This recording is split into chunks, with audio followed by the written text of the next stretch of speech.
Okay now. To question between my pen. I see. I see what the wedding forget me. Okay. Papa, you look at me. One day, you get out. Mama said, I want me to go. I got no one to tell him, but where would he get? I got it on everything I want.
I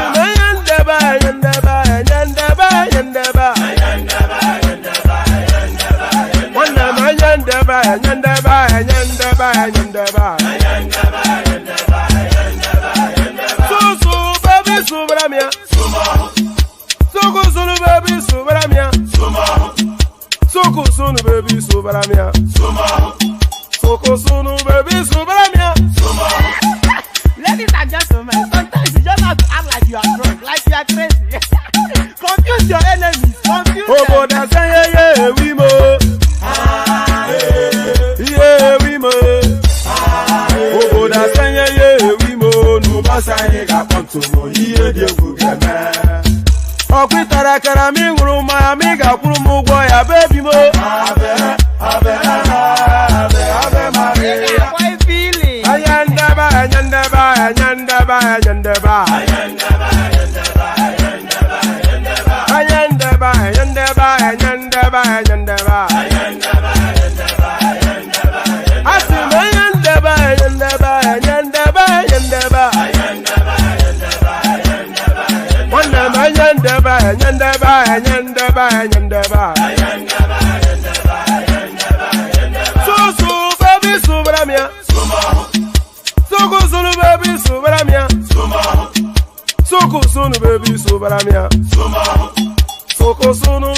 them.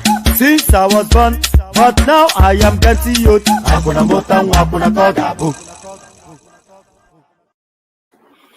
And there it is right there. So good to see you too, Choma. A real delight in your company. Or the platform always get a bit more cheer anytime Choma is around. So good to see you. And of course, so now this is how the sessions should start. You know, I barely said hello, and then there's Ayo already as always. The eagle has landed. So the eagle has landed, and I, of course, that eagle. It's an apt. You know, it is actually a line from an old classic movie. The eagle has landed. Which is it infers something. If you know, you know. But the eagle has landed, and that eagle, this bald-headed man from Oyo Alaafin, that speaks in a rather peculiar voice. So this is he. Here I am. There you are, and here we are. So this is he. Here I am. There you are, and here we are. And by the way, I want to see a minimum of at least 5 of these sort of super chats in the course of this session. We don't push that too aggressively, but you know, sometimes you look in other spaces and you see a stream of multicolors in the comment section, and you wonder why that's not being replicated. So replicate it.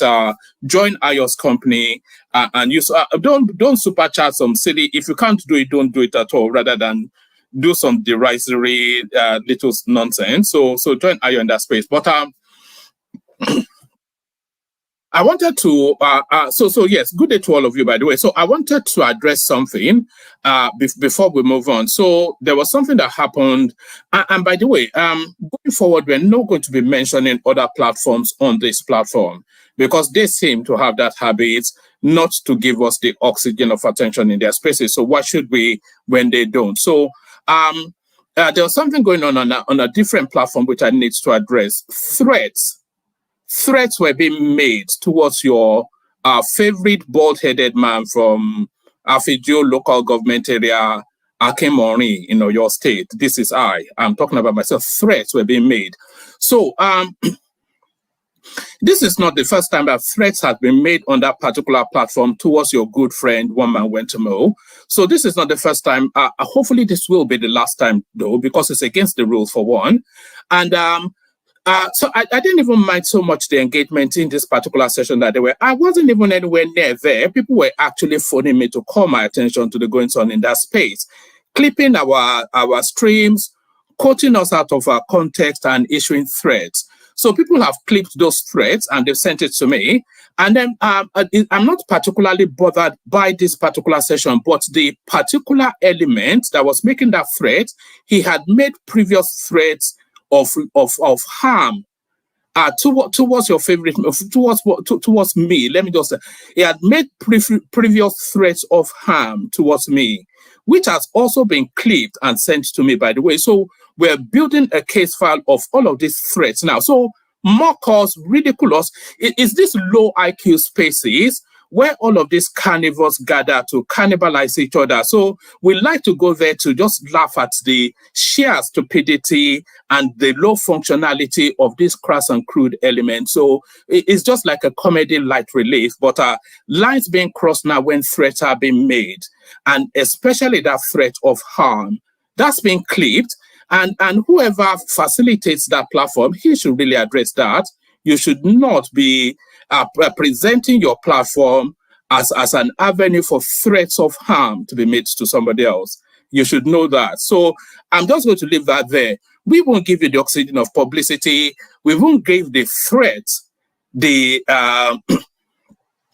we won't give the threats the importance of attention, but we will just address that we note it and it's not acceptable. So no threats.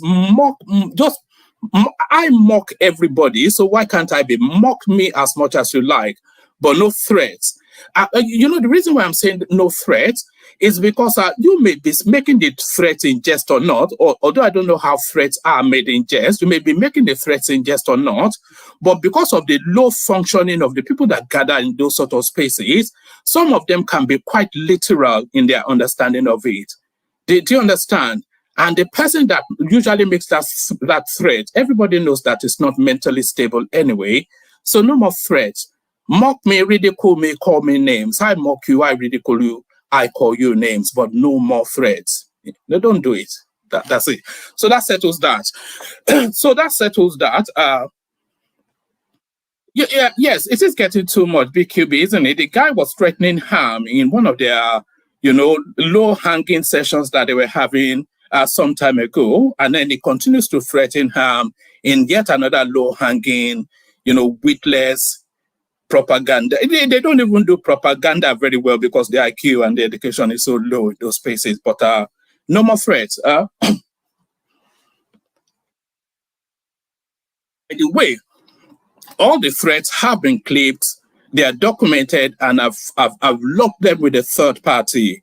So just so you know that all the threats, they've been clipped, and the ones in the comment section, they've been clipped as well. So all the threats being made, they have been clipped, they have been logged, and I've registered them with a third party. So all that. Let me take a break from that, and then we come in properly and do this the right way. So let me give you a little bit of I wanted that window to address that. So let me take a window, give you a little bit of a Fulani rap, and then we start all over again. I wish I go back to the old days when I used to be the kid in the 3rd grade, playing in the street with my homies all day. Cause we live so fast, now we can't relate. We come a long way, money can't wait. And no worry about a thing, happy all days. This is how we live, we cannot complain. And nobody leave, keep the old plans. Hey, when I'm better, I'm in Garti. Min gari zude kari party ko do min moni do min darti yo goto fone bonni boke as a party and when I'm better o min garti min gari zude kari party ko do min moni do min darti yo goto fone bonni boke as a party ay tuwa gamne weli focus souvenir de film hanki wana hande hanki jammo bale sim min nyalla fije nange jammo lengi mbade tin on sa kuran ala wura men ko jaro find sifti nammo ala chifti ala ind idi now wilde All right. I wanted actually to play that, so I move away from that. Let me just say this as a final note on that space, because of course I know they will watch and then they will want to respond. So don't bother responding. I'm not inviting any sort of back and forth between some low-hanging elements of low functioning acuity. So I'm not inviting. All I'm just doing is I'm registering that threats are not acceptable. They are being clipped and they are being logged. So that's the last hour. I'm not going to address it ever again. So don't bother trying to engage me in any form of not on this platform, but I know you know how that usually goes. So let's park all that and just get straight into where we are.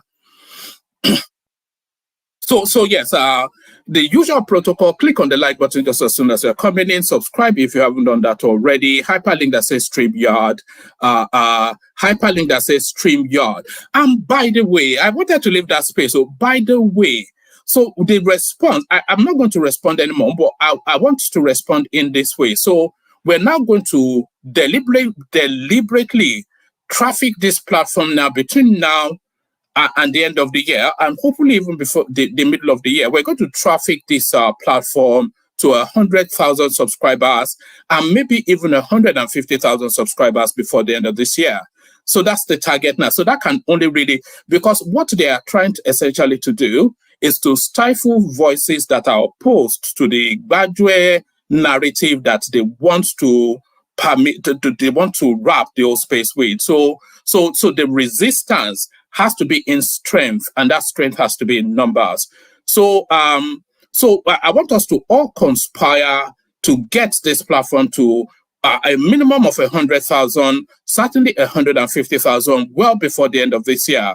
And it's a task that we can all take on. So if you copy the links to the sessions and you put them in your WhatsApp spaces, your Facebook, those groups that you are in. So copy the links, put them, do that as a matter of routine. Just routinely copy the links and put them in your in all of these social media spaces that you go to. Then that way it helps the growth and expands the size of the platform, and it helps us then put up, because there has to be a counter narrative to a lot of the nonsense going on within the social media space.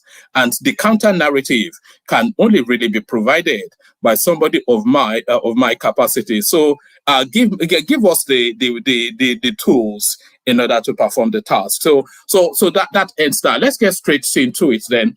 Let's get straight into it, and we get straight into it today.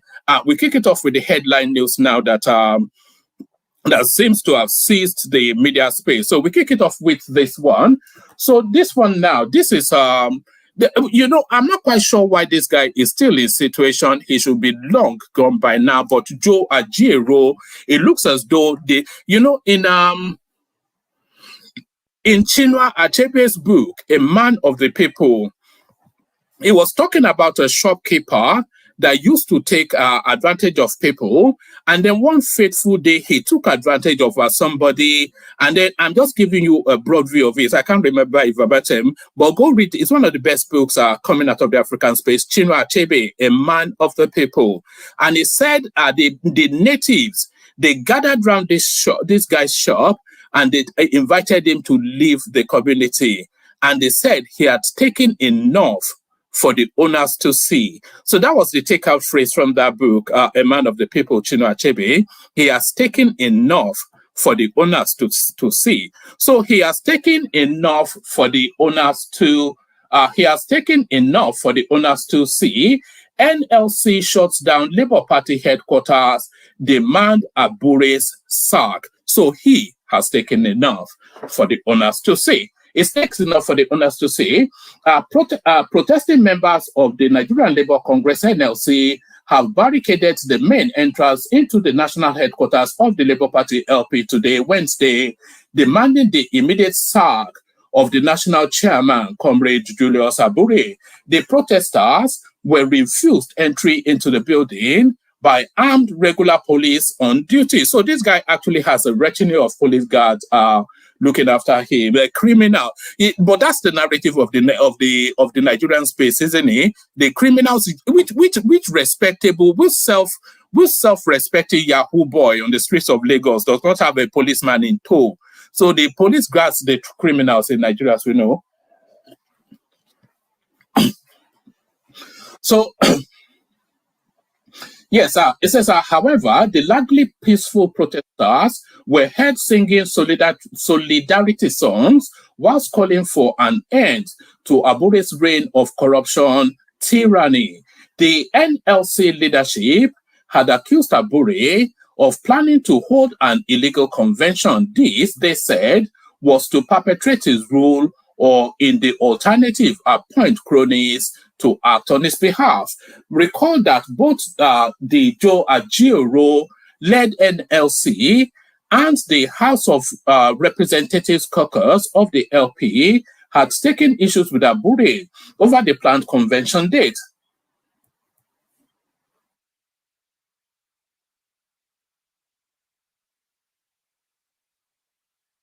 However, organized labor, which constitutes a major power bloc within the party has demanded that Abure step down. They said it would allow an election independent, they said it would allow an election independent audit into the party's finances. This was sequel to allegations of financial impropriety leveled against him by the erstwhile national treasurer.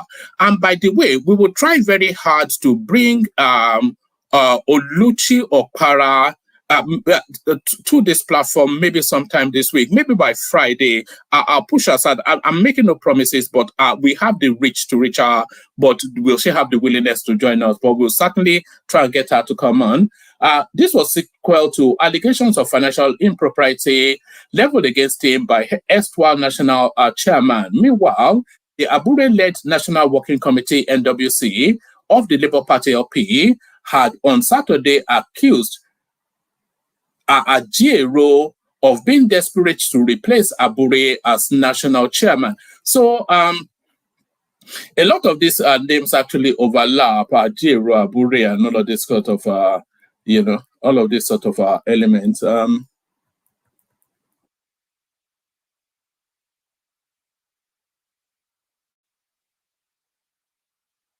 In a statement by the National Publicity Secretary, Obiora Ofo, the party leadership advised Ajiero to resign his presidency of the NLC first before seeking to replace Abure. So that's the back and forth there. But essentially, a lot of these things, as much as it should be the case that, Abure must leave. What is going on now, actually, is the machinations of Machiavellian movements. These are Machiavellian movements. So the hand of Esau, the sword of Jacob sort of a narrative. So this is Joe Ajiero smelling blood, wanting to shift Abure out of that position so he can seize hold of it, because, of course, a lot of money are washed that space. So this essentially is political moves, is stabbing in the back. There's no altruism there. There's no greater good being chased by anyone. These are just a bunch of criminals trying to outdo each other. That's essentially what is going on there. But the time is up, though, for Julius Abure in that space. His time is up. I cannot see him surviving this. But how does he orchestrate his exit is the main thing. And he will leave, by the way. I think he knows his time is up. But as this article rightly said, he wants to ease himself out, put his cronies in so that he doesn't get probed in the same way that all of the politicians do within the Nigerian space. So they leave State House, put their cronies in so that they don't get probed. So we go on from that to the next one. Breaking Senate passes Student Loan Act bill. So this is the repeal and reenact. This was just as early as barely 10 days ago that the Students' Loan Act, which was actually passed by this administration, was repealed to be reenacted. And the reenactation, if there's such a word, of that bill is being fast-tracked through the parliament. Senate passes a Student Loan Act bill. So it looks as though it's just take a bow and go, as they do in Nigeria. The Senate on Wednesday, March the 20th, passed the Students' Loan Access to Education Act Repeal and Reenactment Bill 2024. The resolution of the Senate followed its consideration of the report of the Senate Committee on Tertiary Institutions and the TET Fund that considered the bill. The chairman of the committee, Senator Muntiri Dandutse, APC Katsina South, presented the report during plenary. President Bola Tinubu had last week transmitted the bill to the National Assembly for its consideration and passage. So if they can pass a bill within a week, then you see then that there is function within that space if they really want to function.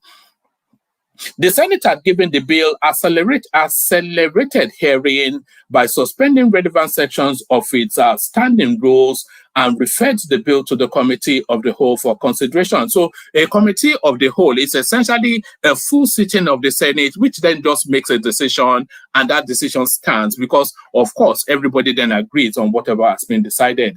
After the debate on the bill, Senate President Godswill Akpabio referred the bill to the Senate Committee on Tertiary Institutions and TET Fund for further legislative work and to report back in 1 week. The bill seeks to provide easy access to higher education for indigent Nigerians through interest-free loans from the Nigerian Education Loan Fund, established in the Act to provide education for all Nigerians. So this is an epic, this is a quantum leap within the Nigerian. This is a paradigm shift. This is essentially Nigeria leapfrogging into the 21st century in terms of how, because if this works in the way that it should work, then it funds education in perpetuity, and with the government not having to do the heavy lifting of our heavy spend. And that is essentially what it seeks to do. So that's excellent, actually. And the speed by which it is going through Parliament, it is only something that has to be applauded. So something that has to be applauded. Let's go on from there to the next one. We go on from there to this one. It's good news after good news, by the way. You know, I told you that there's the possibility that the economy will pivot before the third quarter of this year. So the third quarter of this year, January, February, March, April, May, June. So the third quarter of this year will be July, August, September. So by July, between July and September, you will see a visible pivoting of the economy and the green shoots of it starting to show. So the green shoots of it starting to show, and it begins to show with this. CBN settles all FX backlog as external reserve rises to 34.11 billion. So coming out of the woods within record time, but it's unbelievable just the capacity of the people in government. The Central Bank of Nigeria, CBN, has cleared the $7 billion foreign exchange backlog inherited by Governor Yemi Cardoso. This move fulfills a key pledge on his appointment and signifies as I don't actually like, they call this tautology in language, signifies a significance. That doesn't quite, that's not quite grammar. This move fulfills a key pledge on his appointment and signifies a significant step towards restoring confidence in the economy. In a statement on Wednesday, CBN's acting director of corporate communications, Mrs. Hakama Sidi Ali, confirmed settlement of all valid FX backlog claims. The CBN, she said, employed Deloitte Consulting, an independent auditing firm, to meticulously assess the transactions, ensuring that only legitimate claims were honored. Any invalid transactions were referred to the relevant authorities for further investigation. So Emefiele will die in prison. He has to, with the way things are going. You know, the Senate committee have asked him to come and just explain what exactly, the ways and means that Emefiele was signing, he did not recourse to, before you could sign that ways and meals, you have to present it to the board of the bank. It has to be signed off by X amount of deputy governors and approved by the board and then accented by the presidency. But Emefiele was just signing this ways and means as if he was signing a check out of his personal bank account. So that guy is going to rot in jail. I cannot see the way out for him. Let's carry on. Right, let's carry on. Let's pick it up from here. She said, the CBN, she said, employed Deloitte Consulting, an independent auditing firm, to meticulously assess the transactions, ensuring that only legitimate claims are honored. Any invalid transactions were referred to relevant authorities for further investigation, she stated. So it's not even the claims that are being presented, but the claims that were paid under Emefiele. They should also still be audited because, oh God, I'm not sure that we can even recover 10% of what Emefiele. If this guy has been stealing for 10 years from the top 30 economies in the world, so how much of it can you even recover? The CBN's commitment to tackling the FX backlog appears to be paying off.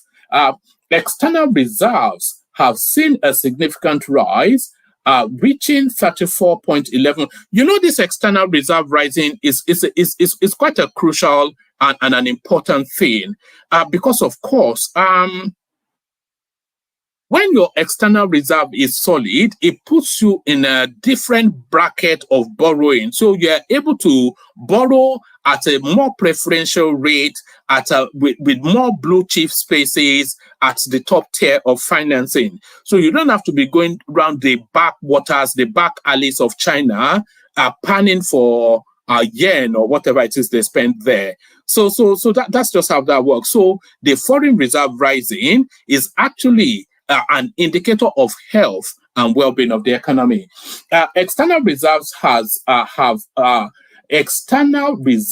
seen a significant rise, reaching $34.11 billion as of March the 7th, 2024, the highest level in 8 months. So Buhari stole everything, Tinubu now replenishing. This month-on-month increase is attributable to a noticeable rise in remittance payments from Nigerians abroad and increased foreign investments in local assets, including government debt security. The CBN's action is part of a broader strategy outlined during the last monetary policy meeting. So the last MPC meeting. So there it is, essentially the green shoots of recovery. So the green shoots of recovery. So the green shoots of recovery, it continues to blossom, and it blossoms then under this now next headline. NMPC's public listing is within sight. This is Mele Kyari. A lot of you will recall that this is one of the recommendations that our very own Kulata made to the Nigerian space, and you say they don't listen to us. Here he is. NMPC public listing is within sight. This is Mele Kyari. Mele Kyari, Group Chief Executive Officer of the Nigerian National Petroleum Company Limited, says the public listing of the company is in sight. He spoke on Tuesday during CARA Week conference in Houston, United States, speaking on whether the NMPC will have public shareholders and if the government will give up its shares in the company. Kyari said it is spelled out in the law establishing the company. What happened was that there was a reform process backed by law. It is called the Petroleum Industry Act. And what that did is to provide a pathway to getting this company quoted so that others can buy shares. So I don't have any aspirations that you can, with your $10, whatever it is that you have hanging around the back of your pocket, you can go and buy shares in NMPC. It's not for smelly hoi pollois like yourself. No, it will be institutional, international financial houses that will end up buying up the shares, and wealthy Nigerians like Abubakar Malami have stolen money and are looking for where to park it. So that's where the shares is not going to. So it's not going to it's not going to smelly people like you. So forget any thoughts about that. So forget any thoughts that any of it might go to the smellies like you. He spoke on Tuesday during the CARA Week conference in Houston, United States, speaking on whether the NMPC will have public shareholders and if the government will give up its shares in the company. Kyari said it is spelled out in the law establishing the company. What happens was that there was a reform process backed by law. It is called the Petroleum Industry Act, PIA.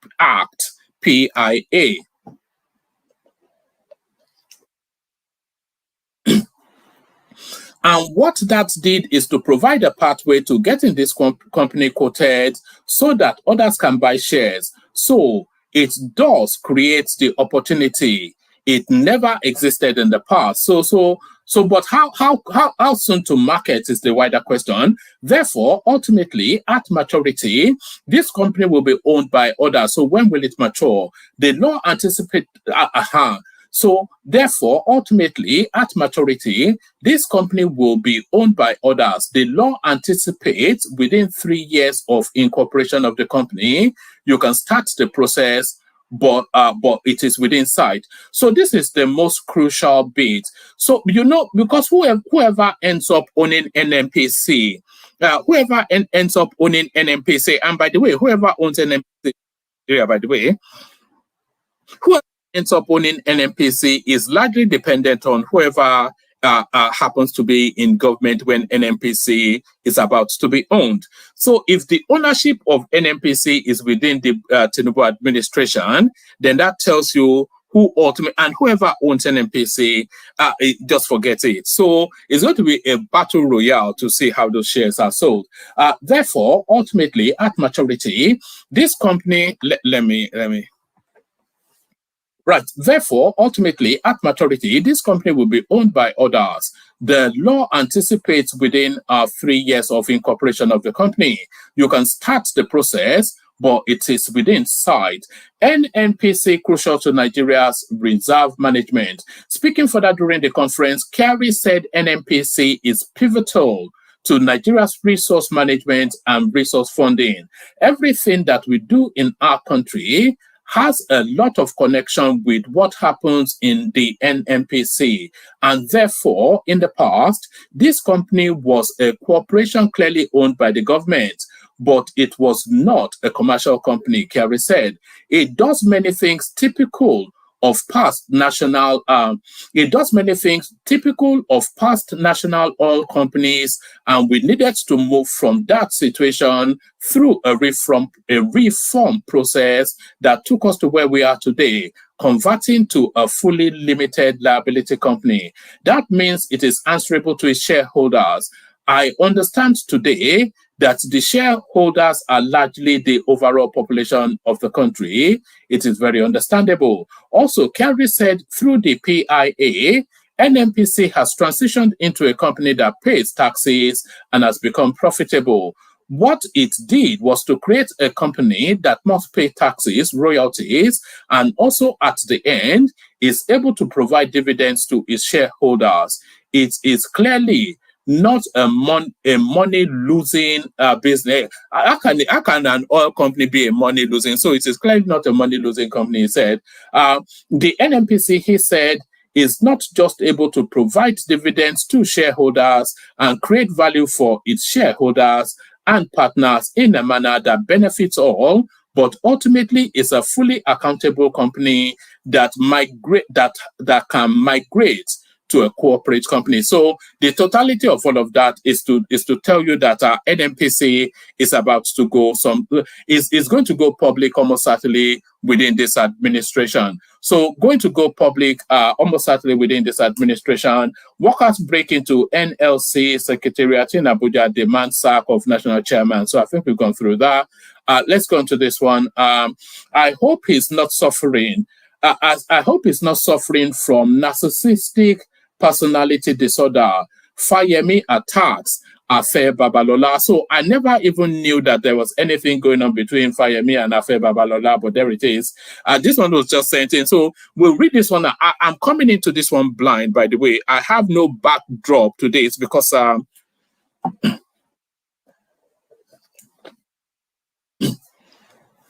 I have no backdrop to this because the two protagonists are not in the they are not in the front tier of politics as of today. So Fayemi, he doesn't occupy any space. Afe Babalola, who even knows who he is as a person. So they are not front tier politicians, or they're not contemporaneous to the current situation. So I don't know the backdrop of their skirmish, but let's find out. Let's find out what's going on between these two elements. I hope he's not suffering from narcissistic personality disorder. Fayemi attacks Afe Babalola. Former Ekiti State Governor Kayode Fayemi has launched a sharp critique against Afe Babalola, a distinguished senior advocate of Nigeria, over his remark on the developmental strides of the previous administrations in Ekiti State. So then that takes us to where we need to be. So there is an internal Ekiti thing because, of course, some of you may recall that Fayemi actually governed Ekiti State at some point. Former Ekiti State Governor Kayode Fayemi has launched a sharp critique against Afe Babalola, a distinguished senior advocate of Nigeria, SAN, over his remarks on the developmental strides of the previous administrations in Ekiti State. At the heart of the dispute, Babalola alleged on Monday that former governors of Ekiti State had strayed from the foundational visions of the state's creators, failing to establish a robust structure for its advancement. And that is a fair comment by Afe Babalola, by the way. And it wasn't especially targeted at Fayemi, of course, but he's the most immediate predecessor in that space, isn't he? So I think it feels somewhat that it was pointed towards him. At the heart of the dispute, Babalola alleged on Monday that former governors of Ekiti State had strayed from the foundational visions of the state's creator, failing to establish a robust structure for its advancement. Babalola's critique, which did not single out any former governor by name, suggested a collective shortfall in leadership that hindered the state's progress. I think when people are making this sort of commentaries by Afe, and by the way, we did say we wanted a minimum of 5 super chats. We've only got 2, so I want to see that place lighting up in multicolors or Ayuanola so far. So, but not the names that have already super chatted, new names to use that. So when commentaries like this sort of comment by Afe Babalola, now, when it's being made, that indicates that that person is looking then to enter into the politics of that space. So he's essentially signaling wanting to enter Ekiti politics is what Afe Babalola is doing. Babalola's critique, which did not single out any former governor by name, suggested a collective shortfall in leadership that hinders the state's progress. Responding to these allegations, Fayemi, in an interview with correspondents, accused Babalola of having a narcissistic personality disorder, a pointed diagnosis, implying that the legal luminary is unable to acknowledge the positive contributions of others. Fayemi defended his tenure, arguing that Babalola's assessment was biased and overlooked the achievement of his administration. So what achievement exactly did Fayemi record? And by the way, there's plenty of space in the studio. Anybody wants to come on. You know, of course, how it goes. We do the readouts, and then if nobody is there, then we just bounce. Fayemi defended his tenure, arguing that Babalola's assessment was biased and overlooked the achievements of his administration. He further emphasized that so Babalola, I have to take that back. Afe Babalola may well just be making a concerned citizen's commentary because he's a 94-year-old man, so I don't think there's any political ambition left there. He further emphasized that the 94-year-old lawyer has consistently been unsupportive of his political endeavors, hinting at a long-standing partisan rift between them. Fayemi said, it is important for people to know this is malicious and not dispassionate or objective assessment. The only thing I brought to public service is my name, and I won't let anyone silence me, and I won't let anyone take my silence as consent. As far as Chief Babalola's opinion is concerned, he never supported me. He supported Chagrin in 2007 election, but that's fine. He has the right to support anyone. He did not I don't begrudge him for that. Even when I challenged the stolen mandate in 2007, he was Chagrin Oni's lawyer in court. So, as far as he's concerned, this little David defeated the giant Goliath of Ekiti. Despite that, I embraced him as governor and asked him to chair the airport viability committee, which he was keen on during my first term in office. So anyway, that's the back and forth. I think I tire of that. Let me just move on. Let me send the link in again for you know, it's somewhat always off-putting when the room is not as populated as it should be. So let me send the link in for anybody that wants to hop on. So anybody that wants to hop on, hop on. So I think we've already done this. Student loan passes, the Senate passes students loan act. So we've already done that. So we leave that there. So somebody sent this one now for Adanle Koko. So you know what a debutante is? You know what a debutante is? I think they have that culture in America. When somebody, well, yes, I suspect they have that culture in America. When somebody turns the age of 18, they have this grand ball where they dress up in this flowery gown, and then they have a debutante ball. So have that in mind as you watch this next clip. This is the debutante ball of the son of Mini of the midget from Kaduna State. So Mini Miss son announces his entree into the political space. So this is Bello El-Rufai making noise and speaking English. And as usual with you, an educative session. I want to echo what the leader said earlier, Mr. Speaker, and what you added. Perhaps an engagement between the leadership and some state governors, be it at a geopolitical level, sir. Because as you said, our job is to earmark funding, and we do that. But we all know the reality of state assemblies. Only a few state assemblies in this current dispensation and the ones before will actually have these honest conversations with state governors. So despite the fact that there's separation of powers, perhaps not as a house as a whole, but you, the speaker, and the leadership could engage the state governors, because Nigerians out there, Mr. Speaker, look at us and blame us for an educational crisis at the primary level. That is not really our jurisdiction. Constitutionally, every member does his best, be it NECO fees, WAEC fees. Mr. Speaker, in Kaduna State, my father, when he was governor, as you recall, tried to test primary 4 teachers that failed exams.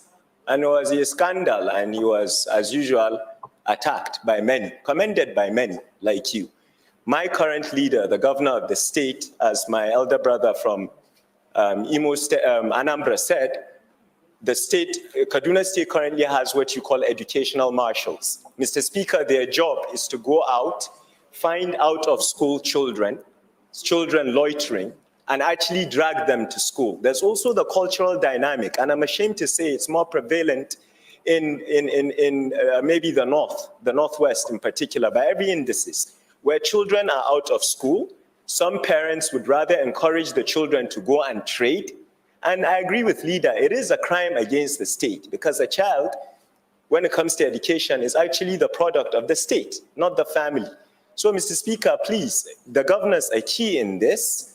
So after we pass the budget, I'm thinking strategically here as a leadership, I think it will be wise, be it to engage the Northern Governors Forum, and you speak to them and tell them the honest truth of what happens after we pass the budget. It is pointless.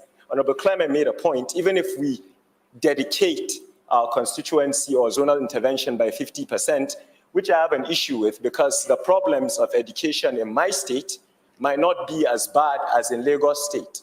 So it's not a one-cap-fits-all here.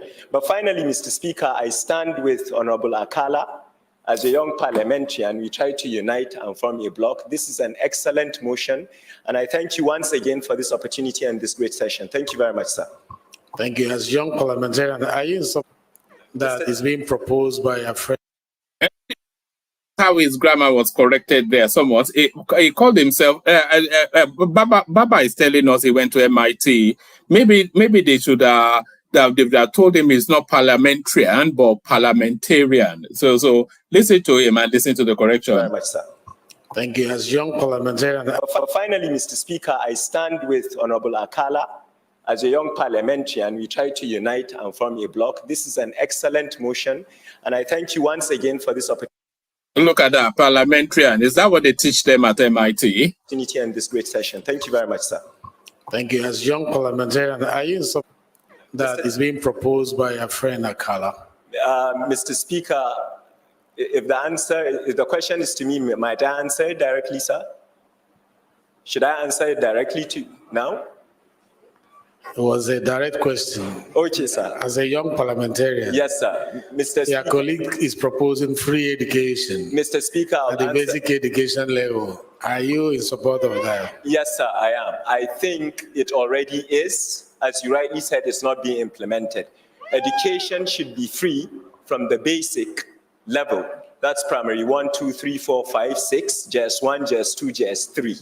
I believe in that, Mr. Speaker. Now, whether we have the funding for that is a question left for more experienced lawmakers like you. Thank you very much. All right. All right. I was people actually sent that in to play for the benefit of Ajan Lekoko. So yes, I'm impressed by how well spoken he is, but I shouldn't really be impressed. I'm impressed by how well spoken he is, but I should not really be impressed because it comes from elite talk and he has benefited from some of the best educations that the world has to offer. MIT, they said he went to, and we can see that reflecting both in his ease with language and the functioning of his brain as well, because the brain has to be, the brain is the biggest muscle in your body and the brain always has to be trained and he has a trained brain. But what struck me is essentially this guy is making his first steps towards the state house in Kaduna State, and then with ambitions towards Aso Rock. You can hear that all of that embedded in just how he's presenting himself with wit and charm, so just to seduce the space. So well done for that. But to the content of what he said, education should be free at the basic level, and he described the basic level up to JSS 3, and I have to say that I agree with him on that.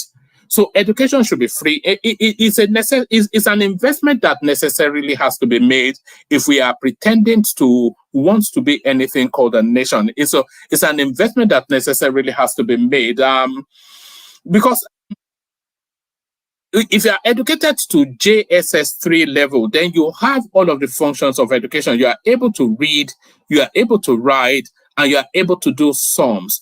And maybe you are even taught a bit of logical lateral thinking as well. So those 4 spaces really equips you for life. So they equip you for life at a very at a level of not being taken full advantage of. Because then you are no longer an ignorant person. If you are able to read, if you are able to write, if you are able to do sums, and if you understand how to have lateral thoughts and logical thoughts, if you are trained in those 4 areas, then you are capacitated and equipped for life. So that constitutes, he defines that as a basic education, and I have to say that I concur. So that is Omodadi showing us what Nigeria's money did at MIT. So that's Omodadi showing us what Nigeria's money did at MIT. Let's go on from there to the next one. So now it says the federal government has reportedly listed Kaduna-based publisher to call Mamu and 14 others as terrorism financiers. So this is a narrative of let's see, does this take me to anywhere that I can read? Oh, okay, yeah. Yes. So this is the narrative of now, because we've always wondered who is behind this thing. It's not so much, it's not all these dirty looking elements that carry AK-47 that are the terrorists. It's the people that facilitate them with those AK-47s that are the real terrorists. So let's see what this has to offer us. Just maybe a couple more readouts and then we're done, and then we'll bring on the panelists and then the show commences. The session commences. I don't like the word show. I'm not a showman. I'm not Liberace. And I'm not Wesley Snipes. I'm just a bald-headed man from Oyo Alaafin. Federal government reportedly lists 15 persons, BDCs, as terrorism financiers. The federal government has reportedly listed Kaduna-based publisher to call Mamu and 14 others as terrorism financiers.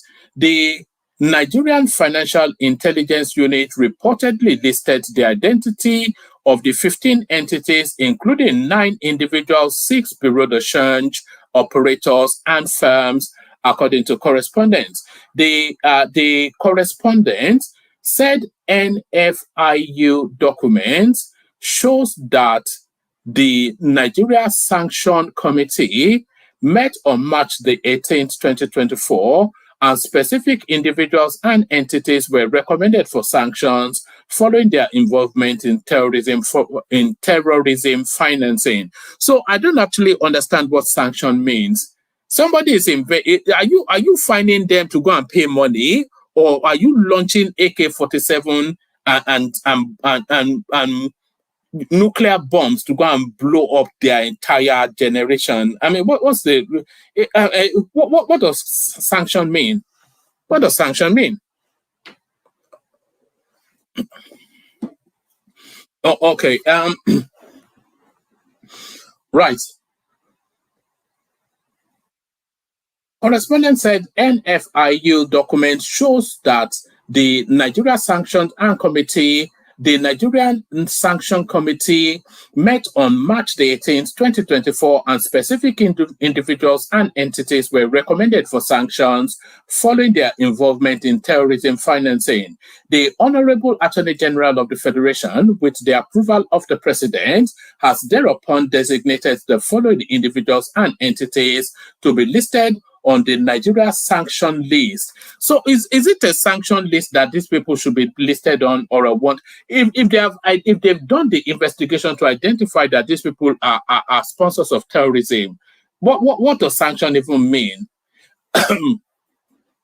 Among the individuals named in the document was Tukur, who is currently being tried by the federal government for allegedly aiding terrorists who attacked the Abuja-Kaduna train in March 2022. According to the document, Mahmoud participated in the financing of terrorism by receiving and delivering ransom payments over the sum of $200,000 American dollars in support of ISWAP terrorists for the release of hostages of the Abuja-Kaduna train attack.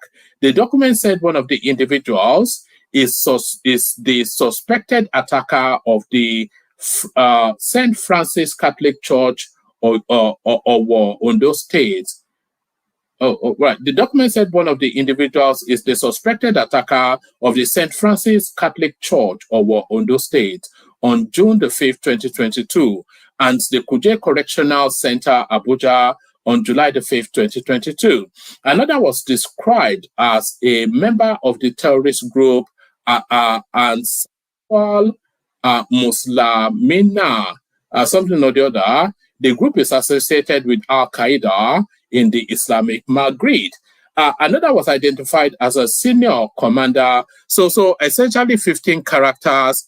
So why are they not being arrested? So that's that. So 2 more, and then we start to CBN clears remaining valid FX backlog as external reserve rises by $993 million. So we've done that. So let's land it on this one. Naira strengthens to 1,400 to the dollar, much to the chagrin of the obedience, by the way, because they want the Naira to collapse, of course. But like I said, the green shoots of a bounce back is what we're saying now. The green shoots of a bounce back.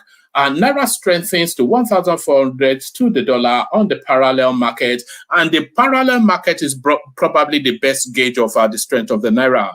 Willing buyer, willing seller. So let's just see what this offers. Parallel market operators are quoting a buy price of 1,400 Naira to the dollar for holders of dollars looking to sell, marking a significant strengthening on the Naira. Checks by Nairametrics indicate the exchange rate has been gaining lately.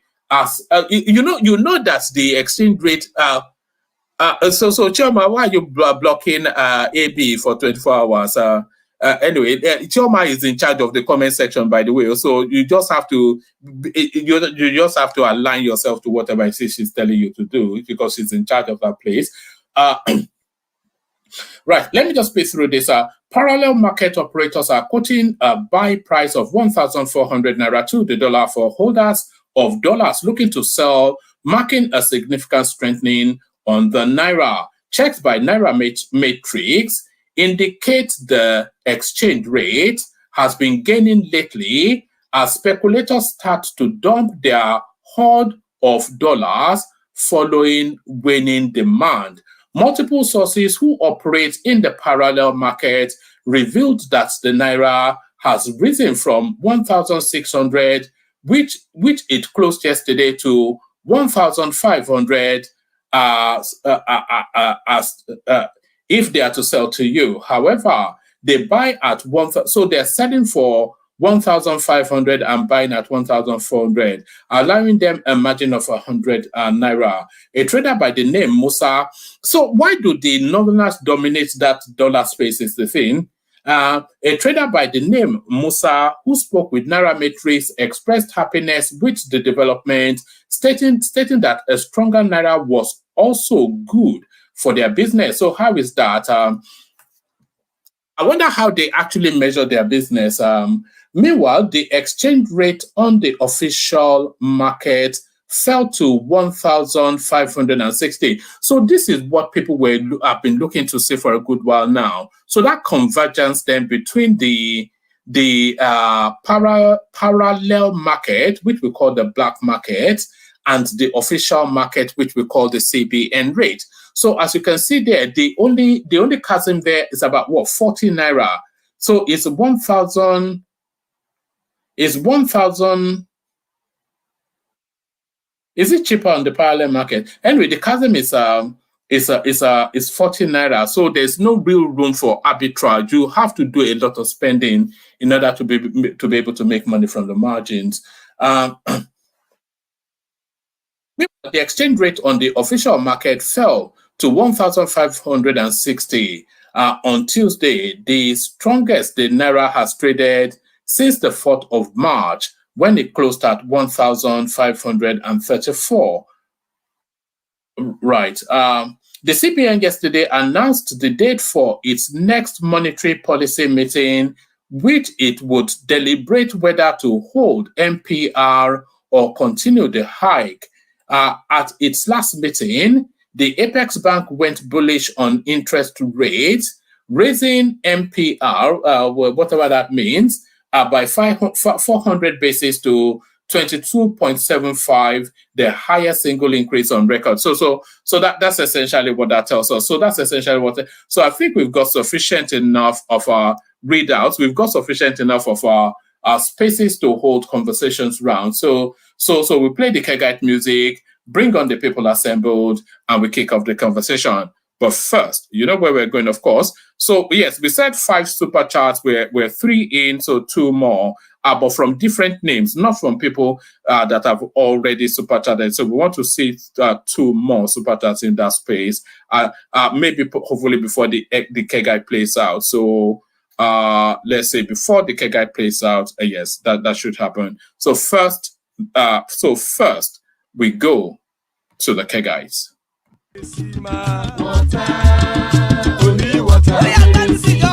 Water, only water, where they see my water.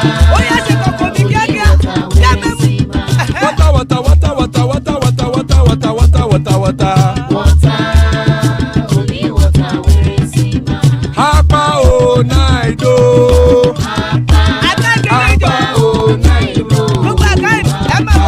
Hapa you don't come o.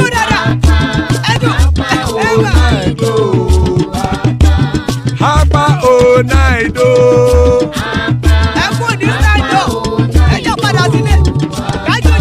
Oro kẹ̀kẹ́ ẹlẹ́mù yé o. Ilé ṣọ́dí àkẹ́kẹ́ rẹ̀ ẹlẹ́mù rẹ̀ o. Bobby Master kẹ̀kẹ́ rẹ̀ ẹlẹ́mù rẹ̀ o. Chief Wáìlà tí kẹ̀kẹ́ rẹ̀ ẹlẹ́mù rẹ̀ o. Eruku lẹ̀lẹ̀ ẹlẹ́mù dé.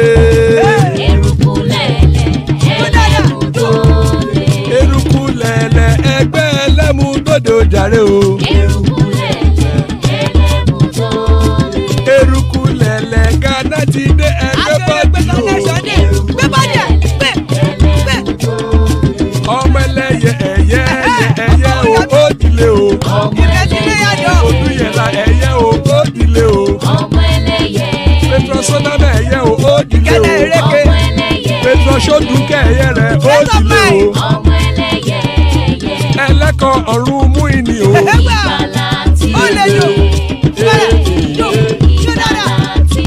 Àkùkọ ọ̀run mẹ́kọ̀.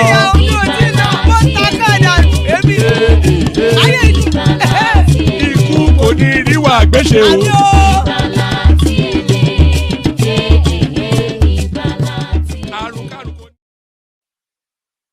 And there it is right there. Akuko Onumeiko, the cockroach of the heavens don't crow yet.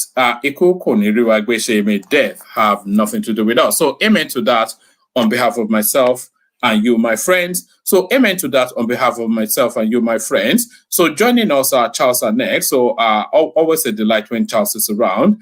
Hopefully not falling asleep yet. That's the progressive right there. A real delight. Father of the bride, Ajanle Koko, or your favorite voice and mine, Patoski, almost certain to be in a car somewhere, a very busy Bishop in the house. So that's the assembled panel so far. If you want to join us, hop like a bunny and join. So that's Olatumbosun right there, hearkening to the call that we want a minimum of 5 super chats. So we're one away from that target. So well done, Bosun. So well done, Bosun. So good to have you, gentlemen.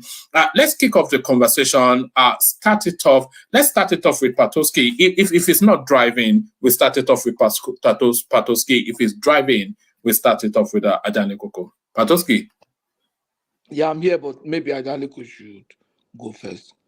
My goodness, man. Now. It's 6 now here. Kilonje. I'm taking Gary now. Gary Atepa. Something like that. Do you what are you using, water or milk? Are you a milkman or a what? Gary. Gary. Milk and turkey. Milk and turkey, yes. Check our Gary.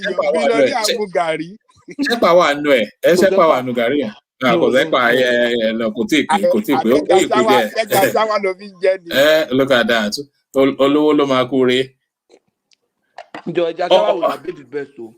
maybe Ajaliko should go first.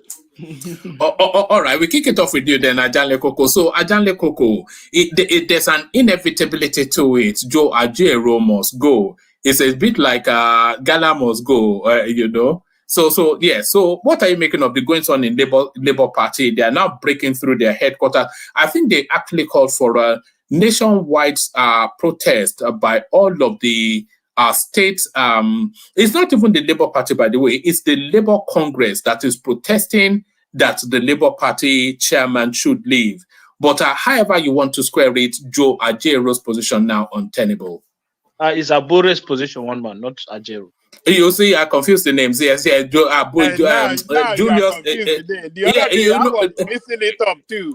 Yeah, no, those names are so similar. They overlap each other. Yes, Julius Abure's position now untenable. Yeah, thank you, one man. Greetings to our listeners around the world. Click on the like button, share and subscribe if you haven't done so. I think NFC is doing the right thing to sanitize that party.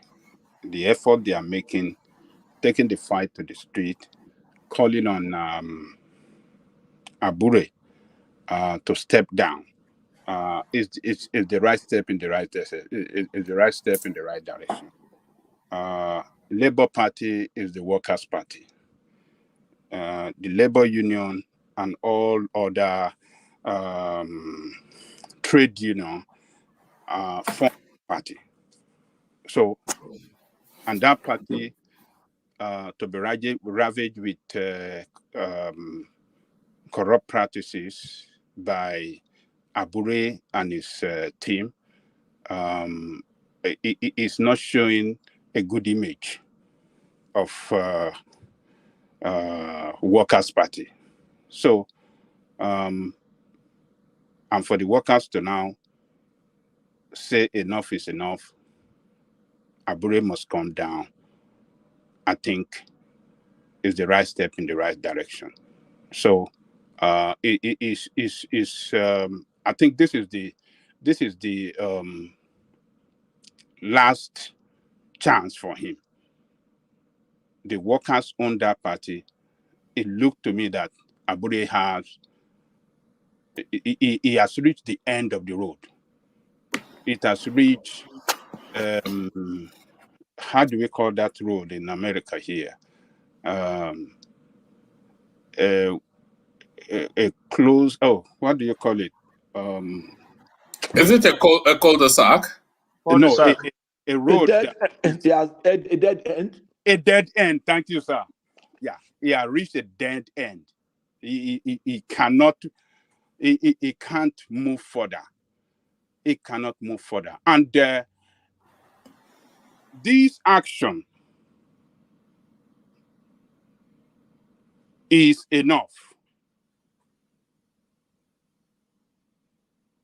Is showing to the leadership of the party in the last election,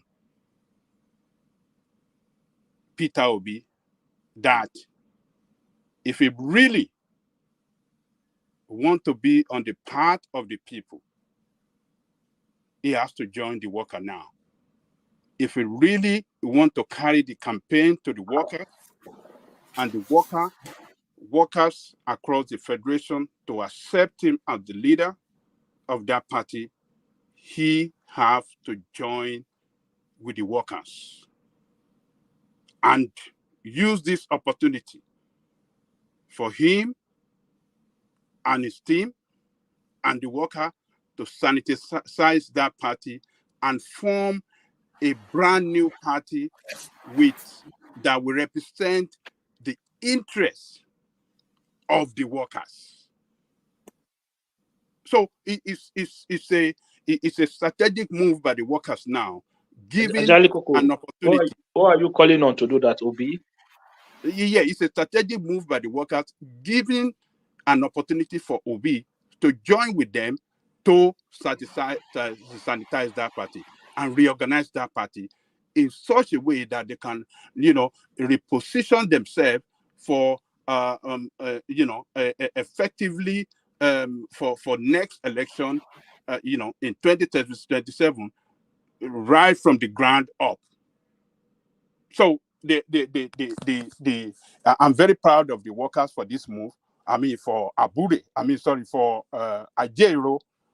for directing the workers that, look, we must take down, Abure and his corrupt team. We must take them down. So Do Ajero, you think he's doing it for altruistic reasons? Do you think he's doing it for selfless reasons? that's what I see. I mean, how do you want to? Ajero is acting selflessly. This is the guy that went to Imo State to go and promote himself. He wanted to shut the state down on the eve of an election. It's not anybody that you should commend or recommend. It's a hooligan. Let me ask you a question. Do you support Abure to still continue as the head of Labour Party with what you have known? No, I don't support Abure, but neither do I support Joe Ajero. Hold on. I think the whole thing needs a thorough clean out. A woman. Ajero is the leader of NLC. Is fighting a just cause. Is fighting against corruption in Workers' Party. So he has not done anything wrong. You don't support Abure to remain there because of what we've known him for as a corrupt man. So Ajero is doing the same thing. He's taking action against Abure that you don't like to be there as well as the. So what has he done wrong? Sometimes we have to separate a personality from the action he's taking. So don't look at Ajero as a person, but the action is taken with the workers. Are they taking the right action or wrong action? It's the right action. So to me, I think it's sincere. about it. And people that believe in Labour Party must support him on the way forward to bring down Abure. They must support him to bring down Abure. Abure cannot continue to, be in charge of that party. And Obi now haven't seen the worker standing up against corruption in that party. If Obi is really a man that is not corrupt, he must join the workers because the workers represent Nigerian people. He must join them. Yeah, but has he not been supporting Abure all this? Why do you think why do you think Obi is better than Abure in any form or in any way? He's been supporting Abure. I'm just calling on him to show to me. He doesn't have that capacity. Jande Koko, this is yet another opportunity for a leadership window for Peter Obi. He's missed during the course of that election, along with Atiku, they missed opportunities to demonstrate leadership. Yet another opportunity. Hope he doesn't muck it up this time around. One man, I hope he doesn't muck it up, as you just said. Obi should be able to get it right when it is time to stand up as a leader. He must demonstrate that leadership. It is when you demonstrate your leadership quality at the right time. The leadership quality in you is when you demonstrate it at the right time that people will accept you as a leader, and people can believe in you, and people can back you, or in achieving whatever you are trying to pursue, your political ambition. But when you don't stand up, when you don't act at the appropriate time, when people are looking forward to you to act, then you will send, a signal. You will how do I describe it? You will demoralize people. Your action will send a kind of a signal that will demoralize people. You will signal to people that you are not a reliable leader. So it is a window of opportunity for him to stand up, join the workers, get Abure down, get that party reorganized, get it well prepared for the next election. Let us have the right people in the right position and show to the workers that look. Ajane Koko, if Peter Obi had won that election, then Julius Abure, the Abdullahi Ganduje of Nigeria now, imagine that. It will just move into the center. Well, I don't think maybe he won the presidency of the Rotary Club in Oka, but not the Nigerian presidency. But Abure will be taking a convoy of trailers to Central Bank now, just saying, just pack everything. It will make Emefiele look like a saint. That guy is a complete. Completely corrupt. It's unbelievable. It's unbelievable. I mean, I don't know that nobody should stand up to defend this guy Abure, because from every angle, accusation of corruption is pointed against him.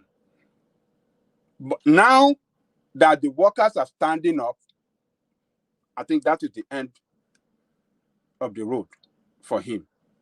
And that is enough to say, look, if he's an honorable man, he should step down. It is a time for him to step down, to say, look, workers own this party. Workers doesn't want me anymore. There's nothing. Because what are you going to be directing? You are called yourself Labour Party, chairman of Labour Party. Why workers are saying they don't want you? Why do you want to remain there? Who do you want to represent?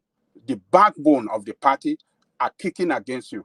He doesn't have no nowhere to go anymore. So you should just step down honorably, and maybe that will calm down everything within the party, and people can take off eyes away from him. But I know one person that will not take off his eyes away from him. Our brother, what is his name?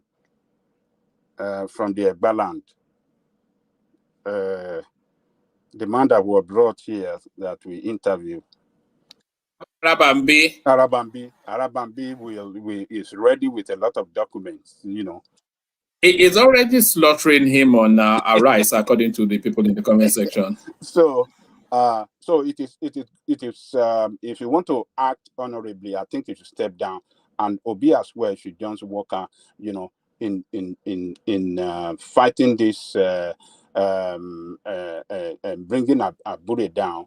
And it's quite curious, Ajale Koko, for all of his love of tweeting, that Peter Obi has not taken a firm position on what is going on. He has a firm opinion on everything else, but he's not taking a firm position on what's going on in his own party. He's more worried about somebody that has to buy bread for 5 naira instead of 3 kobo. Look, yes, I think Abudo played an important role for him to secure that ticket. I think that is what is responsible for his silence. He doesn't want to,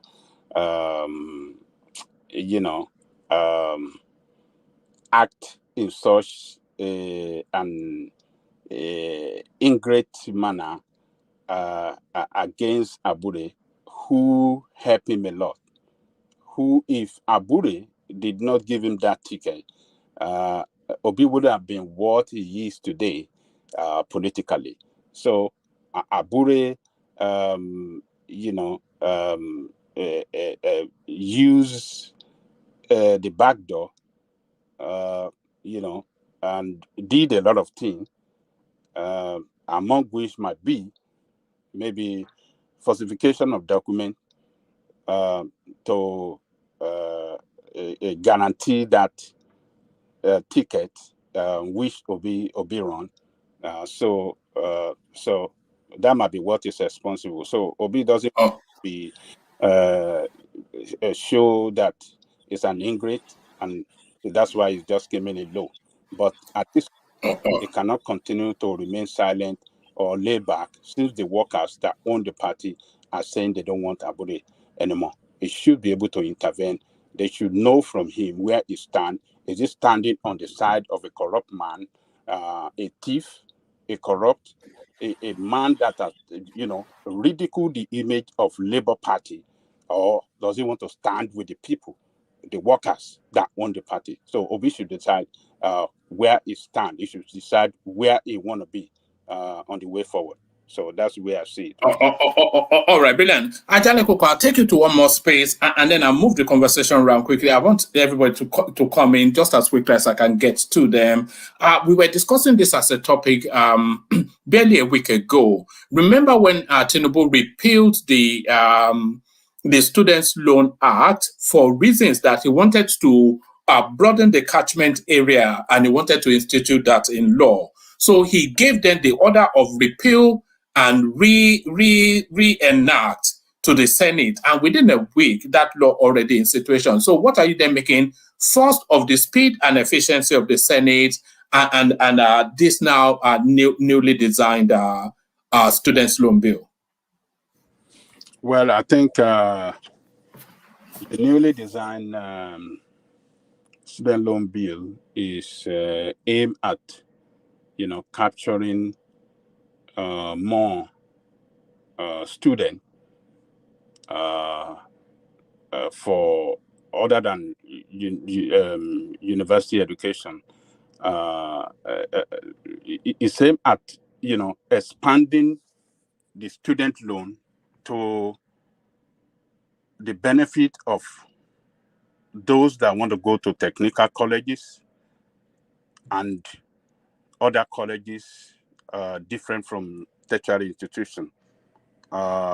Maybe technical school and other, higher education above secondary school education, other than tertiary education. So it is good that is expanding it to make it available to other schools different from university education. So I hope it's going to have a quick and a speedy pass through the Senate, and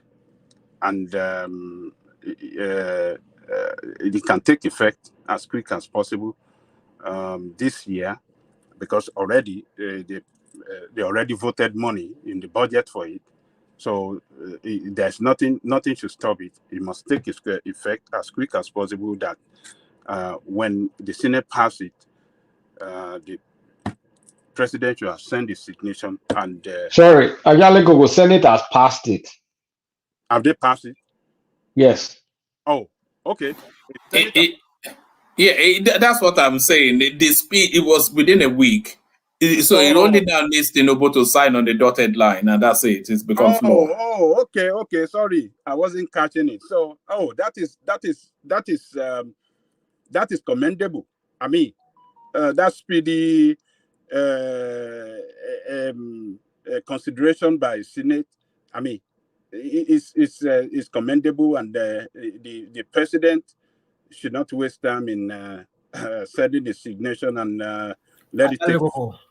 Speedy, Yeah. but have you checked or asked what is the content of that bill they passed? Have you asked the question? Well, the content, as they make it clear to everybody, is that it's been expanded to capture students going to technical education and other trade education, and not only students going to university. So that, and most of the conditionalities. So a lot of the criteria as well. There was a 500,000 naira threshold which has been removed, and then there was a requirement for the thing to be signed by a civil servant of X level or something like that. That's been removed. So a lot of the barriers of entry that were identified has been removed. And then they've expanded the catchment area to non-tertiary training as well. So a lot of the working. So loan 500,000. You go and collect 500,000 naira loan and go to technical college. No, that's not what they mean. If you not what they're saying, if you had parents that were earning up to 500,000 in the previous bill, if you have parents that were earning up to 500,000 annually, you will not be qualified to apply for students. So they've removed that part of it. They've removed another part where it says if your parents are taking any loan, previous loan that they did not pay back, that would have automatically disqualify you, the child, from applying for student loan. That part, they've removed that as well. So they've removed a lot of things that didn't make sense before. So they just make it plain and simple. So how much was voted into this educational trade, whatever they call it? How much was the more money? 5 billion, right? How much? What do you mean 5 billion? It's not 5 billion. How much is it? It was about 200 I couldn't tell billion. you of the top. Yeah. Oh, it was about 200 billion naira they voted for it in this current budget. So what they are doing now is that the previous one just only cater for your tuition fee, but they've not expanded it that not only does it pay for your tuition fee, it gives you extra pocket money for upkeep as a student. So a lot of good is in this one compared to what they passed before. What they passed before was just almost like an introduction. Let us just say it goes. But I think they've taken a lot of complaint on board, and they've used the opportunity to not only expand it, but also rework it to make it fit for purpose. Look, you have to understand this is not the United States, so you cannot tailor it in a way that it is being done in the United States. You have to make it a bit. It is not United States. Hold on. It is not. I have to recognize that this is not United States. Like I don't know, it's not United States. And then I'm not talking to you. I'm not referring to you as a person. I'm talking in the context of the bill. Akim, I'm not. The student loan is 60 billion. Okay, 60 billion. But you see, the thing is this. You see, everything with Nigeria, especially with this Tinubu APC propaganda government they run, they know how to give create this kind of things. Well, time will tell us how far this is going to go, because you see, you cannot have a country that is as so impoverished as Nigeria, where the minimum wage of people is as the way it is in that country, and you expect people to go and take loan. Where is the job? Where is the job? It is not. It is interest free. It is interest free loan. Interest. You don't pay interest on it. Rational mind. So put it this way. So put it this way. When you collect 1 million, hold on. After you collect 1 million naira for your schooling, and then you finish your school, are you not going to pay the money back? Yeah, 2 years after NYSC, and if you get it, you have a job. So you're not looking for a job. When are you going to pay? Yeah, if you have a job, you pay back now. Will you not pay back? What about if you don't have a job? Where is the job in that country? If you don't have a job, you don't pay. What are you supposed to pay for it? So are you saying if they don't have a job, you don't pay? Sorry, what's your objection? What are you objecting to? It's unfounded. Hold on, Farabale. You don't create this kind of things in a country as bastardized as Nigeria. Of course. You don't create an entry to education. You don't create opportunities for education. That's what I'm saying. That's not what I am saying. Number one, Nigeria is in total economically. It's just. I mean, where is the job? Every day, a lot of the enterprises, a lot of the industries are backing up, and you want to churn out people from education. That's on one level. Now, why don't you fix the main thing first? Which is fix the system. For rational mind, sorry to cut you. Mm. You know, why don't you just close all the schools? We should have just closed all the schools. No, you don't close all the schools. No, we should just close all the schools now, so that we go and fix the job first. You can go and say you close all schools, but people are still going to go to school rational. Whether you don't fix the job or you fix, people will still go to school. Education. Hold on. You see, the model they are just applying, I just understand. I don't just understand it. This is criticism for criticism's sake. It makes no sense. No. Rational mind. Okay. Hold on. Suggest your own model. Suggest a better model. Okay. The model is this. What I'm saying is this. Make it free. Fund technical schools. Create more. If you have to create them, equip them with good instructors. And then fund those schools up to technical colleges where people can learn. You can learn like things like we call handwork in Nigeria, where you can learn, say, electrical, plumbing, carpentry. Train them. Make it free for everybody. And they themselves can be employers of labor by that trade. You said what? They can be employers of labor by learning those kind of artistic trades. Make it free. If you want to go to higher institution, then you can go and borrow money. It's up to you. But at least set the people to the point whereby they will be useful in the society. They'll be able to jumpstart the economy. That's what you should do. All this approach that they're just applying, just to create the facade that, we are trying to help. You see, woman, I don't know. Wait, I wish you so guys. How are you going to fund it? Because make history is just an empty statement. Well, you can say it's empty statement. No. Let's assume you can hold on. I have cousins who went to technical schools while I was growing up, way back in the 70s. Yeah, and they got this education free. So are we in the 70s? Hold on, Farabale. A lot of them were. That's 50 years ago. Rational mind. If you were born mid 70s, you are 50 years old.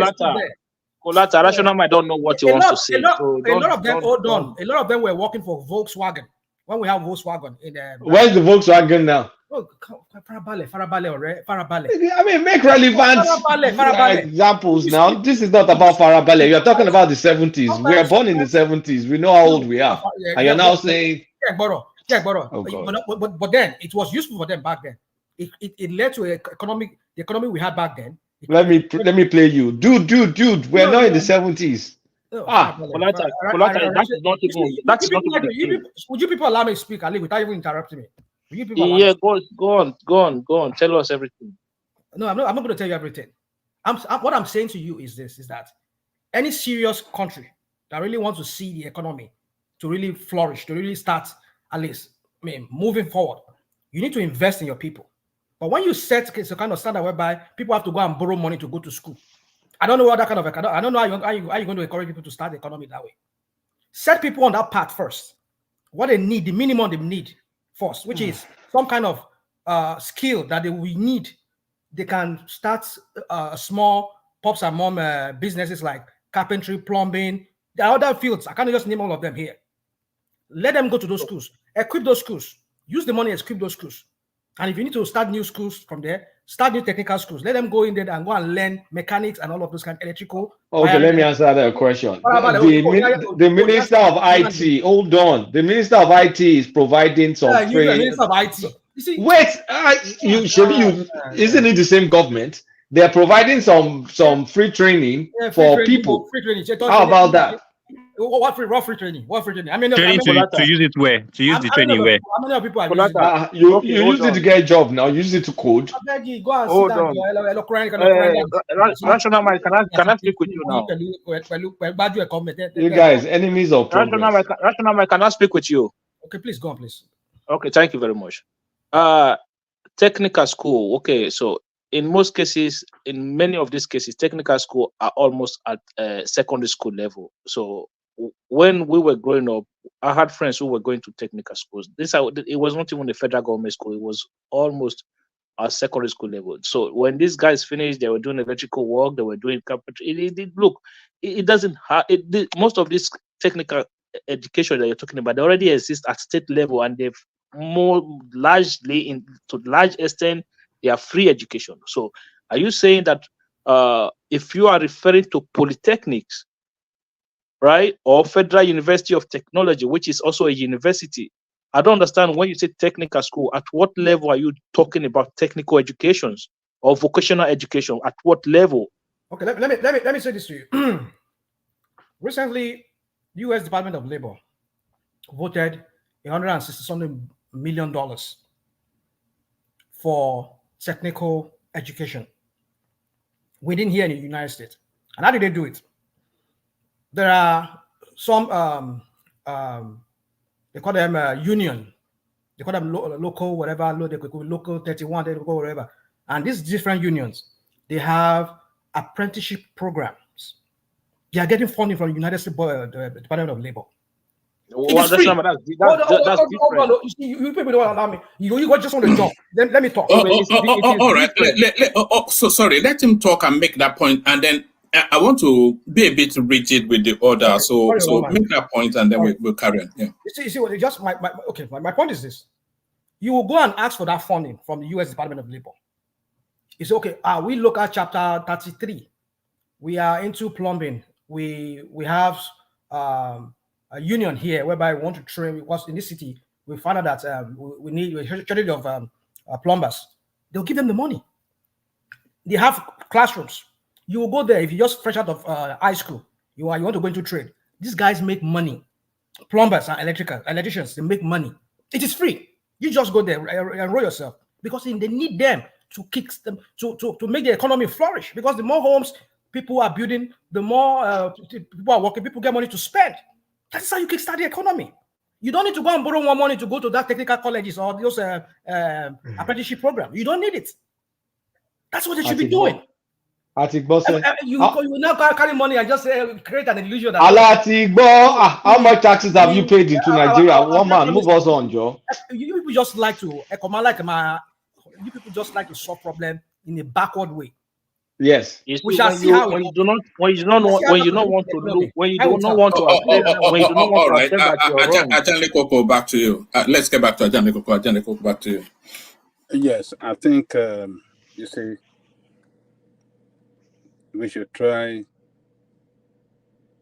listening to each other. What Rational Mind is saying, we should not just throw it away as if it doesn't hold any relevance. Look, what Tinubu is doing, it look good. But what Rational Man is telling us is that it's not going to go far enough. That is what it's saying. It's a good step, but it's not going to go far enough to get us to where we should be. Look, let me tell you, in that country, we have 27,000 secondary schools.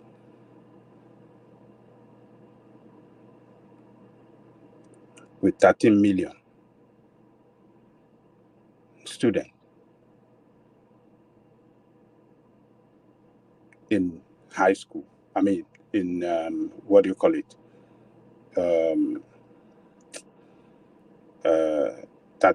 30 million at graduating Secondary school. Yeah, 30 million. How many students apply for university through JAM? Maybe 1.8. How many were given admission? 600,000 out of 30 million. So where are the rest out of 30 million that graduated? Yeah, sorry, but your arithmetic is very false. It's not all that asking how many of those 30 million are actually in their final year, last year, that's graduating year. When you are getting 30 million, 30 million is passing out of secondary school and looking for placement in the university. I don't know how that arithmetic does not add up. Well, my point is that. Sorry, Ajani Oku.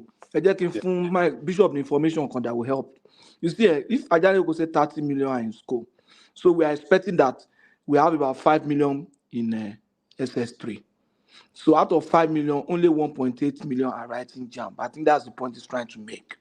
You know, if you have 6 classes in secondary school, you have 30 million. That's average of 5 million per class. So we should expect that about 5 million students will be writing JAMB. Now 1.8 million are writing JAMB. So it doesn't really make sense. That's what Ajaliko is saying. Is it too low? Is it too low or too high? It's too low. It's too low. Forget the 5 million are finishing. That's what we assume. So what I'm saying is he was saying 30 million. I see the addition. He didn't say 30 million are graduates. He said we have 30 million in secondary. That's what I'm saying now. But you are just reading the meaning to it. That's not what he implied. I was also listening to him, and that's the implication to me. That is saying 30 million in secondary school. I did the maths in my head, and I said, okay, 5 million. I don't know what you're talking about. I had Ajayi propose using 30 million as the record. Out of 30 million, only 1.8 million starts for JAM. And I just put the record that 30 million are not be passing out here. So if we are connected with our move on, so you telling me that was not what he implied. That was what he said. And that was what I had. He said out of 30 million, only 1.8 million are still for the city of camp, and only 600,000 got admission. So what is the application you want to give me? I might understand, you might understand. There are other people out there that will not be able to analyze it to understand. So what's the fault that I have? What's my fault in that? They try to bring out that look, it is not 30 million that are looking for admission. So what's the fault in that? All right. All right, Ajale, go back to you. I did not say 30 million in the first place. I said 13. All right. Just move it on from there. Otherwise, we can go round and round. Yeah. Woman, let me express myself well. People that want to listen will listen. People that don't want to listen, let them not listen. 13 million in secondary school. Out of that, those that graduated, 1.8 apply for JAM. 600,000 were offered admission. Sorry, did you say 13 or 30? Is it 13 or 30? I say 13. Okay. We'll take it up. So 600,000 got offered into. So it will take critical. Ajanle Koko, sorry, I apologize. Yeah. But if you say 13 million in secondary schools, Mm. is it really that bad that 1.8 million, right? I mean, what did you say? You said 1. What did you say about 1.8 million? I can't remember now. My memory just froze. 1.8 million road to jam, but that's okay now. Oh, You expect okay, but 2 million that's to okay rise. now because 13 million divided by 6 on the average. About So the 2 point something graduating million. class is like 2 million, and 1.5 million wrote exam. Kolata, 1.8 million wrote it. Kolata, I Yeah. think Ajali Koko is not explaining it properly. Is it 13 million in SS3 or 13 million in the whole of the secondary? Secondary school in secondary school, high school. I'm not talking about middle school. No, I mean, I'm right then. SSS. Hello, Ajanle Koko. If we have 13 million and 1.8 is writing, as a matter of fact, we should be scared. In That is other what I'm saying. developing country, your basic education ends after secondary school.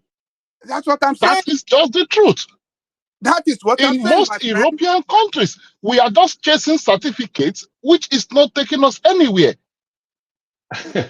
You are saying Ajali Koko is saying the opposite of what you want to say. No. Hold on. It's not. It's not opposite. Let me tell That's what I'm saying, Ajanle Koko. Yeah. Hold on. Okay. You know how important we take education in the country that we all comes from. In Nigeria, you know how important we take education. So you cannot tell me that when you have in GSS 13 million students across the country and only 1.8. Now, Ajali Koko, you say GSS again. Ajali Koko, you are confusing us, so maybe you are not realizing. That is SSS, secondary school, high secondary school. Ajali Koko, hold on. Junior. Is it SS3? Can you guys just listen for God's sake? You just always hold on. listen anytime somebody is trying to say something that is contrary to the policy of the government. You want to go after somebody. No, sincerely, you're confusing us. It's not that. You're really confusing us. Ajali Koko, hold on. All right. Let Ajali Koko state it clearly, and then we just move on. We're getting a bit tangential, like walking in some cul-de-sac. We need to clarify something to Ajali Koko because maybe it's out of his time, so we need to explain to him first so that he can understand. So, there's SS1, there's SS2, there's SS senior secondary school 1, senior secondary school 2, senior secondary school 3. So you have to be in SS3 after you pass your WAEC before you can write JAM. Do you understand now, Ajali Koko? So where is the 13 million? Is it SS1, SS2, SS3 combined at 13 million, or just SS3 that is 13 million? From SS1 to SS3, they combine. Okay. Yeah, but that's okay. Hold on, man. If you can have 13 million in SSS, and you out of that 13 million, only 1.6 apply to go to secondary school, that should tell you have problem. You are not familiar with the SS system, Ajali Koko. That's the problem. Because that's not a problem. Because there's 3 classes in SS. And that's what they're trying to explain to you. That's not a problem. Because 3 divided by 13 and 1.8 out of 3 divided by 13. That's not bad statistics. It is not bad. That is bad. It's not bad. Let's almost half of them are not writing the jam. What is Bishop? Why are you timing? He said he wants to take it back, and they almost want problem timing me. Why the problem? I'm just reminding him of what he said. The anchor, why are you watching time for me? I don't need to be the anchor. I can watch time for you. What's your friend in that? Anchor. Don't watch time for me, okay? Reminding him. Never watch time for me. No, I don't care what you think. What you don't want from what is material. I only reminded him that he said he wants to take it now. And if you are just wasting. You are busy. You are busy interjecting him now. Allow him to speak now. What are you saying? Allow him to speak. Look at him. You have been busy interjecting his talk all the time. Who is busy interjecting him? What are you talking about? Allow him to speak now. If you want him to finish on time. If you want him to finish on time, allow him to speak. So that you have, it's not when you have interjected all his talk. You are telling him that he has spoke for an hour. No, it's not actually, hold on. It's not actually Bishop's interjection. It's this tangential thing. I don't think the audience are especially, they want the wider point, not essentially, not the minutiae. No, the audience agree with us. So read the comments. I know. They agree with us. All right, back to Ajale Koko. What I'm saying is that if you have let us look it from SSS1. Combined, you have 13 million students. How many do you expect from that 13 to graduate your secondary school? By every standard, someone should tell me out of that 13, how many that should be expected to graduate? About 4 million. I can answer that if you want me to answer you. No, don't answer it. Let Ajale Koko just give that submission and then we move the conversation on. I want to move the conversation on. Yeah. At least out of that 13 million, we should not have less than 10 million graduation. If you have 13 million starting from SS1, we should not have less than 10 million to graduate. And when by the figure of JAM, only 1.5, 1.6 apply to go to this thing, to college.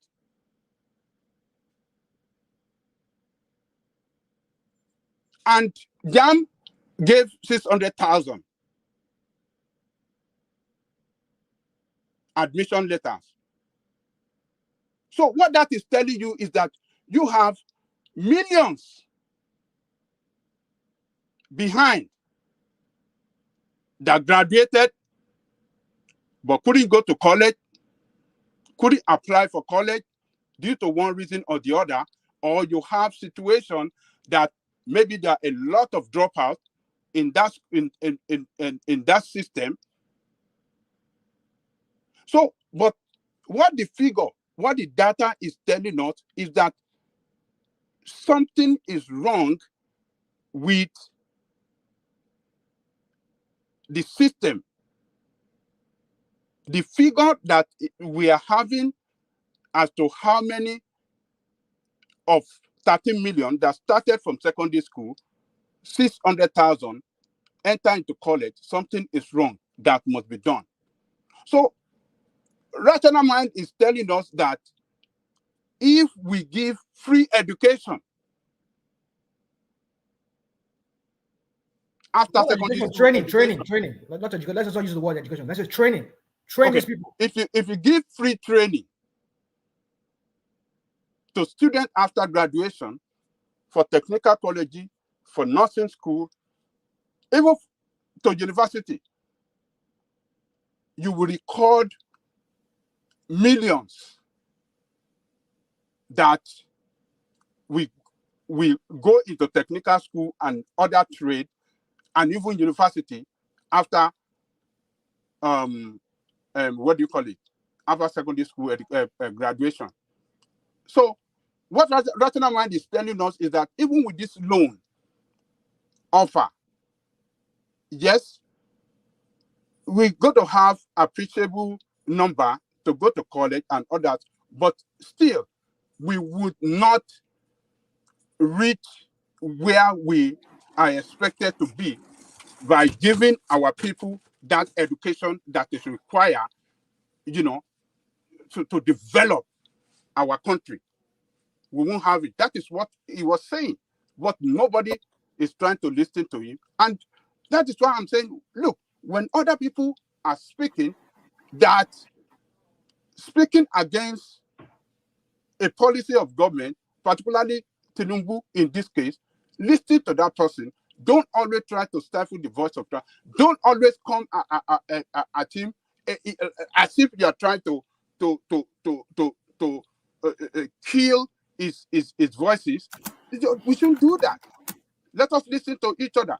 It's a good policy, but can you reach far enough in lifting our children? Give them that wider opportunity. Can you really give them that wider opportunity that we should give them in terms of giving them education in that system? It's not going to go far enough, because some will say, okay, what is the guarantee of getting job when I'm going to pay them? But it's still good, whether we like it or not. It's good, but I would prefer free education, and I believe we have the resources to do it. We have the resources to do it. Woman. Well, let me all right, brilliant, excellent. So that was excellent by Janle Koko, impassioned and factual, sort of. So let's go on from Janle Koko to Bishop. As I said, I wanted to steam through so that everybody gets to document. But Bishop, you're up next. Where do you want to come into the conversation, Bishop? Do you want to come into it with the conversation you were having with Janle Koko, or do you want me to move you to a totally new space? I want to say something on that very quickly. Okay. You just summarized. Good evening, everyone that's listening. And good evening for those that will not always want to hear some other people's voices. When I say something, you always think to jump on it. Now, back to the issue. You just said something. Janle Koko's presentation is not factual. And I can't challenge the thing. No, I said sort of. About carry on. Okay, sort of. Because your language, now let me borrow your language, your grammar. It does not cohere with logic. He was one that came up with 30 million. I thought it was 30 million. But he said 30 million in secondary school. 30 million cannot be in the graduating class. So 30 million are not looking for admission. So if we have 30 million in secondary school and we divide it by 6, maybe at the most we have 2.2 million in each class. If out of 2.2 million,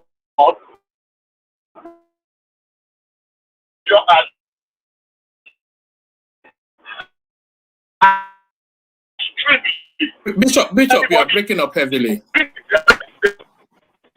Bishop, you are breaking up. It will get better now. It will get better. I'm hearing you. Can you hear me? All right. Carry on. Yeah, we can now. Carry on. If I see the better things, and I just pull over so that my 10 minutes or 15 minutes will be well utilized. So I challenge everybody to look at what are the graduate students in high school in American high school, and what percentage of them are seeking admission into the university in their year of graduation. I challenge everybody. It can never be higher than that of Nigeria. It can never be higher than what you just presented. So if we say 30 million, if we say 30 million, just hold on. This figure you are giving is not right. It's not right. You cannot just be doing that. Let me land. I was hoping to address what you said earlier on about 150 million. A lot of them went into trade. They went into trade. I challenge you. Bring out the fact. The percentage that are going to university or seeking payment. It's my space. Let me finish. I give you space, you can. I challenge you, bring out the fact, the number of students that are leaving high school and the number that are seeking placement in the university. If it is higher than what Janle Koko just presented to us. So the figure that he just presented is a very, very fast man. I don't have the figure. He is what he presented. But if we are to go by what he presented, I don't see where you are criticizing, how you are criticizing that it's so poor. That out of 2.2 million or 2.1 million, 1.6 seek admission, and 600 million get 1.8 seek admission. It is not everybody that gets out of high school that wants to further their education. That is one fact. Some people just want to get to that threshold so that they can be able to fix. I mean, they have gotten enough. Whether they want to go and learn some trade or learn some skills, or that's where they just want to go because they know they don't have the capability or the capacity to further. It's not an offense. It's not an offense. I have said here before, and I still maintain, university education is not a human right. It is not. People started from, students don't need the propaganda. It's a right. It's a right. University education is not a human right. It's not a right. It's a privilege. Every human is not educated. Because that's how you build. That's how you build a society. You don't build a society that Let me finish now. Let me finish. That's my view. That's my thought. And I stand by it. It is a privilege for those that can afford it. It is a privilege. House ownership is not a right. You see, we always come here and just champion when it comes to that country. We want a different. When I want to interject you, will tell me no. So let me finish. Interject you, Bishop, because when you say things that are not, we need to interject you. Let me finish my presentation. Let me finish. Human right, university education is a privilege. Whether you want to skip, you spin it. We have people here that told us then, right here on this platform, you know yourself, that this education loan is a propaganda. It's a what do they call it? That is not going to work. That cannot do it. That is something they call it all manner of names. And when they say, oh, it cannot work, now not that it cannot work. It's no longer a propaganda. It is just that it is useless because it's not going to give everybody people who are they going to pay back. If you cannot pay back, then it's not a must that you go to university. Go and learn mechanics. Go and learn bricklaying. Go and learn whatever. It is beyond sentiment and emotion. It is a fact. So let's deal with fact as fact. University education is good for those that can afford it. And out of those numbers that we were talking about, some of them will go to other vocations, some other institutions of learning. There are several others. It's not only university. So if the one that is being captured is university, we have colleges of education, we have polytechnics, we have technical schools, we have other vocations, some that are not even jammed. I can mention more than 50 institutions in Nigeria that are not recognized by that, and people are feeling it every day. I can mention to you colleges of agriculture in Nigeria. We have more than 30 of them, of colleges of agriculture, both federal and state. We have colleges of forestry. We have colleges of fisheries. We have colleges of animal whatever. There are hundreds of them. So and you have to pass out from secondary school to go to those places. So if you are just counting the ones that are taking them to go to universities and colleges of education and polytechnics, you are only counting maybe about 60%. What happened to those other people? So if you want to apply, you want to use data, let us be factual about our data, not just to be unnecessarily emotional, just to blackmail because you don't know. And it's not every time that people contradict your opinion that is because they are supporting government. No, it's because we just want to apply fact and logic. It is not every time that people contradict and you see them as opponents. Because we can have divergent opinions. It doesn't make the other people look bad. It doesn't make you to counter person at them as if they are less important or they love Nigeria less. It is not. What you presented does not as people used to say. I mean, what man used to say. Go ahead with logic. So that's that on that. And what man can take with you to something else. Okay. Let me take you to the headline on the screen. NNPC public listing within site. So this is Military speaking at an event in Houston. So when NNPC goes public, a lot of people expect it to try and mirror that Saudi Aramco sort of narrative. So is this good news for the Nigerian space? What sort of people will end up owning NNPC? Is this something that we should run to with warm embrace or approach with trepidation? I would rather leave that to experts in economic affairs. It is late in coming. Those are the things that the law specifies, but don't let me waste time about talking. There are people that are not knowledgeable in that area. So just think something that I leave this to the likes of I think Enigmatic and Ulata and the rest to talk about. It's not my fault. And Patrick and all as well. They are the economic people. Okay, let me take you to the space then, Bishop. Our federal government reportedly lists 15 persons, BDCs, as terrorism financiers. So they've identified. I'm going to be very fast on that because I had your readout. And that's not what I want to hear. I want to hear that they have been arrested and they are standing trial. And I agree with you entirely. I don't know what sanction means. It is meaningless. It does not make any sense at all. I want to hear they've been arrested, parade them. They are in court. They are standing trial for so and so offenses. So I think you already answered the question on that one. Because it doesn't make any sense. that they are going to be sanctioned. I was scratching my head. What is the meaning of sanction? So I go with you. I agree with you entirely on that one, please. Let's move very fast. All right. Let me take you to the headline piece. NLC shuts down Labour Party's headquarters, demands Abure's sack. So not only sack, some people would like to see him in handcuffs. But what are you then making then of the seemingly untenable position of the looter of Labour Party? Yeah, it's quite interesting and amazing. I mean, the position, you know, the capitulation I was listening to. Now, let me be very clear. I'm not an Abure's man at all. Everything he's done and he said in the past, you know, is really, really. But these were the same thing that Arabambi and his other people were saying. When I was listening to the Labour man talking earlier today about all the allegations that he was forging this, he was forging that, he was doing this, doing that, I said, okay, but these are the same thing that Arabambi and the lies have been shouting, and people were supporting Abure because Peter Obi supported him.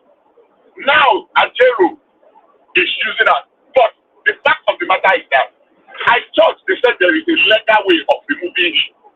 Why is Ajero resorting to this blackmail and twisting whatever tactics? Why don't they go through the legal way? If there's a convention or a court of order, Ajero is Bishop, using Bishop. Yes. What is actually is that they are moving at speed in Labour Party, and it is whoever gets there first. That seems to be what's happening because what Abure has done is he has called a convention to ratify either him as the president, as the chairman, or appoint a new one. But he's doing that outside of the total collectivity of that space. So he's trying to move fast, either to secure his position or put his crony as the new chairman. But the NLC, they are trying to just give him a fast say, so that so it's a game of brinksmanship that is going on there, and it's whoever gets there first. Okay, so that's what we're saying. Let us assume without conceding that Abure has called for the national convention. Who has the power to call for a national convention? Is it all the NWC? If all the NWC agree or agrees with Abure and they have called, has he done anything illegal? These tactics that Ajero is employing by twisting, by blackmailing, by ticketing, is it the right thing? Look, if Ajero has that popularity and he knows that it is Lagos, why don't you, among your people, canvass for his removal? That when we get to the national convention, this is the direction we want you to vote. Let us vote him out. That's a vote of no confidence. In a vote that Abure is not my man, they are twisting.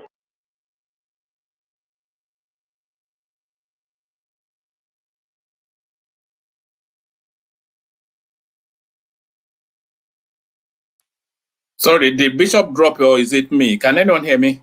He dropped. Yeah, we can hear you, man. He dropped. All right, Bishop. I'm not sure if you can hear us, but we cannot hear you. Bishop is driving for the benefit of the audience. Bishop is driving through the vast terrain. You're back. Okay, carry on. Sorry about that. I don't know. So what I'm saying is this: if actually he has grant to unseat Abure, why don't you use the proper channel? Why using illegality to cure illegality? No court in the land has declared Abure guilty. No court. And if you know that he is the man that has the power to summon or to call for the national conference, and he has done that, why are you using illegality, coercion, blackmail, threat, ticketing? And why are people now supporting that against an Arabami that actually went to court, and his people, and Ababa, that actually went to court? Now they think it is okay to use the instrumentality of coercion and blackmail. We cannot be reprobating and appropriating at the same time. I find it a little bit distasteful and disturbing too, that when illegality tends to support our view, we embrace it with both hands. I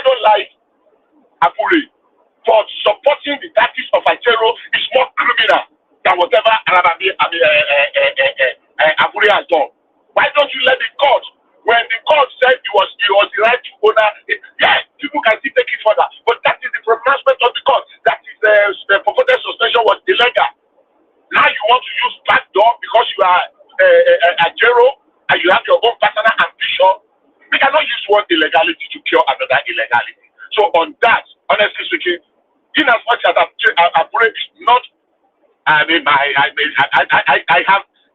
disturbed by some of his activities, but you cannot use illegality, and that's exactly what your friend, what's his name now? It's Adale Koko's friend, Ajero is doing, and it's not right. Let the law take its course. Yes, you can interject.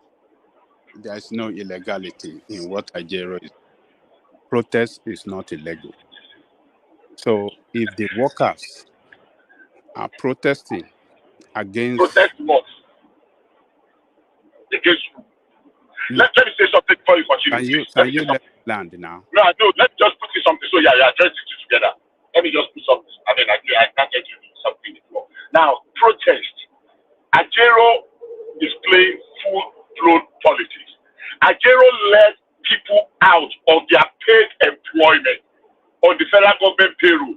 Federal government has no business in what is going on, but people left their lawful job. They left their duty post that they are being paid for to go and picket their party, which is a personal thing, and give government come tomorrow and say those that will not be paid for today, they will be up in arms because they have the instrumentality of cohesion to hold the state to ransom. And you are saying they have the right to? Do they have the right? Do they have anything against the federal government? Is the federal government Labour Party that they are going to picket? It is, well, if we don't see anything wrong with it, I give up on that. But go ahead with your something. Well, as I was telling you, it is not illegal for workers to protest. And what Ajero is doing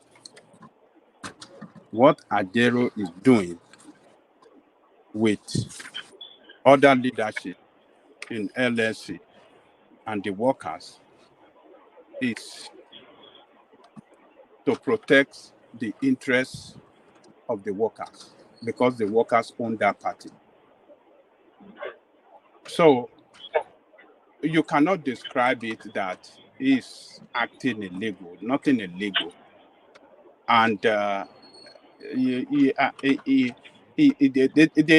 they have seen the way they know what is going on in that party than any outsider. And if they are standing up to fight for the interests of the workers on how their party should be directed, you outsiders saying that is doing something illegal. What is illegal in protest? Protest is never illegal by our constitution. Okay. I got it. So, I don't know what that's fine. Okay. That's fine. Let me. When I take it. All right. I'm here. Let me take you to the headline on the screen. Naira strengthens to 1,400 to the dollar on the parallel market as speculators sell. So this is we're talking about the green shoots of recovery. It's almost phenomenal the way these people are turning the economy. If you look at the state that the economy was met, even when Obasanjo came in, it wasn't as bad as this, and they stole everything there too. But the Buhari administration, they thought they had left the country at death's door.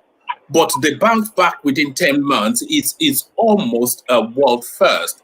So the Naira fights back. They're rising like a phoenix from the ashes of wherever they thought they left it. Naira strengthens to 1,400 to the dollar on the parallel market as speculator starts to sell. So even the people holding the $12, they wave the white flags of surrender. What are you making of this, Bishop? Okay. Thank you very much. I'll quickly say, well done, but it is not yet Uhuru. There's still a lot of work to be done. It's firming up. We want to see it firm better and stabilize. Let there be a convergence between the parallel market. Let's discourage speculation and what do you call this one now?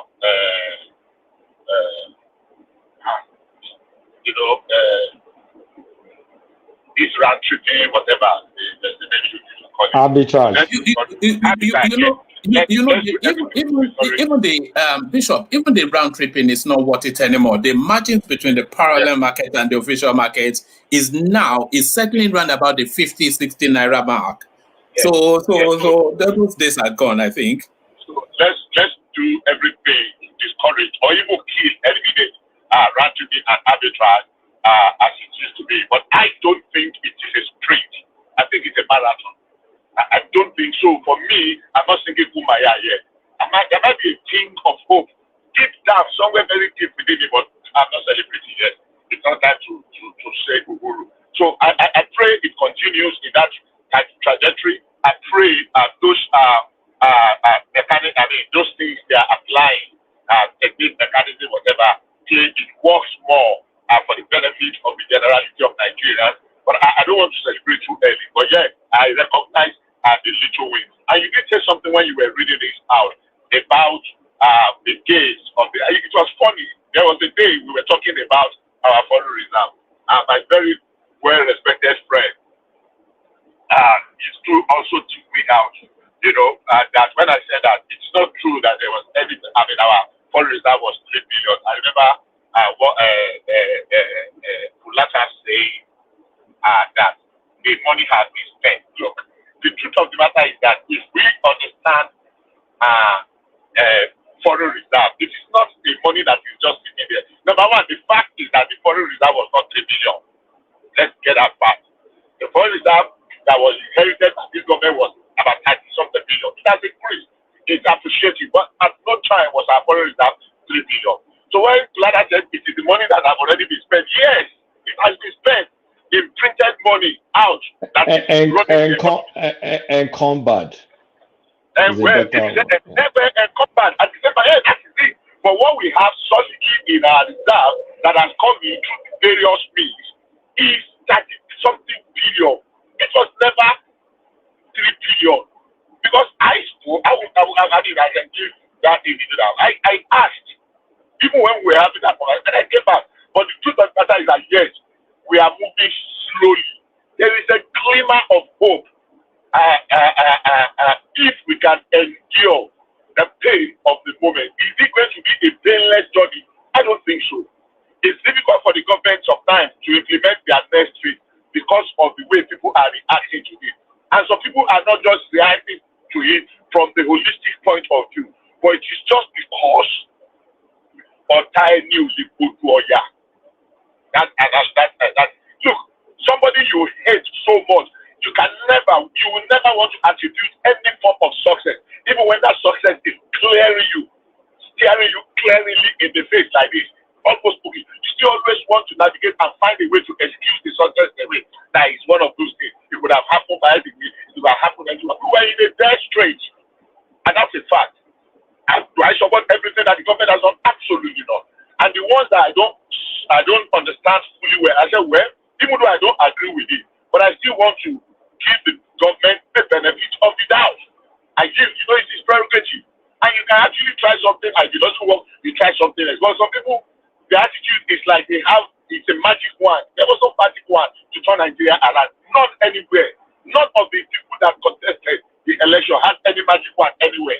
And the worst thing would have been people that are afraid of taking decisions that's going to bring some temporary pain. But we just want to keep patching and patching and patching. It's just a matter of time. It's going to be like a doomsday Armageddon. So for me, yes, it is step. We are moving slowly, gradually, but it is not yet Uhuru, because I don't consider this race to be a sprint. It is rather a marathon. And Elevinuma last, as they used to say, that is the one that are prepared, that has the endurance, that is going to survive this race. But good thing, well done to Kaduso, whatever it is they are doing, let them keep breathing. And it's bringing some real finance. People are coming in.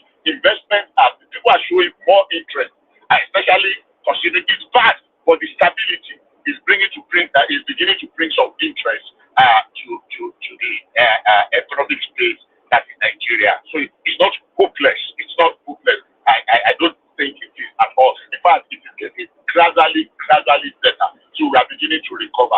Thank you, Woman. All right, brilliant, excellent. So thank you, Bishop. So thank you, Bishop. So we go on from Bishop to Akim, and then from Akim we go to Charles. From Akim we go to Kulata. From Kulata to Charles to Rational Mind. So we do it in that order. But on our way to Akim, let us signpost what is coming up on Sunday. Dupsy, of course, back with a bang last week. It gets even louder this week. The moral maze that she's inviting you to navigate, the moral maze.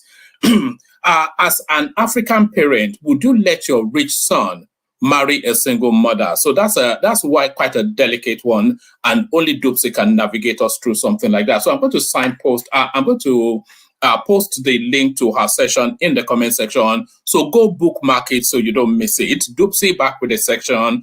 Sunday sermon with Dupsy Baby. So that's the headline piece. And then by popular demand, Dupsy is also going to be speaking about the Folorunsho Alakija divorce. I think certainly the richest African female, one of the richest Black women on the planet.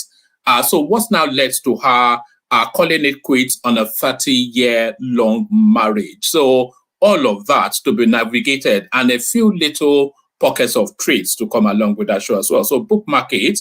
Dupsy on Sunday, salmon with Sunday salmon with Dupsy Baby. So Sunday salmon with Dupsy Baby, but real politics with Akim. Now, Akim, the floor is yours. Thank you very much, one man. Good evening to everybody in the house and to all those in the comment section and our listeners. One more, I'm going to quickly go back to the student loan and the debate we had earlier. Okay, so couple of things. First of all, if you are engaged in a conversation and you kind of hit a cul-de-sac or a dead end, like Angelico would say, sometimes it's good for you to just retrace your step back and kind of align with the position. I'm going to correct some things. One, senior secondary school, 1, 2, 3. Okay, so if you finish secondary school, that is not what gives you automatic admission into the university. There are different ways in which people get admission, not just through JAM. People get admission through the diploma route. People use back then, I don't know if it still exists, the pre-degree route, okay, to get admission into the university. So there are different routes in which you go into, not just through JAM. So if JAM are giving you their own record only, you don't know how many go into the university using the diploma route, and you don't know how many go through or using other means to get access to get admission into the university. And you're talking about the numbers not good enough. If somebody failed their WAEC or failed their NECO, are we supposed to just send them to the university like that anyway? No, Nigeria don't operate those. I'm not even sure if America operate that kind of system. If you don't pass, you go and resit your exams again until you get the right result, and then you can get admission into the university. That is if you want to go to the university. While there will also be some of those people who pass their WAEC, but their parents can't afford to send them to university. Those people will then they will not look to other places, maybe go and learn a trade or learn some handwork or something, or go into trade or business. So this is how the system has been from day one. So the good thing about this student loan now, the new one that is being passed, which I kind of really like a lot, one man, is that just let's look at it this way. Say somebody whose ambition is to become a lawyer. We all know that you cannot go and learn a lawyer from somewhere. You don't learn it. You have to acquire the knowledge from a university. So if your parents cannot afford to send you to a university, that dream of yours is dead at that time. You have to then go and do something else, which is not your passion, which is not something you dreamed of doing. So what this student loan does now is give access to people like that, people who dream of becoming something in life. Maybe you want to become a medical doctor. You're not going to go learn how to be a medical doctor from a workshop or a garage. You have to go to the university. Now, if your parents cannot afford it, as long as you are good enough, you have the brain, you have the capacity within yourself, you can decide to say, okay, I'm going to take access to this loan to equip myself in what I am passionate about, be it either in the medical field or in the law field. Okay, that is the advantage of having a scheme like this loan for people who their parents cannot afford to send them to school, who naturally wanted to pursue their dream. So let's not just say propaganda government, this, that, just because you just want to criticize for criticizing sake. You can say, okay, look, I would prefer them to have free technical college. You can say that, but don't just say this one is not good, this one is propaganda, this is this. No, for me, that is just criticism for criticism's sake. It just didn't hold water. The bill has been it has been worked on. They've worked on, and this version of it, for me, one man, this is a very, very good bill. This is a wonderful bill. The thing is, we now have to monitor it and make sure it is How long was fully it worked on? implemented. How long was it worked on? You're saying it has been worked on like as if it was painstakingly, they went through it and how long did it take them? One week. Is that what No, what you're saying? it was not the Senate, it was not the House of Assembly that worked on the bill. It was the president's. The bill was the bill from the presidency. So they reworked the bill and sent it to the Senate, to the House to pass. So they have the one. They're the one that did the work on it. So they've looked at area where they know that we're going to be problem. Okay, imagine a situation whereby you're asking someone to go and look for a level 15 or whatever level civil servant to sign for you, or a lawyer to sign for you before you can have access to the loan. Imagine a situation whereby they said if your parents are defaulted on loan before, then you will not have access to that same loan. Imagine a situation whereby there was a threshold of 500,000 if your both parents are any combined 500,000 that you didn't have. So all of those things were taken out of it. And then on top of that, it was just for university and polytechnic, but now they've not extended it to places like colleges of education, colleges of nursing, and some other technical vocational education. So this is a good bill. Let us don't just turn around and just criticize it. I'm telling you, one rational mind. There are a lot of young Nigerians today who had dreams to become something in life, because their parents could not afford it. Hakeem, Yeah. it's easy for us to say all these things and want to just gloss over it. You see, it's the way they run a government, the way they run society in Nigeria is not how society is run. I mean, I've gone through training here. I mean, I've seen how government is run. That's not how you run government. If you want to build a society where you see some kind of economic prosperity and some kind of a tweaking in the social order, that's not how the way they are going about it is not how to go about it. America did not just start. Hold on. America today that you people are copying and you like to make reference to. Some people always like to make when it's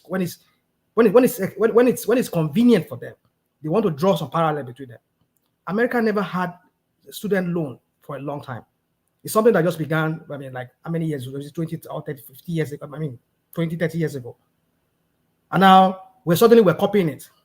They've done the groundwork. They've done the groundwork for that. You want economic prosperity, and you're asking people to pay money to go to college.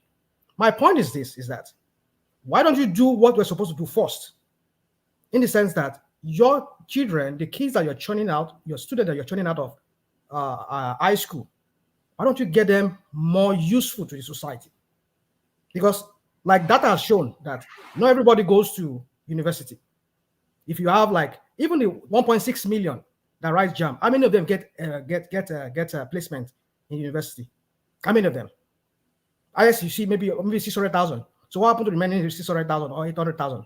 Yeah, but rational mind, the bill has been expanded to sweep those spaces. Non-tertiary, you can access the fundings to fund training in non-tertiary. You don't have to go to university to access the loans. I get it. I yes. Understand. So hold on, Hakeem. What is your gripe? But condense it. Don't give us the you see. Just condense it so we're clear on what you're saying. What I'm saying here is that yes, it's either we revisit this our secondary education, we incorporate some kind of training for these kids, Is there no vocational training as part of the? No, hold on. Is there no vocational training as part of the curriculum? Where is that? Where's the vocational study? Where? In you, I suspect that there is, unless you know the curriculum. It's been years you left school. You left Nigeria. No, I'm asking you. Is there not? I suspect there would be. It's just go. Man, why you saying there's not? They do not. They do not. You don't know. You don't know. Some schools. Some schools does catering. Some school does catering. 2015 I was. Oh, come on. I see. Let me start talking about something I don't want to talk about yet. Now, my point is this: is that they do not. The government schools in Nigeria, the way they run them, even private schools, they prepare you for WAEC. That's what they do. They prepare you for you have to write WAEC, and that's it. And you finish it, you write WAEC. If you pass, you pass. If you don't pass, well, you go and do GC. And then you go and learn tailoring, and you get left freedom. I mean, what's the big deal? Farabale. You don't learn tailoring. There is Introtech, there is home economics, there is technical, there is Introtech, there is technical drawing. There is technical studies in the university and the secondary school. How many of the government school has those teachers? Look, that's a different thing. Why do you keep moving the goalpost, man? They keep saying things that are not really. Look, Rational Man, you can concede in some instances that the policy might. It doesn't take away your distrust of Tinubu now. I'll wait for my own turn. Let me just let him. All right, I came back to you. I was trying to understand what you were saying, but you kept on moving the. Everybody keep interjecting here and there. No. Firstly, you were objecting to the student loan system, which a lot of people, a lot of independent minds will tell you that is probably the best format for it to work in perpetuity. So you're objecting to that. And you're saying technical stuff, but that loan sweeps up people that are going to non-tertiary institutions, and you are saying they should be training them at the secondary school phase, but that is already embedded in the curriculum. But then you are going to the teachers. You are going to the teachers, so you keep on moving the goalpost and you keep on moving the. You keep throwing topics out there. I mean, you keep saying things that are not factually right. Oh, all right. Nigerian space. When you talk about vocational schools are different. I know everybody goes there. So if I'll have the time. I don't want to take it silly. When I'm out, you'll bring this topic again. I will be able to talk to you. Maybe that's the only topic I will talk about, and then I'll bounce. So, man, thank you very much. So you see, Ajali Koko made this claim just now. Rational Mind repeated it without any proof. So JAM is an examination body. Even if 100 million write JAM, if it's only one person that passed JAM, that's the only person that will get admission into the university. So if university admits 600,000 people, it is not everybody that writes JAMs that will pass JAM. The ones that fail, we will not say because we want to have record number having admission. You will now automatically admit people that did not pass JAM into the university. It doesn't work like that. If you write JAM and you fail, you will not be admitted to the university. That is not the fault of the government. It is not the fault of Nigeria. It is the fault of the student who did not prepare well for this or exam. So you cannot hold government responsible for somebody who failed JAM exam. So we cannot say because 1.6 million, 1.5 million wrote JAM and only 600,000 was admitted. You have to understand JAM is an examination body. You have to study hard and write your exam and pass your exam. And then whatever course you want to go and study in the university, every courses have their own cutoff marks, which you must get before you can get admission into those courses.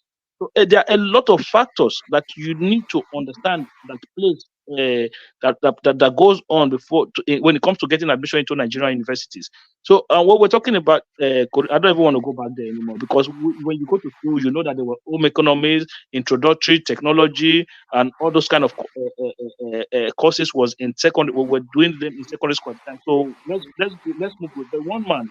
Overall, for me, I think this is a very good bill. I don't understand the fact that we must do one and we must do one. We must not do the other. The countries that have been doing it for years, they had their own issues when they started. So we have our own issues, but the good thing is that we have a foundation now. You cannot build a house on ordinary soil. You have to lay a foundation. So this, for me, is a foundation. So as we go, if it needs correction, we'll correct it along the way. If it needs improving, we'll improve it along the way. But the good thing is that the bill is there now. You know, as a student in Nigeria, if you're in secondary school today, you want to become a lawyer, you don't care whether your parents can afford it or not. You now rely on your own ability as a student to say, okay, if I'm good enough, there's access to university for me to become a lawyer tomorrow. That's all. And if you finish your university, you get a job, you pay back. What is wrong with that? I don't see anything wrong in that. If the state can afford free education, let them do it. But if the state said, look, we cannot afford it now, but this is the thing we can offer the people, let them offer the people what gives them access to higher institution education. So it is still a choice. If you want to do it, you do it. If you don't want to do it, nobody force you to go to the university. That's all. Even if the government make it free education, the one we are talking about, not everybody will still go to the university. There are people who will still not go. So what's the difference? The difference is that people who graduated at the end of the day, they will not have to pay back. That's all. But this is not even an interest loan. You don't pay interest on it. You just pay back whatever you borrow. In most of these cases, the government is still going to lose out because you have to take inflation into consideration when you are paying back this loan. Okay, so all of these things for me, in my own opinion, one man, this is a fantastic way to go. It's a very good bill. Let us start from somewhere. I'm not one of those people who just come and just hammer everything on the government. And when they counter you, say this Agbado people, this Agbado people. Let's push all those things away, man. Thank you very much, man. Let's go to the next one. All right, brilliant.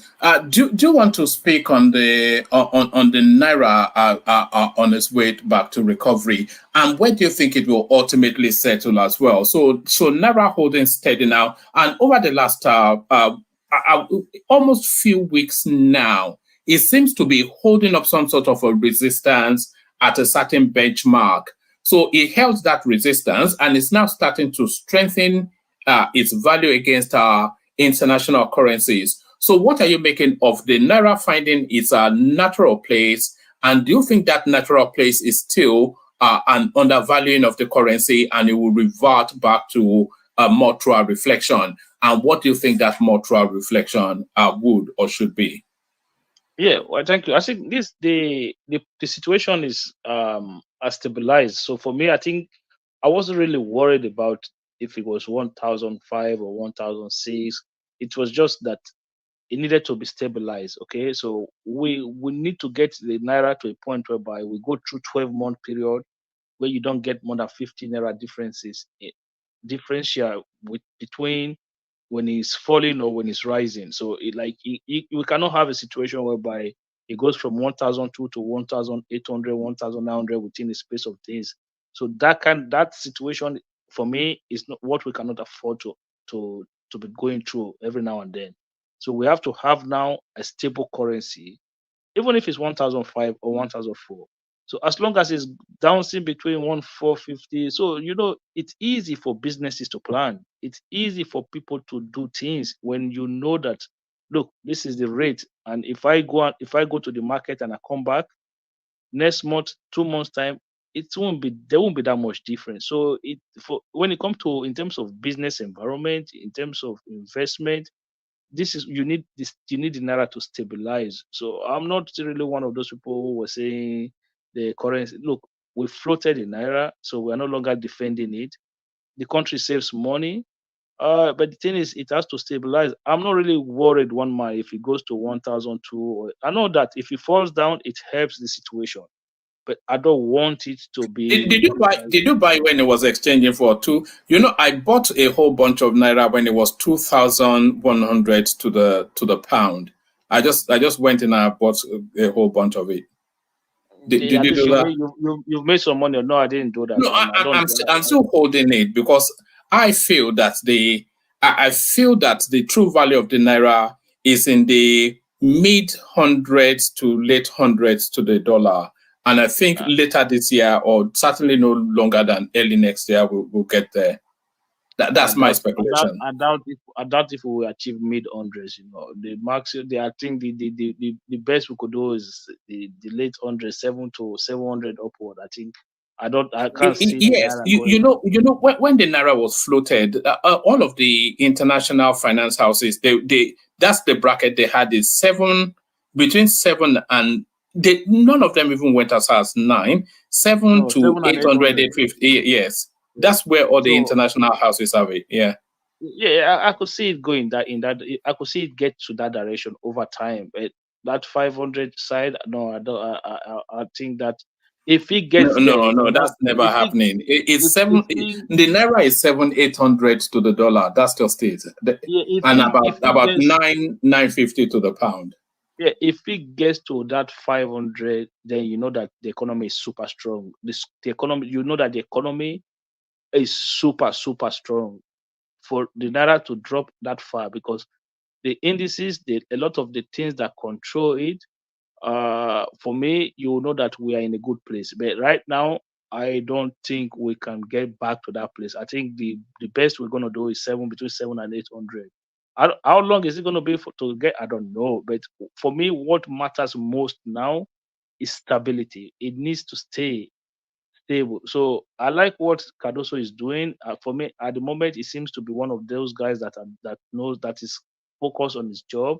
So I think he has kind of pinpointed areas where we had issues, and then he's fighting to tackle those issues.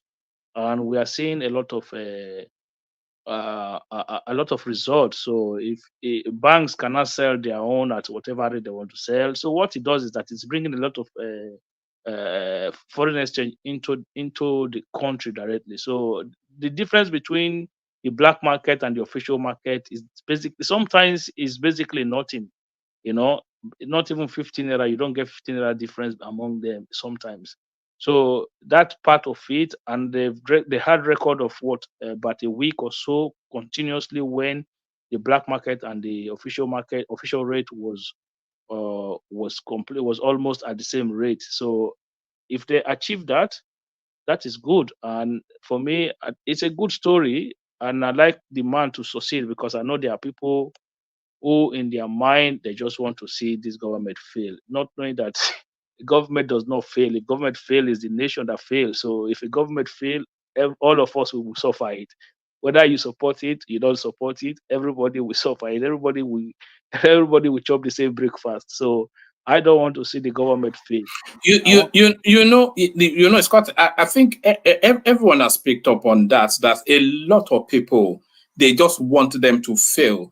And somebody was asking a question or making a comment in the comment section a few sessions ago, and it really struck me. And the person was saying it gets to something where your hatred for the president is greater than your love for your country. That just seems to capture, you know, what seems to be going on. They hate this guy so much that they want the country to collapse. Yeah, but that is the problem. You see, I was listening to a platform where a lady was making submission, and she was saying, "Oh, my God is alive. My God, if my God is not alive, Tinubu would have been doing well, because my God know that he stole the election. That is why he is failing woefully. My God knows." I was like, "What the hell are you talking about? What do you mean, your God? Why did your God allow him to steal the election in the first place if you're not stupid?" You know, like, it doesn't make sense. One man, look, the election is gone. It doesn't matter whether you like the man, you don't like it. We have a country to protect now. So forget about who is the government. If they do wrong, criticize them. But don't just come and say you want the whole thing broken down, you want the whole thing to come down. No, it doesn't work like that. If it come down, But do you agree? But do you agree that even if they really wanted the whole country to burn down because they're upset about the election results, the state of the country doesn't have to do with whatever they want. The state of the country has to do with the inability of APC as a party to actually put this country together. They could hope anything, they could hope for the best and everything. The box too comes down to what the government does in terms of its policies and its actions. So whether they hope or whether they don't like him or whatever, the state of the country is as a result of the inefficiencies of the government, not of the will or the anger or the negative thoughts of maybe obedience or whatever people against Tinubu. That's the truth. They can hope all they want, but really the state of the country lies with Tinubu's government's inability or APC's inability to actually make this country a functional one. You're correct. You're correct. You're correct with that submission. So it's still up to, but it's still up to the government of the day to do what's right. But what I am saying in essence is that when the government don't do good, like look, it's not a problem. Everybody criticize the government. We criticize the government. There's nothing wrong with that. But if you see anything that you feel like, okay, this makes sense, don't look. You don't have to bend your back to look for error, so that you just want to criticize the government for criticism's sake. Look, if they do The something, problem. The real reason why Nigerians are like this. Look, you see, Nigeria is founded on the basis of hope. We're looking at religion. It's just this, like even religion itself has even failed Nigerians. You understand? There really isn't anything to hope for. The last struggle for every Nigeria is pray for Nigeria. Nigeria will get better. But apparently, this praying, bringing government, electing government, democracy, everything has just been going downhill. So you can't blame Nigerians if they're like, there's nothing positive to think about. Religion is not helping. The political ruling class is not helping. The country is just going downhill. What are they? Nothing works now. You can't blame them for being hopeless. okay. Look, the government just passed a student loan bill that they feel like, okay, they have to rework it to bring it back again. They've passed a better version, right? In my opinion, this is a good bill. So if somebody come to me and say, look, this is a good bill, but I have to see how they implement the bill. That's, for me, makes sense. That's a good position to hold. Even if you don't like the government, look, yes, this is a good bill, but I need to see how they're going to implement this bill. If they're going to implement it the right way, even myself, I want to see how they're going to implement it. So that, for me, is a good position to hold. But first of all, acknowledge that, okay, yes, this is right, this is good. Let's make sure Yeah, they don't yeah, do it. no. People will acknowledge that, but the problem with Nigeria is that our policies. The problem we always have is that they're always good on paper. If you look at trader money, whatever, they're always good on paper. But when it comes to the implementation and the transparency, at the end of the day, that's when you hear student loan of 60 billion, 20 billion was used for student loan, 40 billion is missing, or one. You understand how it works. Yeah, that It's is just what that the that is people why I just say don't. we cannot come out and hold them accountable in that area. Okay, The we last see time, how they How many have you organize. the other ones the restored? last time, the last How time many a, have you a held whole them senator accountable? wanted to hold the Senate chamber accountable for budget padding, what happened? There's no Yeah. that thing works. See, that's why people are hopeless. The day you try to hold them accountable, they will throw you under the bus. Look, Nothing it is works. That's not. why people are just hopeless. That is the mentality of failure. So I don't believe in that. I believe so. People who believe that nothing works is that they've given up. They've surrendered already. So You're for talking me, like a typical for me, motivational speaker. yeah, for me, I've not given up. So I believe that good things can That's still good. come out of that country. A lot of us, one man, a lot of us now, we are looking for way to resettle back home, to put things on. Look, whether you like it or not, one man, it doesn't matter how you see it. It get to certain age, this cold weather is no longer good for your body. You have to look for warm weather somewhere. Okay, so what are you going to do? But that's the Your thing. idea, One your man will idea go is to for us. Mexico. There's Mexico just around the corner. One man will just go Oh there during the no. winter and Mexico, take a okay, tan. it's not around the corner from you mean Spain. Spain is around the corner from me, but not Punta Mexico Cana, is around the corner. Yeah, you Yeah, can yeah. you can consider Spain, but let's be honest with ourselves. You get to a certain look. This is the this You, it you, is this you, kind you of know, mentality. I've been thinking about Nigeria, but now I'm actually thinking about Africa widely. That is there some safe African country that you can close your door and go to bed without having to worry. Yeah, Rwanda one now. man. Rwanda is there. You live in the Yes, UK, one man, because right? we don't It is this necessarily this have to kind go of to Nigeria now. You just want a black African country or even a Caribbean island. Why yeah not? yeah yeah, one man. You see, it is this kind of mentality. You live in the UK. That's why you see some elderly age men in that country. Oh, you see there from one party power shop to one from one bookie shop to another bookie shop. It's because they at their time they did not see anything good in that country. Why their mate was investing back home.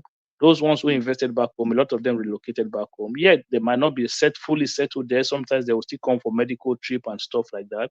But they at the beginning they made up their mind that look, I'm going to invest back home and I'm going to relocate when I get to certain age. But you see this other one, they will still be tying themselves up like some wounded, like some injury, tie themselves up because of the cold weather, and then moving from one booking shop to another booking shop because of this kind of mentality. And I don't want to be. I don't want to think like this. But brother, look, it is not all gloom and doom. All of us, we have to come together. Whatever it is that is not good, we call it out. Whatever it is that is good, look, there's not a lot of the time we debate issues on this platform, and before you know it, the government will take the position that we have debated on this platform. So why can't we use the platform for good? You know, Akim, I think I'm going to register myself as Kulata's agent and be sending invoices to via Aso Rock, you know, because there are so many things that is said here that you then see. We are going to get to a topic in a moment, which has been mentioned endlessly on this platform, but it looks as though the implementation now coming here. There was a day I was here. Bishop was talking about the Oronsai report. I was here. Bishop was talking about, I would like to see them implement Oronsai report. Within 2 days after that night, the Tinubu is going to implement the Oronsai report. Like what? Are they watching one man show or what? What's going on here? You know, and that was not the first time. Have they implemented it? They said how many weeks did they say 1 month? Did they say 7 weeks or 12 weeks? They said 6 weeks. They said 6 weeks.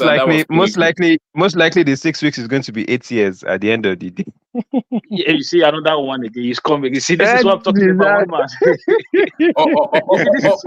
This is what I'm talking about. It's all negative. Right. Negative. Look, let us put ideas on this platform. If they are going to be stealing it, let them be stealing it. Okay. But they started now. We are already doing it. That's what we do. They're already signing batch by batch. They're already merging little by little. Exactly. Let us put ideas on this platform. If they want to be stealing, let them be stealing. The committee is doing investigation. You say they're margin. And you people. No, I think rational mind. You should know that we will not just cook something now.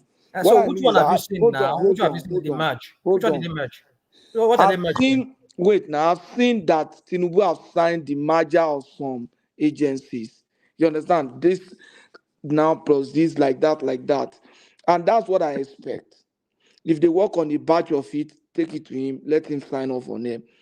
Because if they do it at once, it will shock the system now. You and I know. It will shock the system. So let him be doing it. Okay, NYC, National Agency, let him sign off. I think he has signed off. I'll look it up now. I've seen where they say he has signed off on some agency merger and other stuff. So it's good now. Let me tell you. You see, how can you sign up for something when you already have a committee? Wait now. You see what we're talking about here. Hold on. When they say hold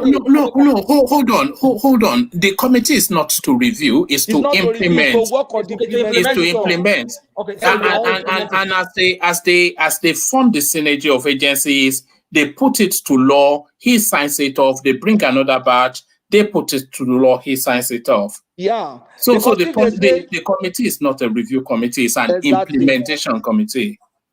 And you know, if they say, let us finish working on everything, and you sign up, maybe another 3 years, they won't finish it. Then the next government will put it aside again. So let it continue running as it is.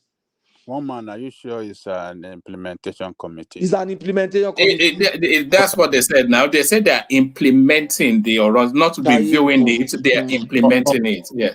Hold on, let's take a look of it.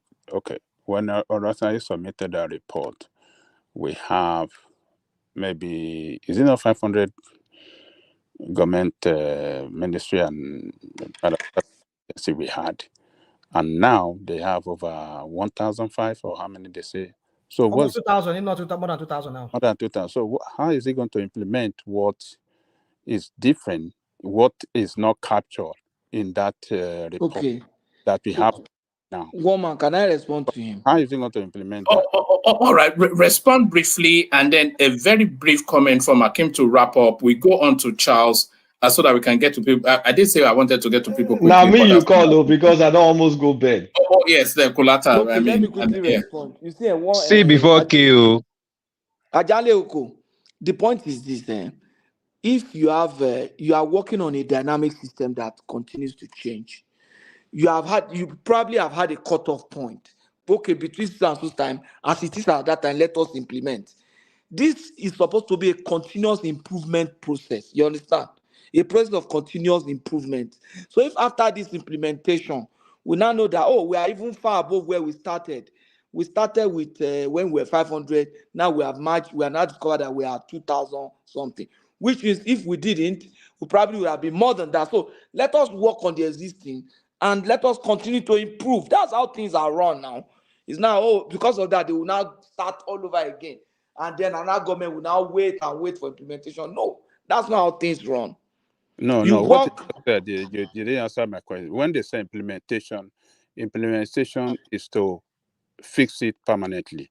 No, wait So, now. The hold implementation is to on, implement hold what on. was recommended, not to fix permanently. Yeah. Implementation means is to implement what Implement was what is recommended. recommended. But what I'm telling you is that what is recommended now, what we have on the ground now, is far enough more than what was Yeah, recommended. but Ajan Lekoko, what Patrick is saying to you is that what they've already identified, they'll fix that, and then what is remaining, they'll address it. So that's just it. That's amount to nothing. That amount to nothing. It means no, it doesn't amount to nothing. Or otherwise, they'll do a whole raft of other review for another 2-3 years. Right, another government will come in, put it on the shelves, and then. So what you are saying is that a Rosalie report will be implemented. Then Yes. that will give what is left on the ground, which I mean, that means that in the future we have to set up another commission that will now look into what we have on the ground now and recommend again. So it's going to be a continuous process. Is that what you guys? That's why it's a process of continuous improvement now. In your agency or wherever you have work, don't you have such process where you have to keep continuing? Because even if you don't have more agencies, the dynamics of civil service is changing. The environment is changing. We have social media. So you have to keep reviewing the thing so that it will continue to improve. The problem of civil service is that we don't improve. They still run papers. They still run all those things. There has to be structure for continuous improvement to have a dynamic civil service. Thank you, Womba. All right, The improvement it doesn't stop with Orosai report. It is continuous. It's going to still be continuous. That's if they want to. It has to be continuous. So I think you're right. So one man, in terms of the progress of the Naira, I welcome the development. I hope that it continue to find the right its right place.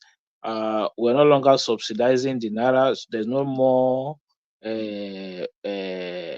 rent seeking on when it comes to the exchange rate. So for me, it's a good development. I hope it gets better. So that's my position on that. And there was a topic I wanted to discuss. No, let me move on to Kolata just to manage the time. I'll still loop around, but yes, I want to get to people quicker. So thank you, Akim. Stay steady. I'll look back to you in a moment. Kolata, you're up next. The headline on the screen: NMPC public listing is within sight. So this is Mele Carey speaking in Houston, Texas. Well, we need it. It's about time. But when is the timeline? Did they say anything about timeline? It said within 3 years. That's what I caught, within 3 years. So it will be within this administration. That one is coming now. Within 3 years. The timeline is within Orasaya's reports. That's 6 weeks. This one is 3 years. Well, it's good if we eventually do it, because that will be the straw that finally breaks the back of corruption in NMPC. Because if we're going to have do what? Sorry to do what? To go public. Oh, okay. They'll list NMPC like any other company. Because if you go public, there are more stringent financial reporting standards. And so there will be increased transparency and accountability. And that means NMPC is for profit only, for shareholders only. and those shareholders has to be open to the public. It's not like the way you have Ministry of Finance holdings or whatever they call it that they're currently doing now. That's some shady nonsense. But in this case, if they bring it outside, we will be able to like get capital because we'll get all sorts of investors, including foreign investors, buying shares, and we'll be able to fund a lot of our investment and not rely too much on some technical partner or someone that wants to invest from China or whatever. NNPC will have the financial muscle to invest, and the investment has to be profitable. So we may not be having situations where Buhari was searching for oil all over the north. Where is that? What even happened to that, by the way? All those oil fields they said they found. Niger, They just go stay to load money now. Did they not find oil in Bauchi or not? This they found oil, but nobody's talking about how they're going to drill it. So it's something we need because that's one opaque area in the country. That's one of the biggest looting areas in the country. Outside of CBN is NNPC. So, but that 3 years, well, let's be realistic. They need to set a lot of things right. So because they just can't go and list. But I do hope that oil is still like maintaining relevance at that time. It does look like it's going to maintain relevance because I think the electric vehicle heat has died down. I mean, the first mover advantage, people that wanted to buy have bought. It's just for the like of someone like me that are old school that will just be looking at the thing from a distance. Like I would never ever. I don't even think I will sit in one to. I don't want anything to do with it. It's just ridiculous. I sat in one. It's like sitting in a laptop. It's like a toy. I sat in a Tesla. I've ridden Teslas before from Uber, but I've never driven one. I don't want to drive one. Not now, at least. But so that has cooled off. Electric vehicles has kind of cooled off. I mean, companies are dialing down their investments. It's not like it's not growing like that because everybody that wants to buy are bought. So that's why it's not growing like that. What are you talking about? It's not going like that. Said the most recent news that came out this month. You know how many companies have changed their fleets into. And do you know how many companies are dialing down? They're dialing back on investment. Where is the evidence? They're dialing back. Where is that? Okay, I'll send the evidence to one man. Only 30.3 or 30.1% of cars on American soil are electric. Amazon. Do you know how many electric trucks? I'm saying the percentage of vehicles on American roads that are electric. I'm not saying whether it's in what space of amount of time compared I am not saying state. I'm saying in America. It's not my figure. That's an improvement. That's one man. You can show him the link I just sent. Okay, maybe he will understand. My point is this. Bishop, I'm not countering. Let me look for a better one, sir. So I'm not countering what you're saying. What I'm saying is that compared to how the electric vehicle started to now, there's been a great improvement in the number of people who are buying them, who are using them, compared to like say 10 years ago. That's what we're saying about. That's what we're talking about. So in about 10 years more time from now, you can imagine that number will go up again. So I don't know what this figure people are talking about that that dialing back or whatever you're talking about. Oh, okay. Let me quickly.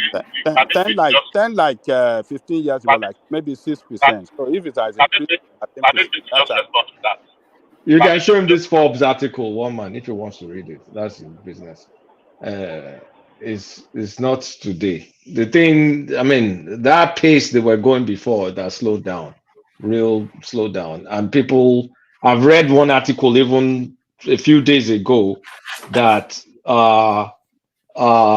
companies are dialing back on their plans to release electric vehicles. So it's not on fire like that anymore. No. So, what is responsible to that? That is what you should tell us. What is responsible? Because it's just like any new product. Some people will rush to buy it. Those are what do they call them? What's the name of this?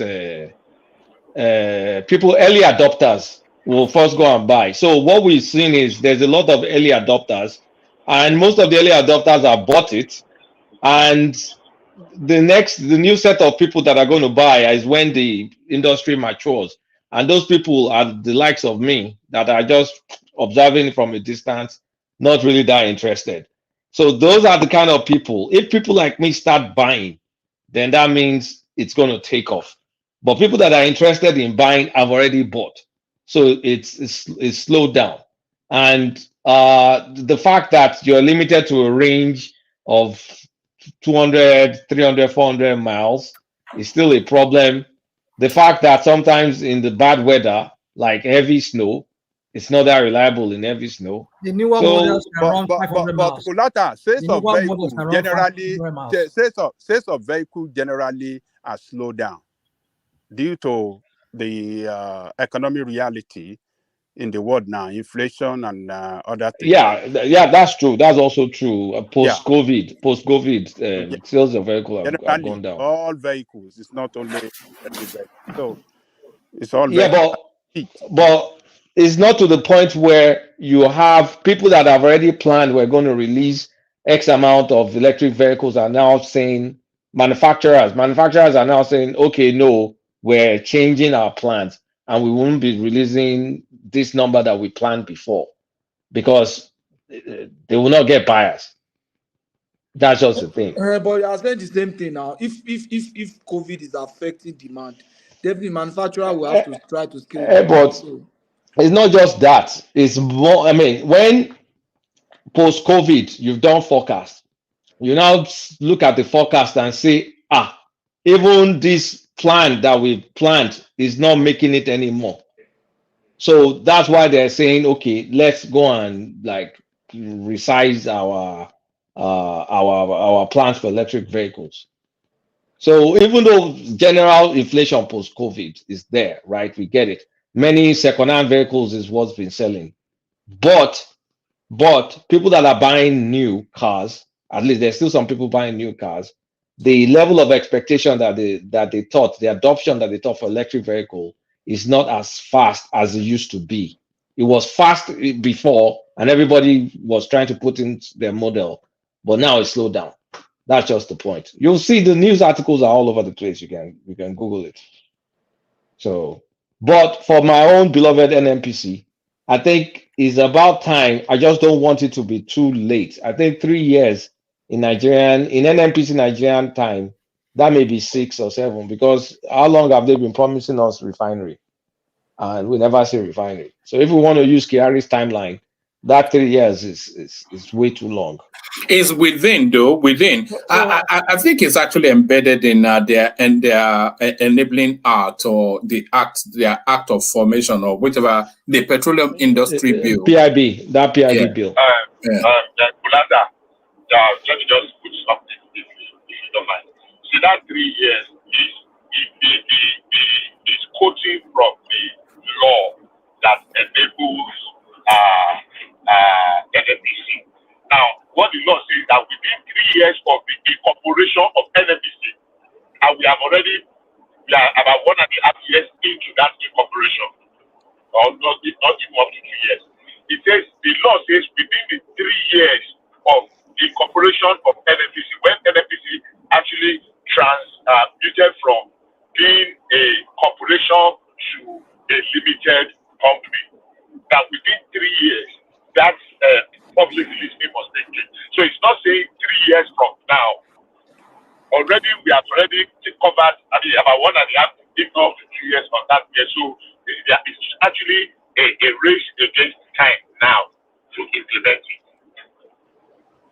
it. Did he say 3 years from, maybe the law says 3 years from incorporation, but did he himself say that? If the law says that binds, and I think what Bishop said is broadly right. I know what Bishop said. I understand what he said. But where I may need to read it again. But how I understood it was that he said the law says that within after 3 years of it turning into a limited liability company, it can list. It didn't say it must list. That's my understanding. Can list. It's conditional. Yes, so it can. Yeah. So they're not mandated by that 3 years now. So the law opens that window after 3 years rather than compels it. Yeah. So there's no compulsion. They don't have to do it. That's why I'm saying that 3 years may not. I mean, it may be coming. Anyway, we pray for. I think they will want to do it. You know why? Why? People like Kyari and some political interests now wants to establish their grip on that body. Kyari will want to do it in his tenure so that he can at least have a grip too, personal. All of them want to own an NPC now. So what are we talking about? They will do it. Because would that be better than what they're chopping right now? Yeah, at least it will be more permanent. And they will own Nigeria now. It will be more permanent. I don't see Kyari will do it within his tenure, within his term. And I don't see Kyari still be the MD after 3 or 4 years. So he will want to do it. You will see. Where is he getting money that's going to use to buy shares? All these people in power now, they want to do it. Yeah, Tinubu may want to do it now because then he can put his family there for. And now, all of them. A rational mind will be crying. Nigeria is in a soup, actually. Look, let's not lie. That is okay. Isn't that how Daewoo company in South Korea? Like there are a bunch of criminals before now. And yeah. Even LG should become Daewoo now. It should become South Korea. I'm sorry, and Samsung, the Samsung company. Come on. You see, this is what we're saying. You will come here and you will use some kind of Is it the wrong example? Is it the wrong one? Sometimes it's just I don't. Now let me ask you a question. Is it wrong? I wanted to ask you a question. So, are you planning to buy a stake in NNPC? Is that what you're trying to do? Me. You're so excited about it. It won't be. No, I'm happy for my country now. I'm not a Nigerian like that anymore now. I don't even invest in Nigeria anymore. I don't put my money in Nigeria anything anymore. Apart from I want to build something. I want to help I want to show me Pepe now. Of course, I want to show me Pepe. I don't do. So now you are here and you are promoting that same country now, right? It's my country now. Why would I promote it? It's the best. But you're telling other people to come and go and invest there, right? Because it's not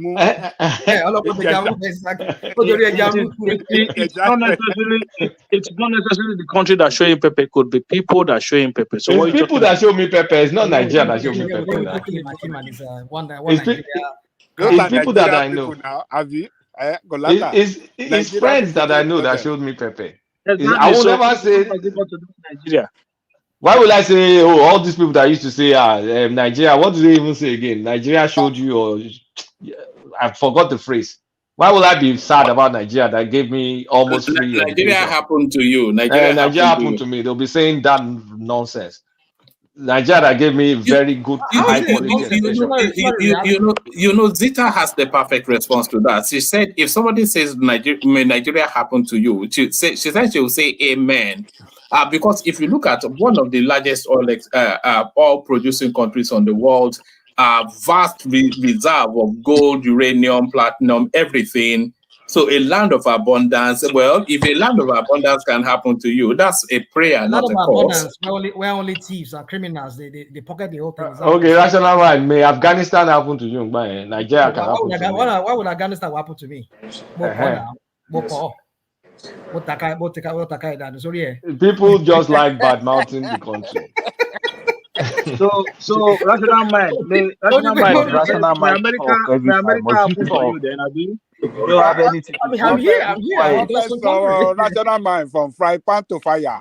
Nigeria to Afghanistan. Oh my goodness. You guys will not be proud of your country. Honestly, I'm tired of Nigeria. Don't give me this bull. Don't give me this bull crap of. I'm not proud of Nigeria. I mean, I'm not proud of it in the hands of the criminals that are there. That's what I'm saying. Who is the criminal? The criminals that are there. The one in Asura. Rational mind. It's not the government that make you a Nigerian. Okay. It's not the government that make you to be a Nigerian. Government will be. But rational mind. Would you have prepared the other criminals? You are a Nigerian by birth. Okay, So? that is your ancestral land. Just because somebody is at the and helm then of government, allow the country to be overrun by criminals. You're not supposed to. Rational mind is in pain. Would you have preferred the other criminals? Rational mind is in pain. He prefers Peter Obi criminalism than Tinubu criminalism. All right, Kolata. Okay, let's continue. Sorry. Go to another topic. Let me take you. Let me take you to another space, but I'll give you two topics that very similar, so we can straddle the both. Now, Naira strengthens to 1,400 to the dollar on the parallel market as speculators sell. So, it's really the parallel market will probably be a true picture of just the strength or lack thereof of that currency, but that currency continues to strengthen. CBN clears remaining valid FX backlog as external reserve rise by it's now 34 billion now. So those two spaces similar, Kulata. Wait, so if it's 1,400 in the parallel market, how much is it in the official market? I think there's about a 40 Naira difference. So is it 1,300 or something? I don't think so. I never saw any rate like that. Yes, that was in the readout. I think I saw that. But carry on. I'll fish it out. Yeah. Okay. But no, I mean, officially is 1,430. In the black market is 1,600, between 1,600 and 1,550. Officially is 1,460. But it has improved though. Yesterday it's gone down. It's gone down. Yeah, it was 1,480. It's 1,480. As of today, black market. I'm looking at it now. It's 1,600 to 1,550. No, that's that's obedient. Black market. That's you be looking at black market online. That's obedient black market. Our Charles, our enemies of Nigeria. I'm looking at Remitly or whatever I used to send money. It's 1,429. 1,000 for the official rate economy. now. They'll give you official rate. Official rate is 1,430. Yeah, that's what I'm saying. Even black market, if you go on X, yeah, you see Naira metric 1,480. Man, it's gone down though, because 2 weeks ago I sent money. I sent it at 161, and now it's 140 something. So even our dollars lost value. This is what I'm saying. Euros as of today was 1,570. Like the thing there. Wow. That means we abroad we're losing money in here now. Of course, because if you had sent money home 2 weeks ago, by now you would have made how much on top of it? So Kulata, what should we abroad be doing? Should we be fasting and praying for the Naira to devalue or increase now? No. I'll tell you what you should be doing. You should be buying now because it's still going to strengthen. That Naira that by next week it will reach 2,000 now. You can see. Let me ask one more question. Who is patriotic now? You that is, you are buying it. You're gloating in the debt of the Naira. You want the Naira to fall so that you can buy more, right? One man is actually loading for the progress of the Naira. No, one man is actually buying for the progress of the Naira, not for it to die. It's the opposite. He's buying Naira. He's buying Naira. Buying Naira. He's improving the foreign reserve. That makes me a foreign investor, That makes me a foreign investor. You're a portfolio investor now. That's true. So okay, to the topic. Cardoso, I mean, there must be a thing to this Binance, right?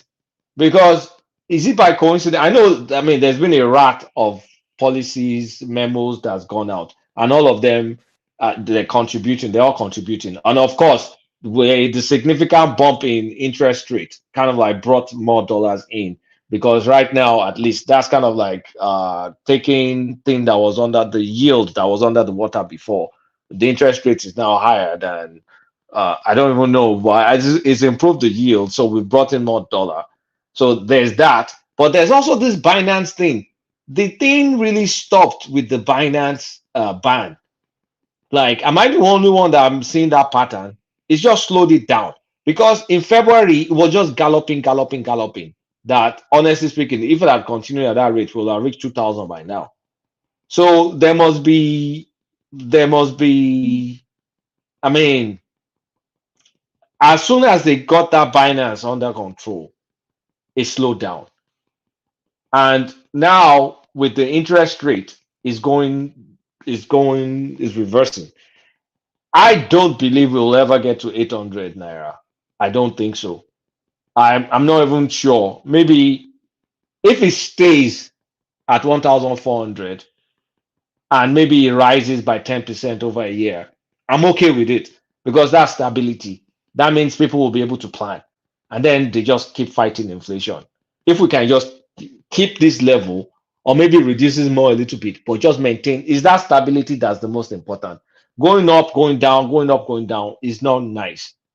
Because right now, what about the people that have look at somebody that Ekene went to import at the 1,600 or 1,700, but now look at the price now. So what is he supposed to do with his goods? They won't be able to lower the price immediately now. It takes some time. That's even if they adjust it. So I just want stability over gaining value or losing too much value. Just keep it stable. So we can predict, we can plan. People, I mean, when you if you go and get LPO from somewhere, you know that okay, your calculations will be correct if the goods come in 6 weeks. It's not by the time the goods come, you've already lost money. So I do pray for Cardoso. They're doing another MPC meeting very, very soon. I don't even know why it's back to back. They should just continue to use all the tools possible to control inflation. Our inflation is too high, but I know what we're seeing in terms of inflation reported, that's the February number. February was wild. I think it will start going down now. I mean, I think we may see some improvement, even though inflation is a lagging indicator, but we'll start seeing some improvement in this March. And I just pray it keeps going down.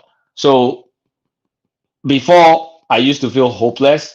Now I think there's light. You can see that faint of light at the end of the tunnel, but there's still a lot of work to do, and there's a lot of people that needs to get fired. And I think Tinubu is reading our memo because, like 2 days ago or so, they were talking about firing people. I don't know if one man read it. I wasn't here like 2 days ago. No, they fired the whole raft of in the CBN. I think not CBN though. I'm talking about ministries, ministers, and all that stuff.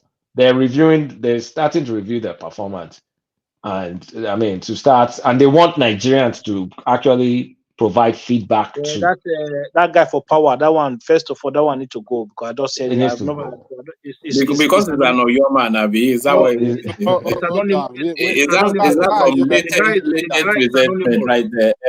Why are you recommending that the guy in fire in energy should be fired? What is no, that portfolio is too big for him now. The portfolio is too big for him. It's not too big for him. Look, that guy should be in somewhere like communication. The guy is more interested in being governor.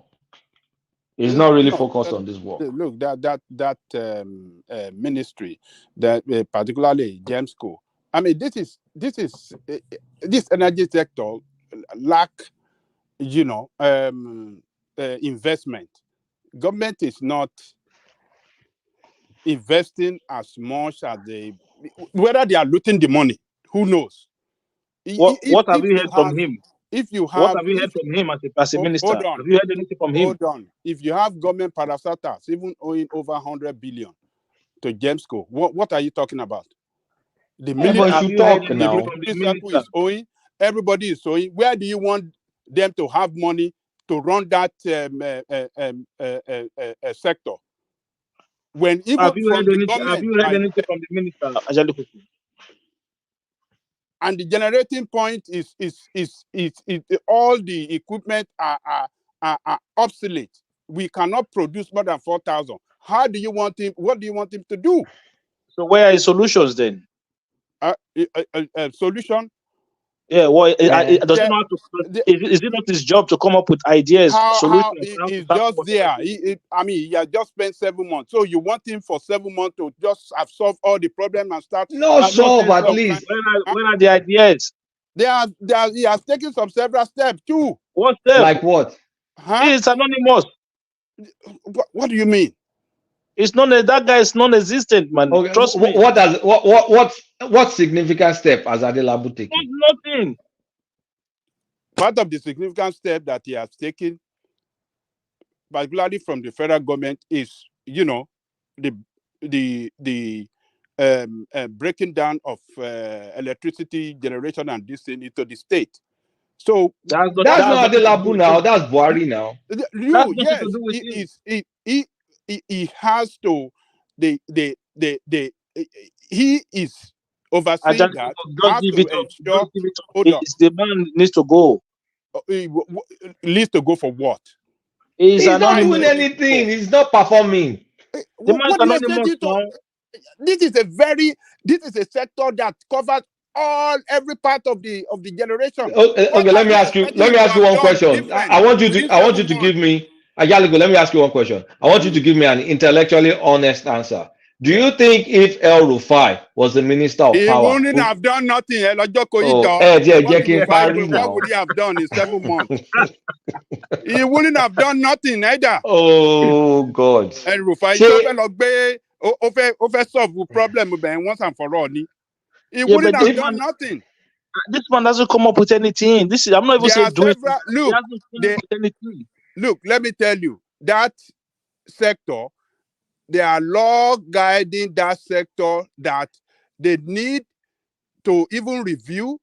There are contracts guiding that sector that they need to review and rewrite so that investment can come in. The way it is now, it is a lopsided agreement and technical companies that are given that space to manage that are not that. Look, the law. So what's his job? The law that is guiding that sector is not good. It's a corrupt law.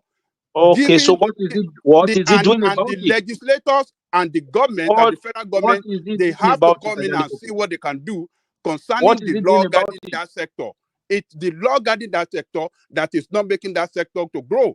That is not, Okay, so what law is he proposing to repeal? Have you heard him propose to repeal any law? You don't know what he's doing with the legislature, what they are doing. Yeah, that's your point. That's the problem. If we don't know what he's doing, he's not doing anything. If the president knows that he's not accountable to you. Why not? He's accountable to me. Accountable to you. He's our minister now. It's accountable to the president. No, it's accountable to me. They have to rewrite that law. So where's his proposal? Where's his proposal? It's not accountable to me. I pay his salary, You don't pay no shishi. We taxpayers. No, on a serious note, he needs to go with your taxes in Ireland. Where are you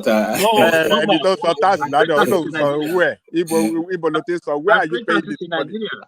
I pay that guy's but more seriously, he needs to go. The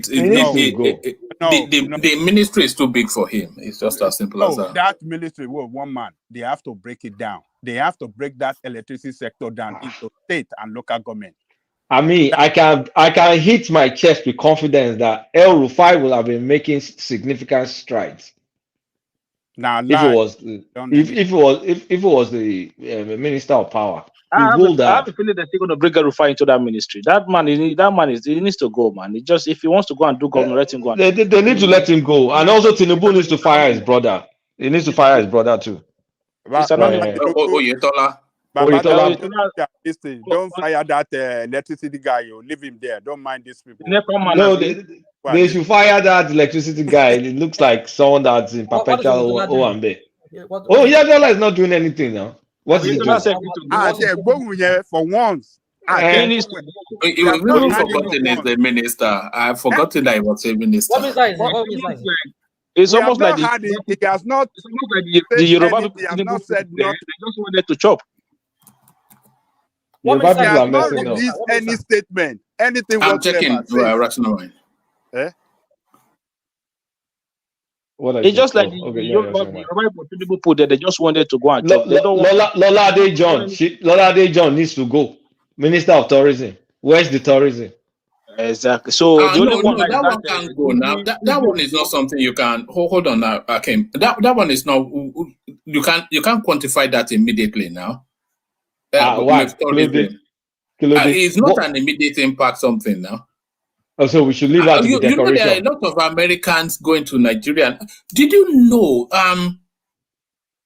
I was reading this from Reno Mokri. Did you know that there are actually white Americans going on medical tourism to Lagos? Eh? Because they are not there. You want to trigger national mind. According to Reno, I don't know about that one though. Which kind of medical tourism with generator? They can go to Mexico now. Why would they go to Nigeria?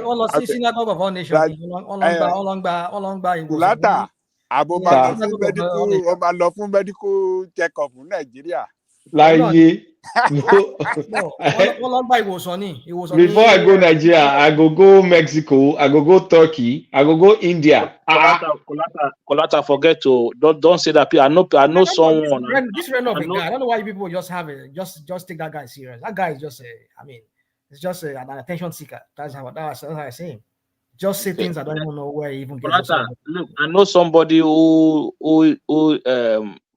they were struggling for a child, and they went to Nigeria for operation. Like last year, the woman gave birth to triplets. So people still travel home to Nigeria for some medical facility because it's cheaper, and you can actually have. There you go. It's cheaper. That's what you said. It's cheaper. Rational mind. Marine and blue economy. That's I mean, no wonder when I even had the name Marine and Blue, I know what about on the fair cold here. Uncle J. Rational mind. I don't call J. In your dreams, Marine you see people going J. What kind of a stupid ministry name? What kind of that guy? That IT guy it's only the IT guy at Tujojo that is doing any work. The rest of what about Mahi and Wike? Are they not working? Mahi is doing fantastically well. Wike. What about Wike? Is Wike not working? Wike is in Abuja. The Abuja matter no concern me. Why are you guys saying that Mahi has done fine? How many roads has he built? At least they started Lagos to Calabar Road. How many roads has he built in 9 months? Which Calabar Road? Lagos to Calabar Road. At least Tinubu and Chagrin have started building the road. Benita Road is they're not doing that kind of. They will just say it and say they want to do it. I mean, what rational mind. Rational mind. Benita Road is being done. It's being constructed as we are speaking now with concrete. You see what we're talking about. Rational mind. Let me ask you a question before you lament. Don't you believe that Chagrin and Tinubu will build that road? Until I see don't you believe it? No, I'm not believing it. Exactly. Until I see it. The combination tells you they will build that road. That combination tells you that road now. They will build that road because most of them that did Lagos Atlantic, they will build it. Eco Atlantic, sorry, I said Lagos Atlantic. Especially Chagrin and corruption, they are 5 or 6. They will build it now, but they will make money. That's the thing. Yeah, of course, that's what I'm saying. Those people, they will build that road, but the thing is, they're talking about PPP on that road. It is PPP now, of course now. So about battle gate. Yes. So everybody just on everybody in that country called Nigeria. Hold on, Akim, just slow it down a bit. Do they not toll where you are, Rational Mind? I don't have toll in my area here. No, in your country. In your country. Do they not toll? He lives in the wilderness, literally. But at least I can't because of toll America. Let me say this to you. The only one place they toll is an island. If you want to cross into the island, so I don't know. I don't want to mention, but that's the only place they toll. Is it Bering Strait? Is it Bering Strait? Yeah, California, Oregon, and Washington. And sometimes I go Alaska. So I mean, if I'm going to these three states, the only place is when I have to go to that island. That's only when I have to pay toll. I don't have any business going to the island. Yeah, but they don't toll every road in Nigeria as well. Do they? Come on. Do you know what that route is? That's the most viable route in the whole of that country. That's or Benin or to Aba to the east. That's the most viable route. How can you say you want to tow it? But that's not what they're building. Rational mind. They're building Lagos to Ondo. Is that a PPP they said they were going to do with that road? No, let me That describe road, it. they want to build a separate They super want to build highway. a Atlantic coastal highway. The way we have Pacific, yeah. So it's going to be on the coast. Okay, so that Lagos was the PPP, Abby, and they will abandon the down road, right? It's PPP now. So that they will now abandon the main Benin expressway that goes to east, right? And people, you can have two. Did they not just fix that one with Sukuk money under Fashola? Because I think yes. For a fix what? Which one under Fashola? The Benin or something. No, they fixed it now. Now, I mean, you can look on Lagos State. They did. I drove on that road about. It's not Sukuk. I don't know what you're talking about. Nothing concerning Lagos State with that. It is that is talking about Fashola when he was Minister of Roads, not Lagos State. When he was Minister of Works and Housing. Some part of it, but not all of them. You see, that's what we're talking about. That's the propaganda we're talking about. That about APC. They will give this illusion of we fix. How many kilometers is Fashola? I drove on that road though. To Ibadan. To Ondo. Right? Yeah, to Ondo. What part there? Did you go through Ore? Yeah, but it's not all. It's not all that. It's not all the section of that road that was bad. Hold on now. You said went through. So that Benin, that Shagamu access to Ore, to a Motosho area there. How was it? I can't recall. This was 4 years ago. Perfect. From Shagam to Ore. Perfect. Perfect. I say perfect. Yes. Perfect. Go and check it. When was the last time you traveled to Nigeria? When was the last time you traveled to Nigeria? The rational mind, the road is good. I have family members that apply that route every day. They're telling me that it's perfect. What is perfect there? Yeah, I'm telling you that road is perfect. From Lagos to Shagam now you drive 20 minutes. Back then it was just that it was that Ore to Lagos part of it that was bad. Jonathan did that Benito Ore. That part of it was like very, very good. From Benito Ore was super good. So, but it was when you leave Ore towards Lagos, then you start seeing very, very bad spots. So I don't know if that's the part Fashola fixed when he was when he was a minister. But if these guys are saying that part of it is good now, so I think that is it. I've not used that. That is talking. Where was it? Where was it? You were in Nigeria. You were there talking. Where you? I mean, you are Ganiu. Ibalo, Nigeria. You are telling me the other day. You said you were in UK. Now you are in Nigeria, right? Yes. I didn't say I'm in Nigeria right now. No. And so you applied that route. I was in Nigeria last year. Yes. 20 minutes from Lagos to Shagam. How you these APC people? You are very hard to believe because I know you come here just to see out some kind of a narrative. You see, people on ground. Do you want it's just a pity for you? Don't go down that way. We've not gone down that. No, because you never believe. You never believe anything that is true. You never believe when you tell him the right thing, he will still say something else. What's the right thing you're saying? What's the right I'm telling you that from Lagos to Shagam, I fly 20 minutes now. Now, and you're saying APC, yes, and you're saying APC. What does that mean? Because I when are you going to have confidence on the matter? That's what I'm saying. That's why I say you're APC. No, now it's hold on, Ganu. It's giving you his own. He said last year his lived experience. He said he experienced it. It's this guy here. What's his name? Our guy from I've forgotten his name. Hakim. No, our Igbo friend here. What's his name? Ekene. What's wrong with me tonight? I mean, I think I need to get leave. So Ekene said he drove. He said he drove. Yeah, so, confirmation bias, right? No, I'll let him confirm. Ekene is obedient now. What's he going to tell you?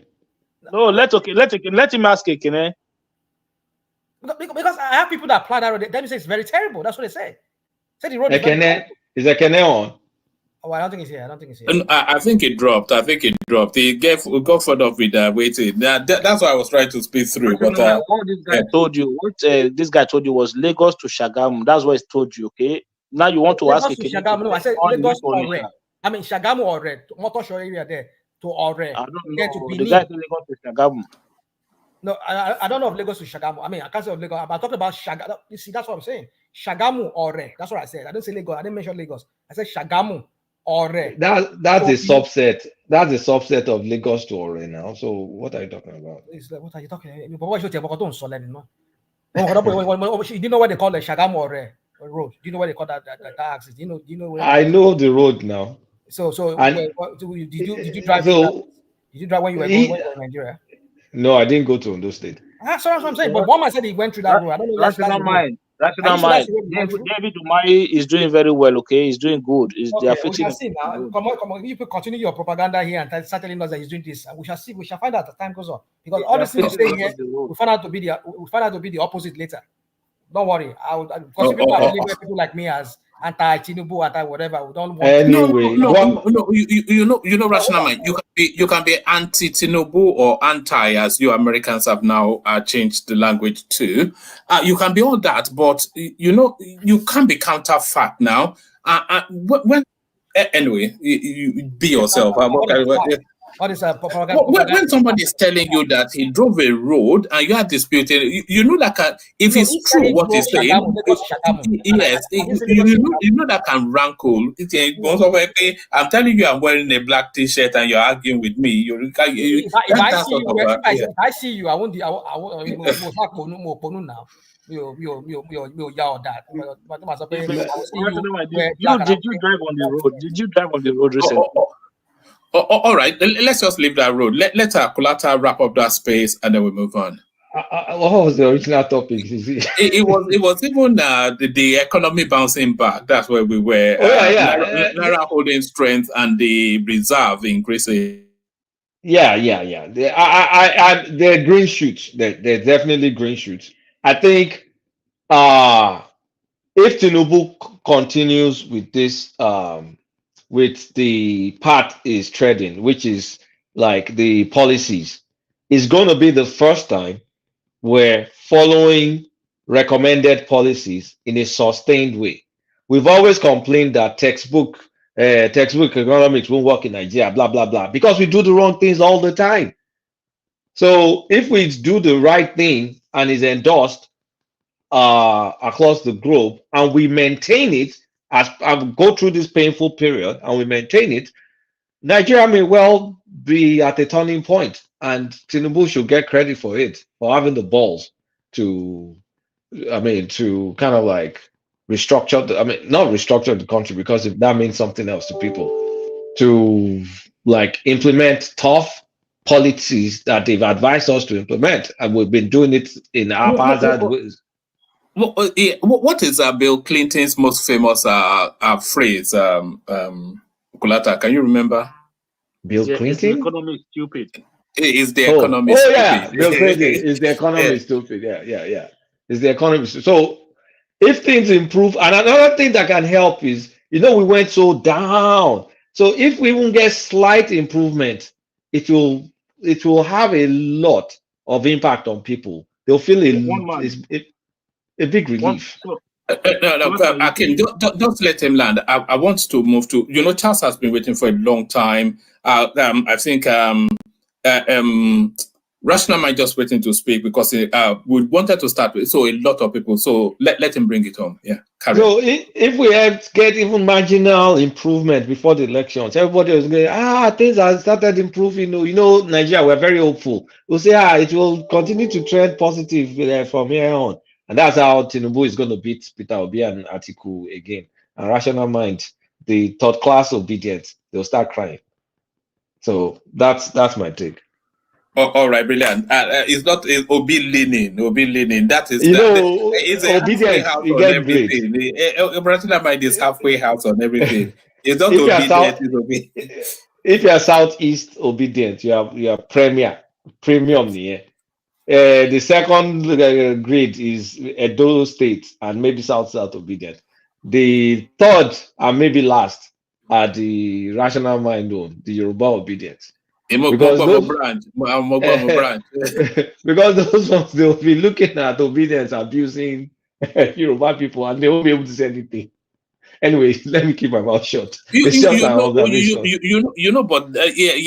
think we've all seen that on. And you are sitting there taking it.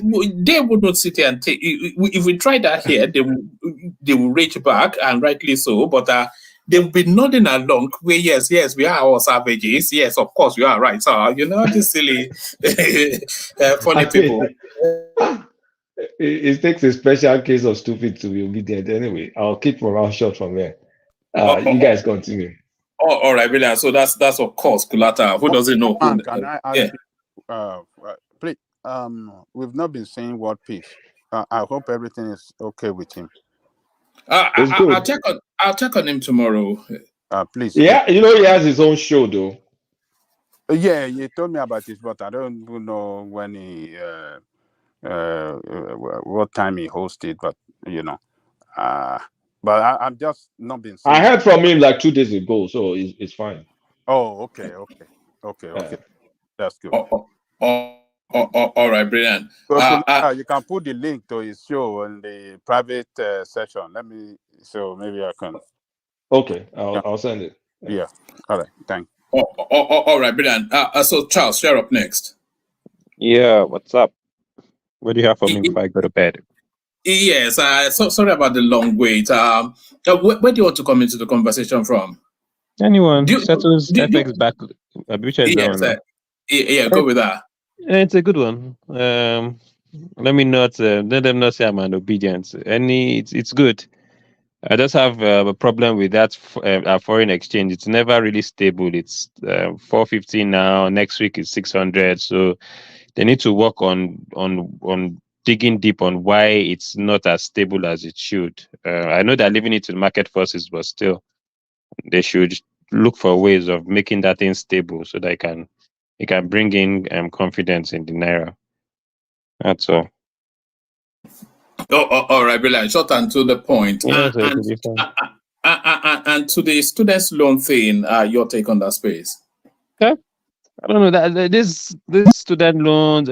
It's never transparent. It's a good gesture, but the problem I have with Nigeria is that it's never transparent. It's always wishy-washy. Also, I have a problem with administering the loan to polytechnics. It's good though that they should go all around, but they need to convert. There's no point of giving polytechnics loan for their education when at the end of the day, when they get their degrees, they don't find jobs because most of the jobs will be looking for university holders and not polytechnic holders. So I think they should also look for ways of converting all polytechnics and all those other institutions to, I don't know, whether universities or something.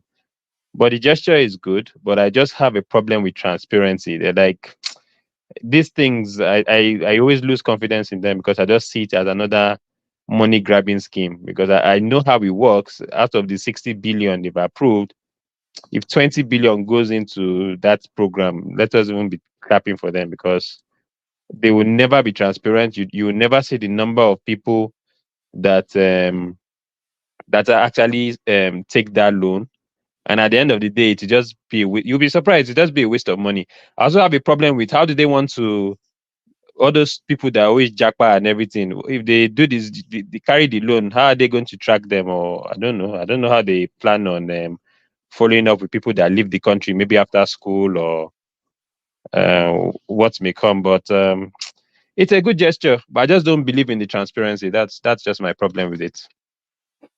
All right. Talking about transparency, the goings on in Labour Party is many and everything. None of them transparent. I don't even know who is this thing is so confused. Who is the Abure one? Is it the one that they beat up? No. That's a papa.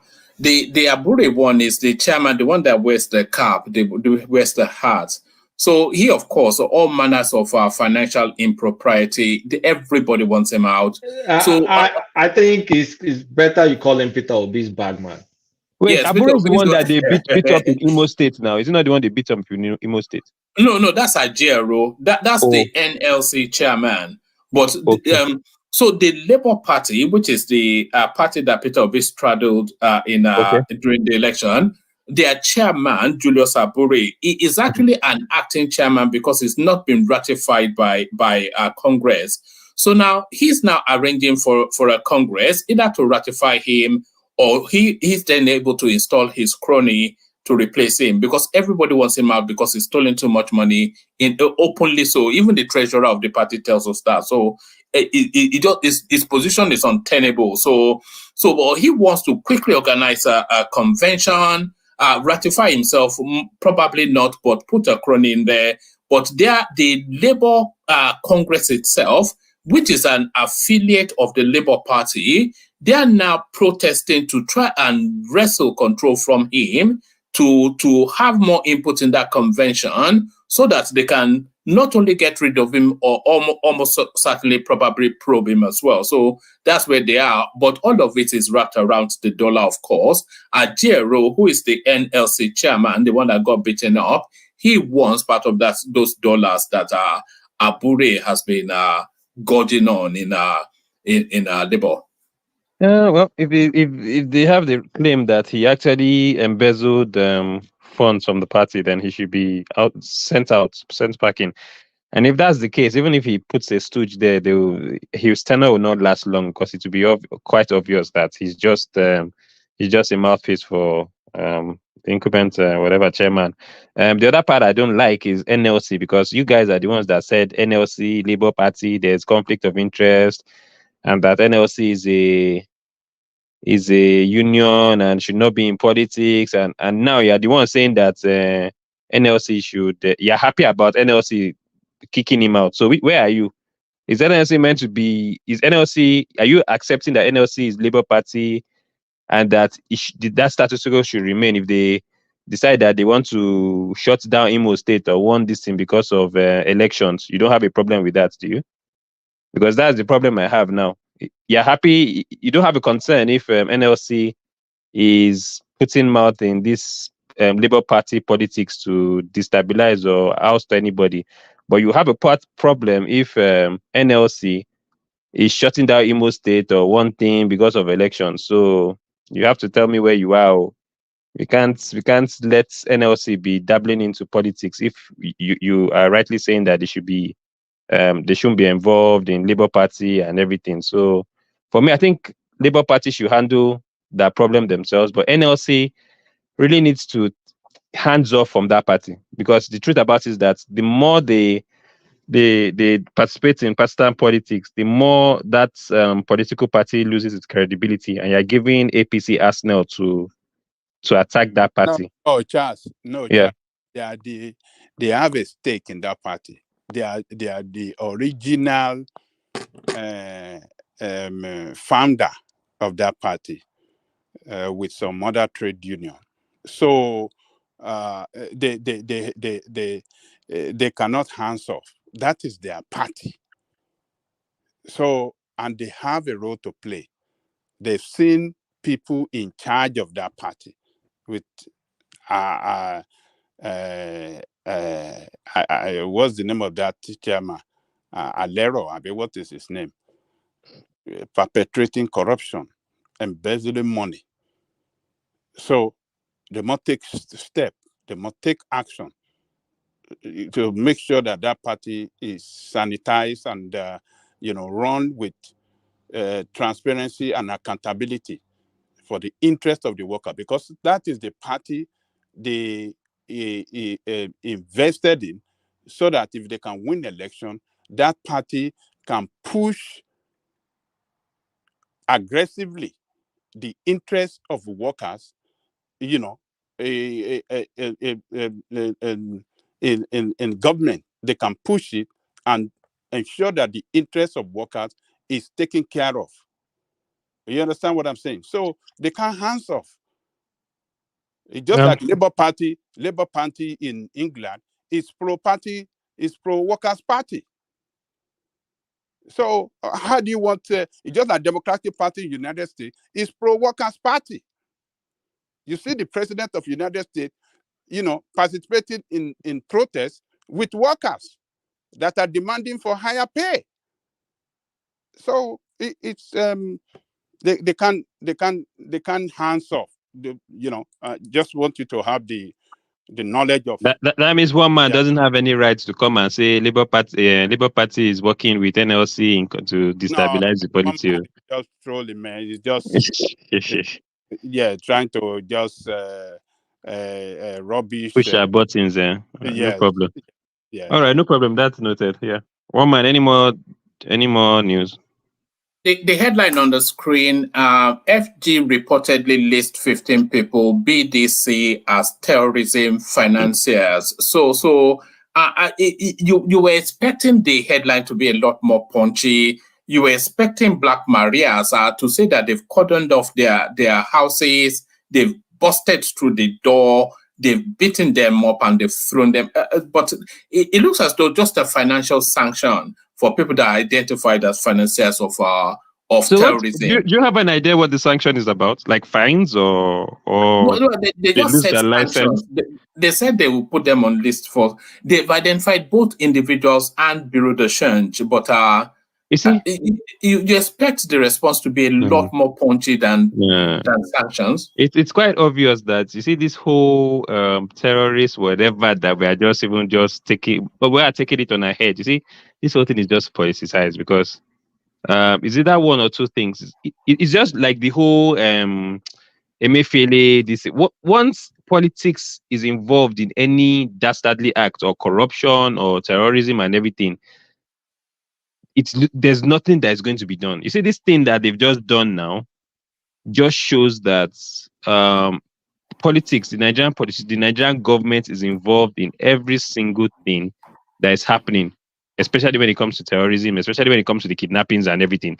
They cannot even say otherwise because I don't understand how, unless there's a difference, maybe the Nigerian government sees terrorists or sponsors of terrorists as, I don't know, because even armed robbers or people that are still in the market are even treated worse than these guys. So is it that the Nigerian government does not even take the terrorist thing seriously, or they have a different definition of what terrorism is all about? Because, in all honesty, this just shows that these guys are not even serious. It's just the same way. Do you guys remember the negotiator that they caught? That one terrorist negotiator that they caught in 2022, back in Kaduna. Then it was the one. Is that Mamu? Was it? That's the guy. That's the first name that's there. They that's Mamu to call Mamu. They arrested him in Egypt or something. So I don't know why they're not like it's like they're treating these people with kids' glove and waiting for them to go. Daily Trust. I think they said it's a journalist with Daily Trust. He's a journalist, but he's a financier. Anyway. Look, Nigeria is just a, you know what? Just when it comes to it's just a hopeless case. Like I've said it. It's just a smoke screen. I don't know what they're trying to. They didn't even need to publish this. This is just a waste of time. They should just do whatever they want to do. We don't need to see this because this only makes people angry. These are people that have ended lives, destroyed villages, destroyed livelihoods, and you're giving them. I don't understand. You're giving this. You give sanctions to business organizations like fines and stuff like that. These guys don't even know what they're doing. I think the Nigerian government definitely does not know what terrorism is all about. And they don't really think terrorism is a big deal in Nigeria for some reason. I don't know, because for them to be giving sanctions, so it's just like giving them fines. Okay, a slap on the wrist, don't do that again. Yeah, go back. They will do the act. It sends a poor message to all these kidnappers and stuff. It just shows that this government, I beg, you can do no wrong in their eyes. No, it's a sad case, but that's where we are. When we say these people are just they're just clueless, and if it were to be the Igbo matter now, they will talk about. They would have done Operation Python dance. They would have talked about the Igbos and everything. But if it's these people from those another part of Nigeria that are just known for this acts of terrorism and sponsoring it, they just kind of like they just buckle under the. It begs the question. Just make you ask a question like, what is wrong? What is wrong with these Agbado people? I mean, the Yoruba people from the southwest that are just afraid of calling these people out for the crap that they do. The other time we hear one that was threatening what's his name? Remi Tinubu, and they could not even the way they were raging on the Igbos or whatever they do here. We can't even see them, any of them, go and rage on any of them. You see, you kind of wonder what is wrong. What is it with this Tinubu Yoruba people that are not? I was going to even ask a question. Nnamdi Kanu that is in prison, is he a financer of terrorism, or he's just because I don't know if financiers of terrorism have been caught and you're giving them sanctions, and Nnamdi Kanu is what is Nnamdi Kanu's own? What is his crime, sir? It's kind of asking about this double standard. It's because you see, the thing is this: we know what it is. It's because they know that election is coming. But Nnamdi Kanu will be a terrorist himself now, not even a financier, but a terrorist. So what's the Is he difference? not? You finance it, you perpetrate the act itself. What's the are they not supposed to be behind that? It would be. It was already won. Yeah. You see why? You see how you people come here and justify. National mind is Mamu should be arrested. All of them. Jump all of bail. them behind bars. And you people are here talking and you want to justify anything. You see what we're talking about? You people cannot call out this your northern the terrorists that are there, financing terrorists. You never call them out. Yeah, we'll call everybody people that are your neighbors in the south that are doing business, living side by side with you. They've been doing business with you. That's only when you'll be having but rational mind, I think you are not fair with that comment. What am I not fair about? Okay, when Buhari was there, how we are very how do I say, is it vicious, or how do I say, I mean, we are very tough in our criticism of the way he was managing the security of that country on this platform. We call him out. We said a lot of things against him, that he was supporting the terrorists. He was sponsoring Ruga. He was, we are very critical of him here. So you can't say that we are not, standing. Not you. I'm not talking about you. The Agbado people, they know themselves. Those Agbado people. No, everybody, including. I was even going to ask whatever happened to the unknown gunmen? Why haven't they found the sponsors of those ones? Is it because they are government sponsored? Because that thing has just died down. Like what happened? Like those guys that were all rampant and everything. So those guys, they never found anything. There was no investigation or anything about them. Eh? No, they'll be killing some of them. They'll be arresting some of them as well. So has any of them been linked to Kanu that is in jail? Because they said there is one. They're linked to Simon Ekpa. That one, Seth. We are not even hearing that one again, Seth. They're linked to Simon Ekpa. I've been monitoring the news cycle since Nnamdi Kanu had his day in court to see how Simon Ekpa is responding, but we've not heard anything from him yet. Because that one pretty much disowned him in his little outburst in court. So what's in because he calls himself a disciple of Nnamdi Kanu, but Nnamdi Kanu says he has no. Yeah. So what what is that is outburst in court was quite irritating. I'm Igbo, but the guy is now kind of assuming this spiritual leader, like untouchable God or some sorts. Like I don't know what happens with where you go. Remember when they said I am Nnamdi Kanu? Well, maybe he was reminding himself of his own name. Maybe they've traumatized him so much. When you go to DSS John, DSS happened to him. The guy has lost his marbles there. But you didn't get what he was trying to do there. What was that? We know what he's trying to do. He's trying to say, "Set me free. I'll work for you." Abi, he has repented. No. That's not what he was doing. What he was trying to do there is to show to his supporters, who's in charge, that look, I am still strong. I'm not backing down. And I can take control of the situation if I'm released. That is what he's saying.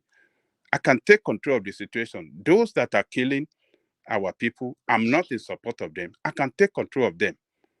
And because, look, we are all human beings. Even his lawyers and everything, I believe they are telling him what is going on, the killing and in his name.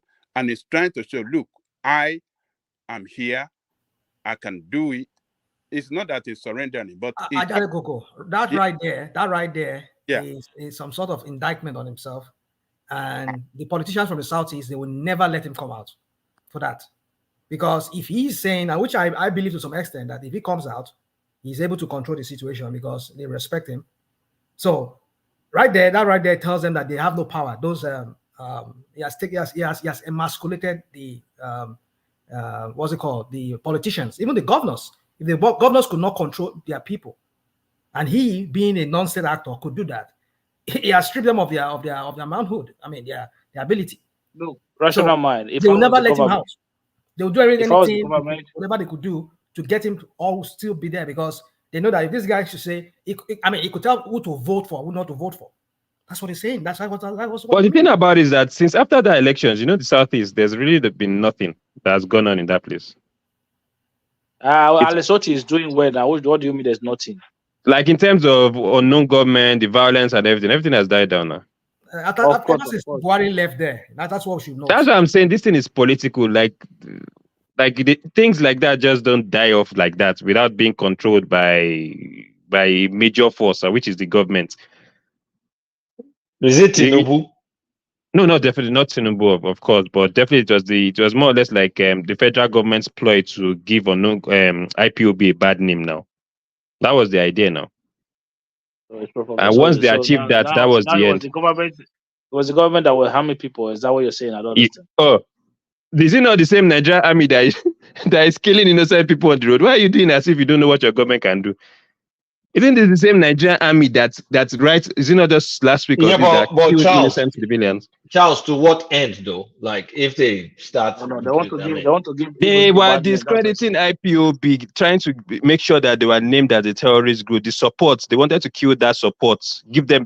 It's like that. What's all that stuff? Giving a dog a bad name. It was the government that declared Monday sit at home. It was the government that was enforcing sit at home. So. Well, there's nothing wrong with sit at home as long as there's no violence now. What's wrong with sit at home? They were beating kids. It was the government that was enforcing it. You see, you people talk like you don't know what government is capable of doing. Some governments are capable of doing. Some government are capable of doing. Wait, rational mind. No, you believe that as well. It was the government that was enforcing sit at home. I believe. It was actually the government also contributed to the non-falling of rain in the southeast. I know the governor, the particular governor that did that one, so that rain should not fall. And they also contributed to the erosion that is ravaging the south. That's Soludo. You people are just deceiving yourself. You obviously know what your government can do. But sometimes let's get serious. Are we not serious? People, wait. We're not. If you are beginning to say some of these things, okay, I'll ask you a question. They are the silliest of jokes. I mean, somebody said that.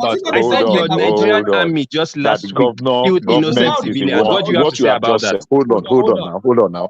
That the government is the one that was sponsoring unknown government in the southeast. Have you not heard of the US government sponsoring Al Qaeda and other terrorists? Leave that. Let's deal with facts. Why can you accept that one, but you cannot accept the Nigerian government playing the same card? Who said I'm accepting? Let me finish now. Let me finish my sentence now. I've been listening now. Now, I can count that it's in their dozens the number of security personnel, especially the police, that this unknown government liquidated. At checkpoints, at some point, it was so the frequency was very embarrassing. The number of security personnel that were being eliminated. They attacked police headquarters, yes, but it is the government that is sponsoring them. They attacked the prisons, yet it is the government that is sponsoring them. They kidnapped and killed a soldier couple. Yes, it is the government that is sponsoring it. Sometimes we should just consider some things before we put it out. It is government that is sponsoring ESN and IPOB members to kill security operatives so that they can achieve what? They can achieve destabilization of the southeast. To what end? How does it benefit them? You say because they want to discredit IPOB. Really? Does that sound logical to even you yourself that is saying it? You mean you have a country that wants to secede from the country? You're saying that they won't do all it takes to discredit them and make sure that doesn't happen. See, what do you mean? Keeping Southeast in Nigeria. Let them talk. Can I say something? keeping Southeast in Nigeria. Hold on, rational mind. Let me just say this message. Now you say you want to land. I have not been talking. How many minutes? What do you mean I've been talking? I've been listening for how many? More than 1 hour. You say I've been talking. No, Farabale, don't be telling me that you say I've been talking. I've been listening to you for how many hours now? You say I've been talking. I just came into this sentence conversation not up to 2-3 minutes ago. You say I've been talking. What talking have I been talking? Space again. Yes, I said it. Yeah, I said it. You've been talking. I've not been talking. So stop lying. Stop it. I'm not your boy. What do you mean? You just lied that I've been talking. I just came into the conversation less than 3 minutes ago now. Less than 3 minutes. I've been hearing your voice ever since. So you just chill down. Chill. What do you mean?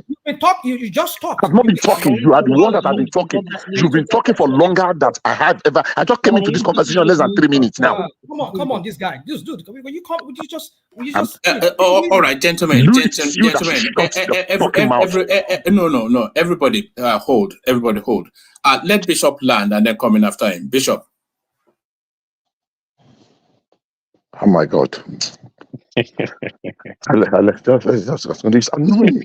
not even come into the conversation for 3 minutes. I say you've been talking. You that have been hearing your voice for more than 1 hour, continuously. It's okay. Let's just go back. Let's continue. Let's continue. Let's continue. I come back. Anyway, all right, back to you, Charles. Yeah, so like I said, you have a section of the country, the Southeast, wanting to succeed. The government obviously would not want that to happen because that would lead to a ripple effect of the country, also clamoring for succession one way or the other due to the bad state of governance. And you think the government would not put in control measures to discredit that body trying to succeed by tagging them as terrorists and anti-government and anti-people. Obviously, that's the logical explanation of unknown government now. Because once that happened, and once they were able to draw away support from, because that's exactly what happened. There was a time that Igbos were supporting IPOB and everything in that movement. Then after a while, by the time the government brought unknown government to discredit those people as aggressive, as killers and everything, we saw the number of supports dwindling. And Igbos saying, we can't be doing this sit at home and things like that. That is exactly what happened. But if you want to look at it the other way and say the government has, how many individuals can single-handedly disarm a police station or prison, run through a prison just easily like that? Come on, let's not kid ourselves. Charles, do you subscribe to the belief that the government is the one sponsoring that flathead boy, Ekpa? I've not really, to be honest, too. Probably, it's also possible. Because if you say they're sponsoring if say they're sponsoring UGM, that means they're sponsoring ECPA, because I think ECPA is linked to UGM. It's possible. Like I've said, like this guy has been quiet for a while now because I can't really remember the last time. It's not quiet. So I saw him on Twitter. It's not quiet. He just launched some Bitcoin. Bank of Biafra something today. He's still playing prime minister. It's not quiet. Maybe one man entering into Bitcoin. Say you can buy Simon Ekpa's Bitcoin. You know, I'm closing the deal as we speak. You know, that's the next gold mine, Simon Ekpa's Bitcoin. My God, though.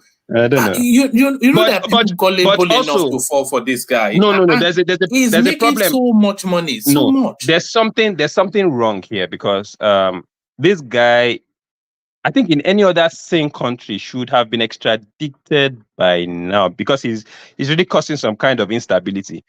And the question is it that the Nigerian government can't really take him out, or they are benefiting but what from about the Finnish government? If they can do it to Nnamdi Kanu, if they can do it to Nnamdi Kanu and who else again have they done that to?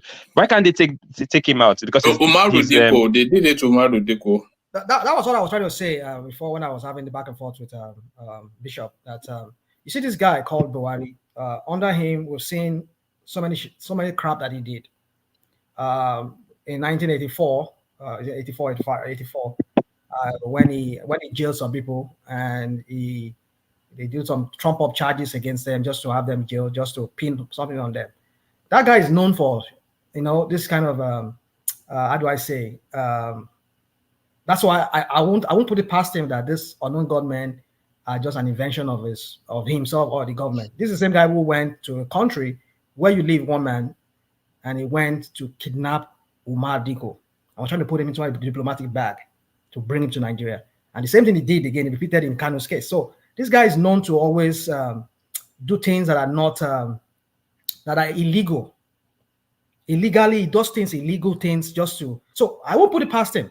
I'm just talking about, because I look at patterns that this guy have had in the past. So I won't put it past him that if he can go to a country like yours where you live and try kidnapping a citizen of Nigeria who lives there, who is seeking refuge there, and you did not do it through the legal way, and we see a repeat of it, the way he did it in Kenya, what can we say this guy is not capable of doing? So for me, that's why I said, I believe that these, what's it called, this UGM, I don't want to use the word, maybe not to trigger the YouTube, whatever. So I won't put past him that it's part of the scheme just to give a dog a bad name so as to be able to hang it, you know. So that's just my it's the same reason why, like, you see the government, they capture terrorist sponsors and they're giving them sanctions. Like, everything does not just add up. Like, the government itself is culpable of the insecurity and everything in this country.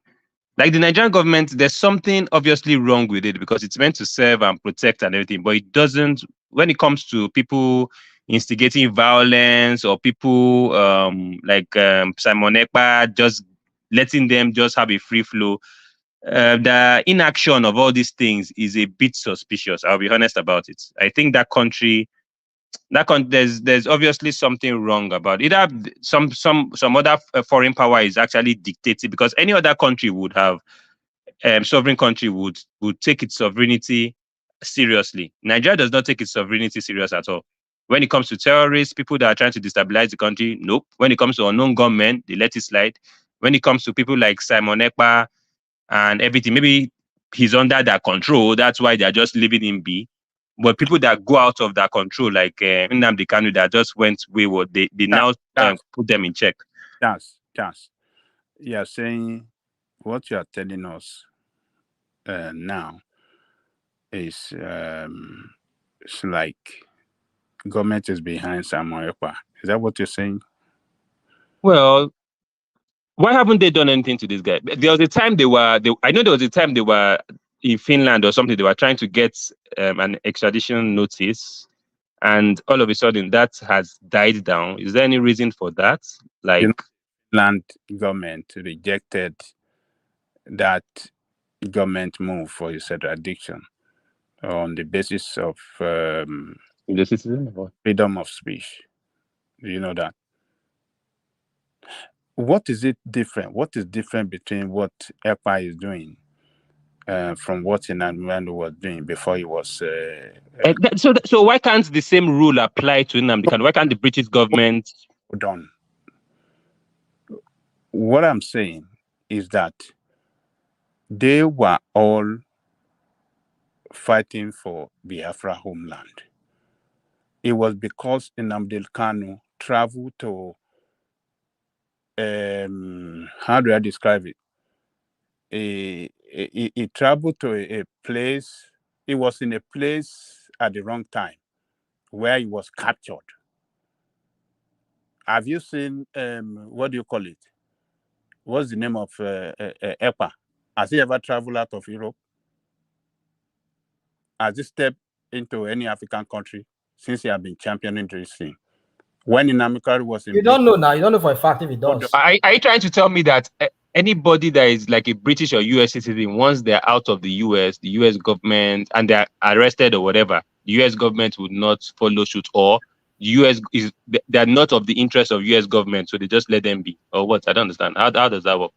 What I'm telling you is that this guy, Nnamdi Kanu, was at the wrong place at the wrong time. That was what is responsible for where he is today. This guy remained in Europe, championing the cause. Rashida, my friend, who's Dupe called, what's the name? That Yoruba guy in Ireland. What's his name? Mayegun.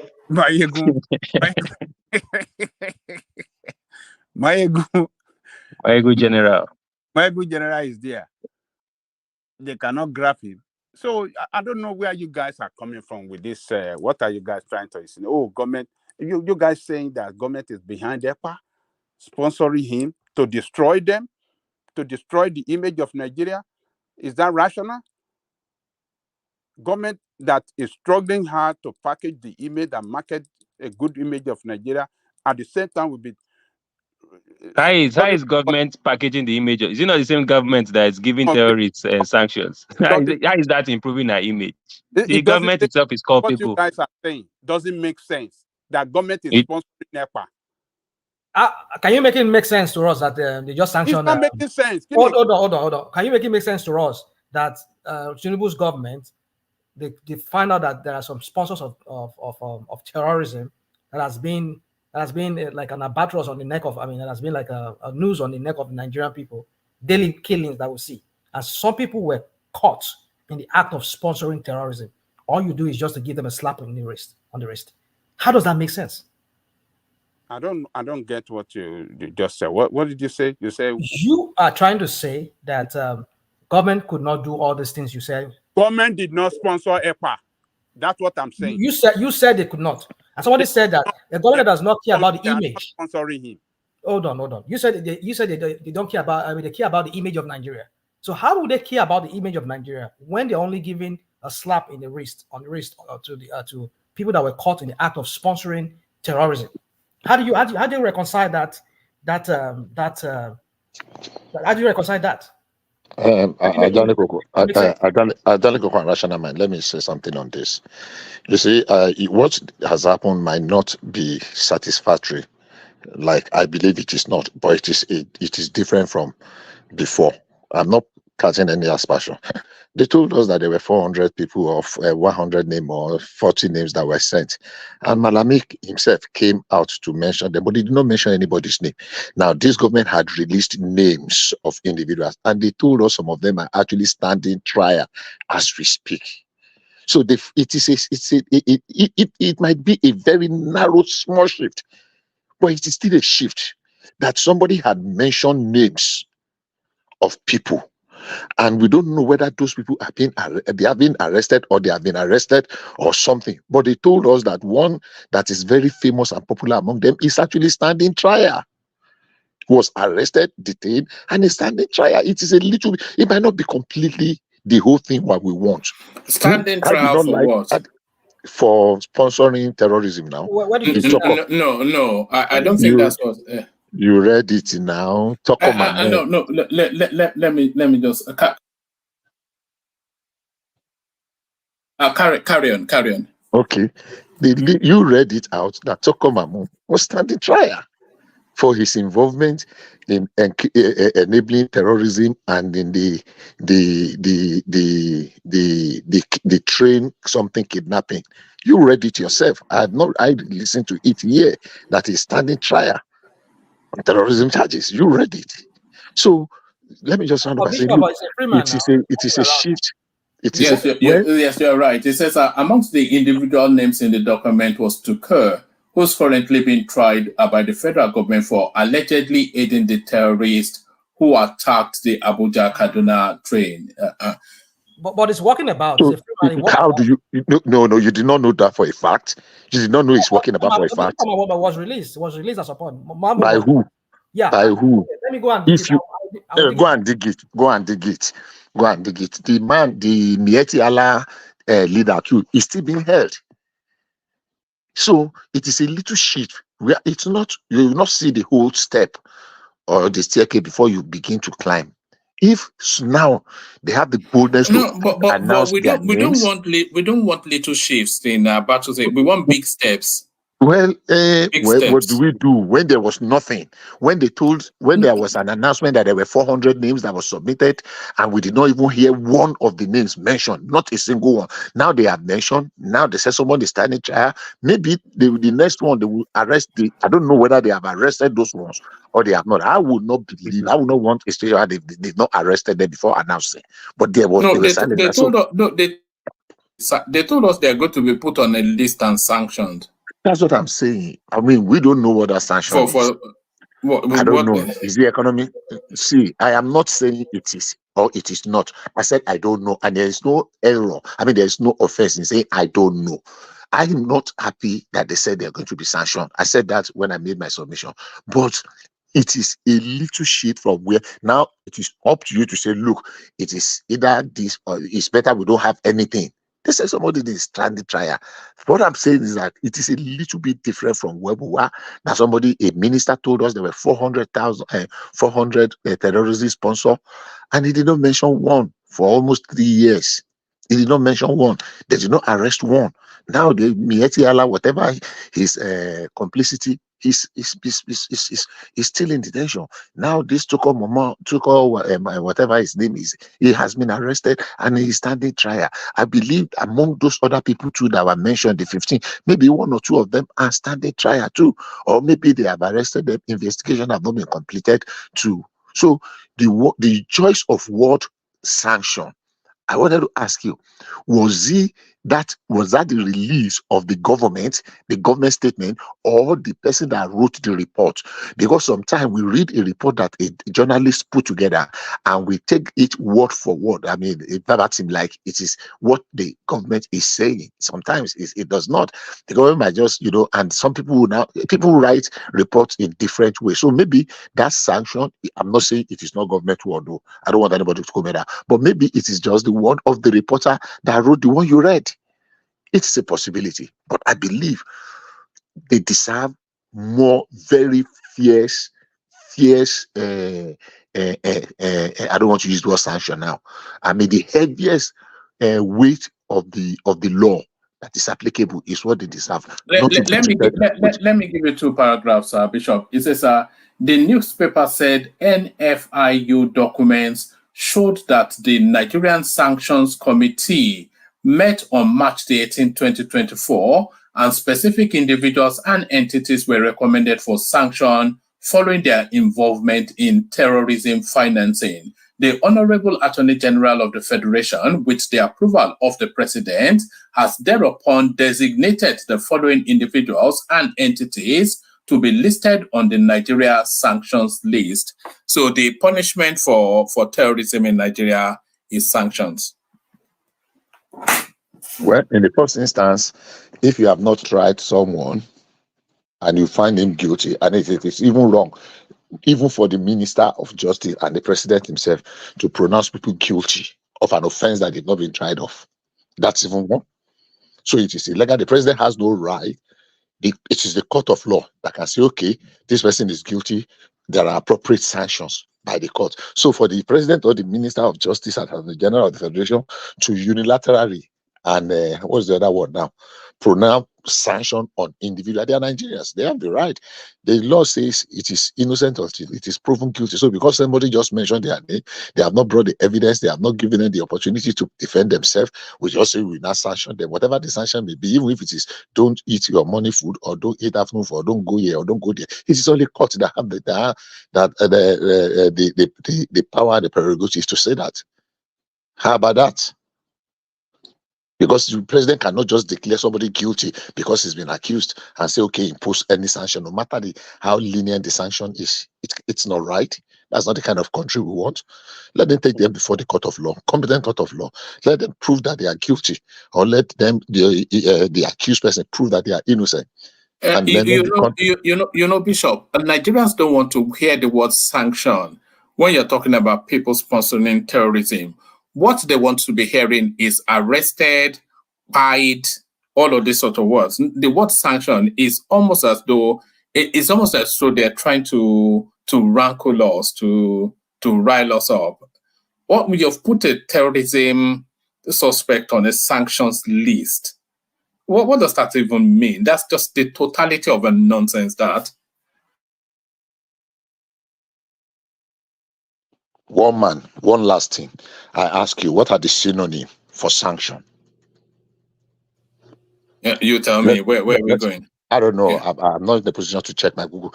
Let somebody give us the synonym. I believe synonym for sanction might include penalty, severe punishment, whatever. So let somebody help us that has No, Google it's a to give government us what. sanctions list. Let us have. No, forget all that now. No, We're talking now. about Oh my goodness. all right. Okay, let carry us on. ask the people that have access to Google. Let them give us the synonym for. No, I don't think we're interested in the synonyms of sanctions. Penalty, punishments. We all know what a sanction is. Please go ahead. Please go ahead. The person that is reading it, please complete reading it. I don't want the synonyms of sanctions. One man, let's open to other views and let them read it now. Hold on. What we want to hear is that how many people were killed recently? How many people were killed the time before? How many? So we don't want to hear the word sanctions and they're being put on a sanctions. Please, who is that person that is reading it? Can you just continue reading it, please?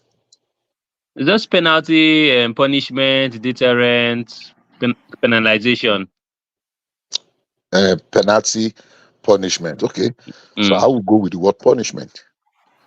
So appropriate punishment will be meted out. Could it be death sentence? Could it be life imprisonment? Could it be a long-term imprisonment? It may not be life. It might be 20 years or 50 years or 70 years. It could be 10. So if it is punishment, if it is something, a deterrent and the rest. So it's just semantics. Semantics. I don't believe that the sanction. Well, you can laugh all you like. No, I don't but mean it's the funny, sanction. isn't it? We're talking about terrorism suspects, and they would not announce it unless they had something firm to put it on. The suspect is still a suspect. And then they're telling us they're putting them on the sanctions list. Is that a wing in Kuje prison sanctions list? I think we are just dwelling on things that are just unnecessary. The fact that if I want them to be brought to trial, if they are not bringing them to trial, then I have a problem with that. If they bring them to trial and the court now determines the weight of their involvement or their culpability, this is something that we are just going. It's neither here nor there. The choice of what, I don't agree with it, but I will not be dwelling unnecessarily on that. Sanction could be anything. Death sentence isn't a sanction because it's a punishment. So what are we talking about? Are we dragging? Hey, not in this particular instance, Bishop. Not in this particular instance, because it's quite clear what's being said. They said they says the Honorable Attorney General of the Federation, with the approval of the President, has thereupon designated the following individuals and entities to be listed on the Nigeria sanctions list. The connotation of the Nigerian sanctions list is like a bad contractor who builds bad roads, and then it's like a blacklist, isn't it? So to be blacklisted for terrorism. So I'm not sure that I respect your opinion, but I'm not on board with that. Woman, Bishop, do you want me to talk? I mean, you done, or you want? I just want to say something. Yeah, let me just say something. So anyway, I've been scouring through the internet now because I remember after they arrested, they was deported from Egypt. I think DSS took charge of him. All the dailies that I saw way back, dating back to 2022, around July, August, and September period, reported that they had him in custody. But there was a time, I think because we've been following the space some time back, and they said after they interrogated him, they let him go. I'm surprised that I'm still scouring through the internet just to see if I could find. I have a vague recollection of that as well, rational mind. Yeah. So they let him go at some point. But now that they're saying, maybe Bishop is saying that the article you read said some people are going through trial. I don't know. But all the ones I've seen too says trial. But the thing I just want to say is this, is that, I don't know, maybe it's on your platform or some other platform I was on days ago, and I said, Gumi needs to be arrested. Gumi too was deported from Saudi Arabia on this issue of his extremist view and some kind of terrorism related issues from Saudi Arabia. And this guy is a media aide, is a PA kind of to Gumi. So Gumi and this guy, and if this guy is caught in this thing, Gumi should be investigated. And that's what I said some few days ago when we're deliberating on that matter. We're talking about those kids that were kidnapped, and Gumi went on his rise and he was just spewing crap from his mouth and saying Nigerian government will not succeed if they go talk to the wrong people. So you should talk to. So Gumi should be somebody that should be on the watching list too. So, but you see, the point I'm trying to make here is that I don't know why some certain people are just sacred cow in that country, that they cannot touch them because of the sensitivity of their religion. Because some people revere these people as very highly placed within their religion. These guys are terrorists, and terrorists should be dealt with the way terrorists are supposed to be dealt with, regardless of the personality. So I understand what Tinubu is doing. Maybe he's afraid of, because he knows what they are capable of doing. They could just scatter his government, and he could lose the votes. They could use that against him during the election. So maybe, but then we cannot play with people. We cannot talk with our people's life. If people have been caught or they've been named to have been sponsoring these acts of terrorism against the people of Nigeria, because if Tinubu just fold his arms and just look the other way, I mean, they will start snuffing the life of everybody or something. And then who's he going to govern over? Is he going to govern over himself and the National Assembly? So he needs to take that stand. And this word that they use, I don't expect these dailies, this our newspaper in Nigeria, because I know Nigerian newspapers sometimes their reportage is just it's so mediocre sometimes. The way they report is just, I don't know the use of their English words sometimes. Sanction, is it a word that came out from the Attorney General of the Federation, or is it just a word that they coin on themselves? Because if all of them could be using the word sanction, all the dailies. It's not a coinage, Rational Mind, because it's quite explicit. It says they've been put on the Nigeria sanctions list. So clearly there's a list that exists where sanctioned persons are put on, and by the recommendation of the AGF and the direction of the president, they've put them on a sanctions list. Sponsors of terrorism. Yeah, so for me, I think Gumi should be put on. I mean, if he's found culpable of this, because this guy was a media aide to Gumi. That's what PM News. I can find it. I'll just paste it in the private section, so everybody can read that. So I have a recollection of that as well. So yes, I remember. I don't know, because this guy was let go at some point. They let him go because I don't know. That was during Buhari's time. I think after they interrogated him, and Gumi and everybody were just talking, and then later they let the guy go. But now that they're saying that it's standing trial, I don't know about that. So that's the thing about the Nigerian space. We don't even know what is really going on. We just hear one thing today, we hear another thing tomorrow. Woman, I leave it at that. All right. Charles, do you want to wrap up, and then we go on to Rational Mind as we continue to Rational Mind, and then from him to Ganil. Oh, I think we lost Charles. So you have the floor now. One second, woman. I wanted to ask. There was a list that was released. I mean, there was a memo. I was thinking it would be part of your readout that the president banned foreign travel for all ministers and head of parastatals in Nigeria for at least 3 months to save costs. That's no foreign travel for any minister. Did you read that? There was a memo like that today. I did not hear. I didn't come across that. That's why I always encourage people to send these things in. So sometimes I read something like that. That the president, there was a memo that every foreign travel by any minister and parastatal have been suspended in the first instance for 3 months, but can still be extended. But if I'm not too sure, but I think I was expecting you to say. Sorry about that. All right, Rational Mind, the floor is yours.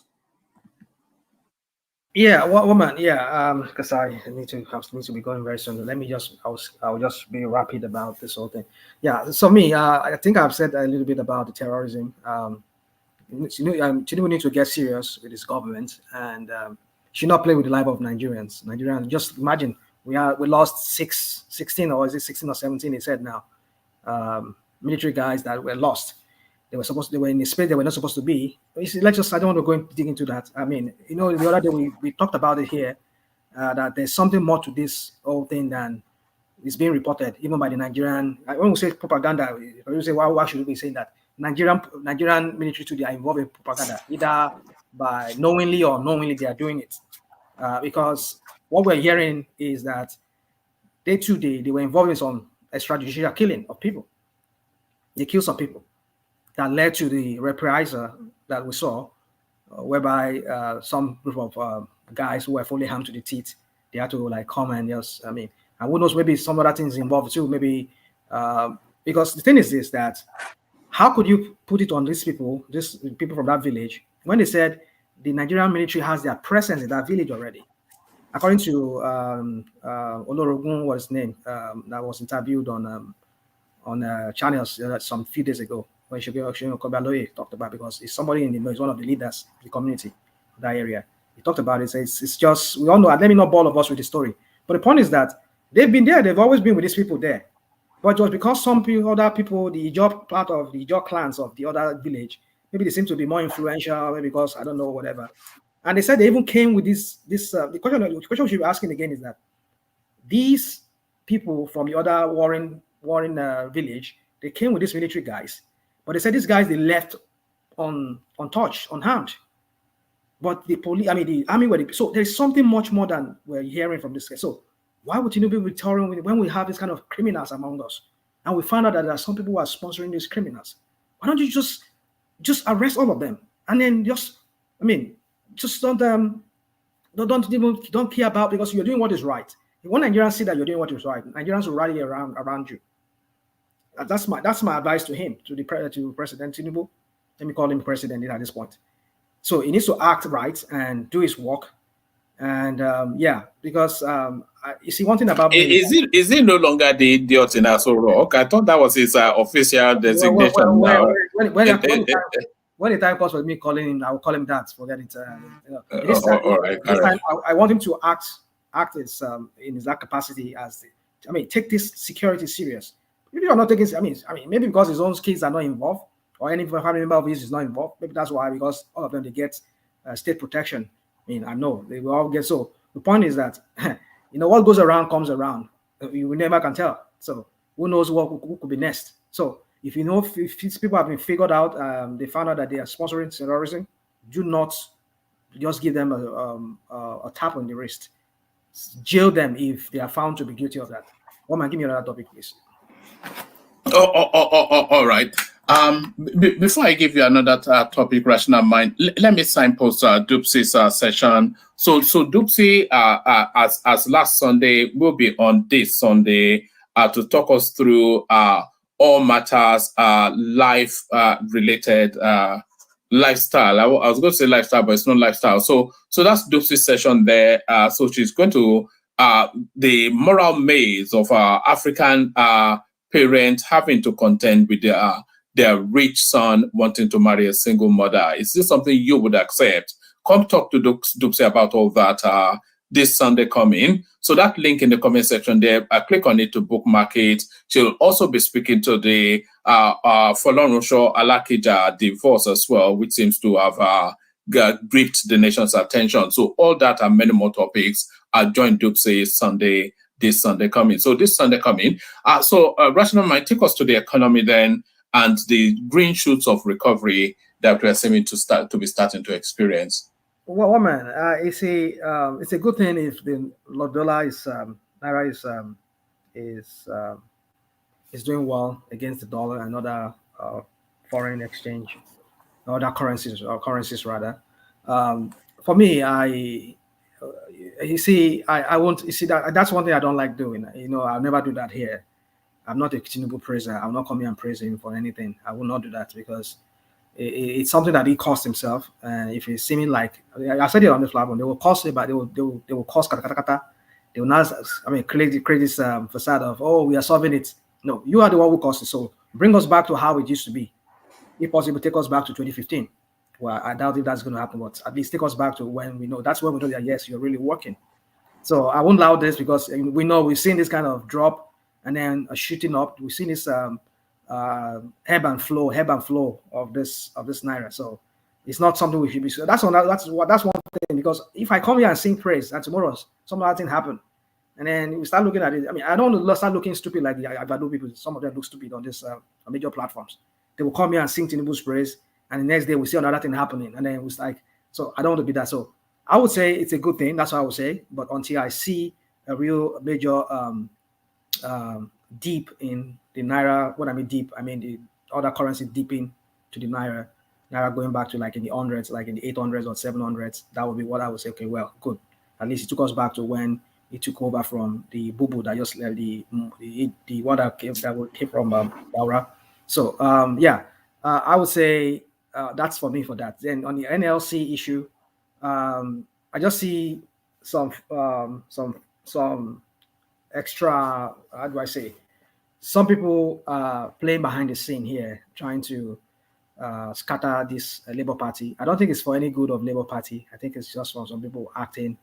I know they know Obi is a real threat to Tinubu's 2027. Either you people understand it or not. It's a real threat because you only have just 9 million. I mean, this is people that say they have about 50-something million registered APC members. So where are the 50-something million members? Why didn't they come and vote on that very day? Do you think there's any real possibility of Obi being voted in 2027? Well, we shall see. With all this crap going on, that Tinubu is just messing up, just goofing and just messing up everything. Yeah, but if they want to turn away from Tinubu, do you see them turning towards Peter Obi? Well, man, I don't want to go into that right now. Time will tell. Time will tell. Time will tell. But the permutations, the romanticism might suggest that, but the cold realities of the actual permutations of politics does not. But like you said, it's a big topic, so maybe I know it's something. It's still rational mind is not even sure. I cannot even answer that your question. I mean, what's going on? No. If I say yes, I believe that you are not sure. I believe, but the only thing is that in a fair contest, Tinubu will not come back. But there's never going to be a fair contest. And he said, do you think that people will vote in the direction of Obi? People will vote. People will vote. People will vote in his direction. That is, if we not see any other major candidate from the north challenging Tinubu like Atiku, then it's certain that he might win. And in the fair contest, I'm sure that Tinubu will lose. Do you think the north will vote for Peter Obi in 2027? The North will vote for. Well, already we're seeing his move, and some of you are criticizing him here that he's just cloud chasing. Is that's what you use on one man. So that's part of the politics, because that's how politics is. I mean, even Abiola, when he won in 1993, I'm sure, yeah, 1993, we knew how he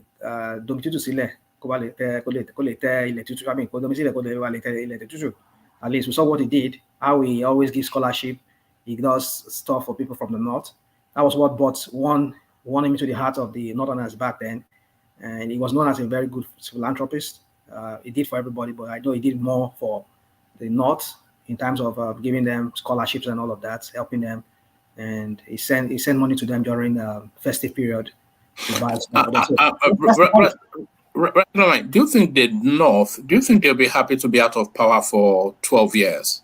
That's the thing. That's what I'm saying. That's the only way I think Obi might not be able to. Yeah, so that's the cold reality. Yeah. So they will rather take Tinubu for another 4 years, knowing that the power will. Yeah, I know you want to see that. You want to impress that and everybody's. Well, we shall see how. No. But is that not the reality, though? No, it's not.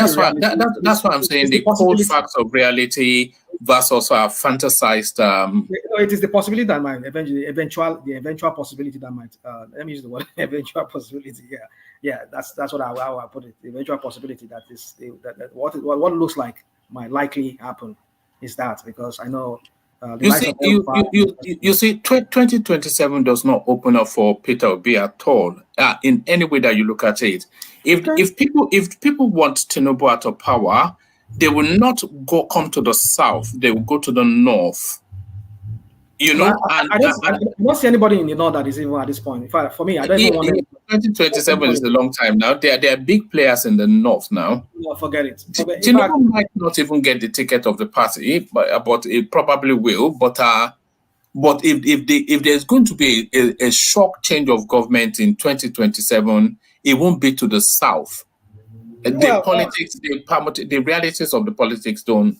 It's not. In fact, it's almost impossible. Well, that's the likely thing that might happen. Let's let him just finish. Let him finish his whatever he does. It's our turn, and then we'll take it back. Let me ask not open for Peter Obi. Yeah. Let me ask a question, rational man. If in 2027 a strong opposition emerge from the north and Peter Obi is in the race very, very strong opposition from the north that look, you know, I mean, carried every chances to win if the South does not go in the same way, does not vote, you know, have a block vote to defeat him. And we have Obi in the race and Tinubu in the race. Who would you vote for? I said it that I don't vote, but I will just. I'm asking you, who would you support? I don't vote, but because of being a support? political analyst here, and sometimes I talk politics. Hold on now. I'm not saying. I'll answer your question. I want to answer. Okay, go on, please. Who will you support? That's what I'm about to answer. That's what I'm about to say. For me, Tinubu is not my person I want to consider at all. I will not consider Tinubu. And nobody from the north at this point I want to consider, not even Erufai, not even Akwaso, not even Atiku, I want to consider. So Obi will still be mine. But even though I still have some reservation. No, you don't. Hold on. You don't understand my question. I said. Are you saying Obi is there? Also is also in the race. Yeah, I said Obi in the race, Tinubu in the race, and a strong opposition from the north that carries every chances to win if we don't have a bluff vote from the south. Oh, okay. Oh, well, yeah. It looks like the South will lose at the end of the day. Yes. The South will lose. They might lose. Yeah. Who would you support to win? Where would you let the power go? Do you still want the power to retain in the South or go to the North? Let me answer the question this way. I know the inevitable might happen in the sense that because I don't believe the North has the numbers. I don't believe. But I know they inflate numbers. They do ballot stuffing. They do all their shenanigans. I don't believe they have that numbers. But let's just leave that. So invariably, it might be if we don't have one block from the South, they would decimate the South vote. The Southern vote will be decimated. And if they have one strong, like you gave that hypothetical situation, the North will have they might have the majority by virtue of the past elections that they claim to have the highest votes. So South would lose out of it entirely. Now, if you're asking me, would I want that to happen? That would not be what I want to happen. Because number one, and because of that, I would not say because of that, because Tinubu is the most viable among the two of them. Because between Tinubu and Obi being from the South, I would probably say Tinubu should go. No, I will not do that because number one is that I don't believe in Tinubu. I do not believe in that guy. I still believe a little bit in Obi than I believe in Tinubu. It's just because I've seen somebody who is not about chronism, who is not about come chop and chop, everybody come and chop. I'm not saying Obi is a saint. I know he has shown shenanigans, but what I'm saying is that the wastefulness, the apa kind of, as I call him, apa kind of person that I see Tinubu to be, just spend money, lavish money. That's not what the country needs. I know you're a woman. You're not sure. I sent you an article some days ago from Argentina.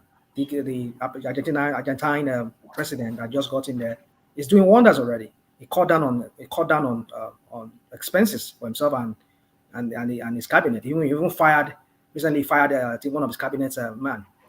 So this is somebody who really wants to work, and if that's the posture that Obi is giving to us, that yes, I'll cut down on governance and all of that within my own government, within my own power. Why not? So we need somebody who wants to lead by example. But Tinubu is not a person that wants to lead by example. He has not led by example. All he does is we see all the criminals around. Okay, so what you are telling us is that you will not support Tinubu. I know we will lose. We all lose. The power, and the power will go to. I know we all lose. That's not what I want. And that will satisfy you. No, you see. That's why I'm saying you try to box me into a corner with that question. But that's why I'm dignifying the question. I'm dignifying you because of the regard I have for you, Yalikoko. I have that regard for you, but that's why I'm saying that. If not, I won't answer that question because I know you're trying to box me. If you were to be coming from one man, I will not answer it because I know one man is an Agbado person. Anyway, he's in disguise. So let's leave that. That's my own opinion. I know one man said he's not. But let me just say, my point is this. I know we're going to lose because we're not united. We have two candidates from the South, which would make Tinubu and maybe both of them lose. I think at that point, I think Nigeria needs to start talking about, that's why Tinubu needs to start working right now. He needs to start working to prove to Nigerians that, yes, I might get in there through some crooked means, but I want to work for you. That's why I'm here. I do this. All this evil I did is just so that I can work for you people at the end of the day. But the way he's just doing is running his government.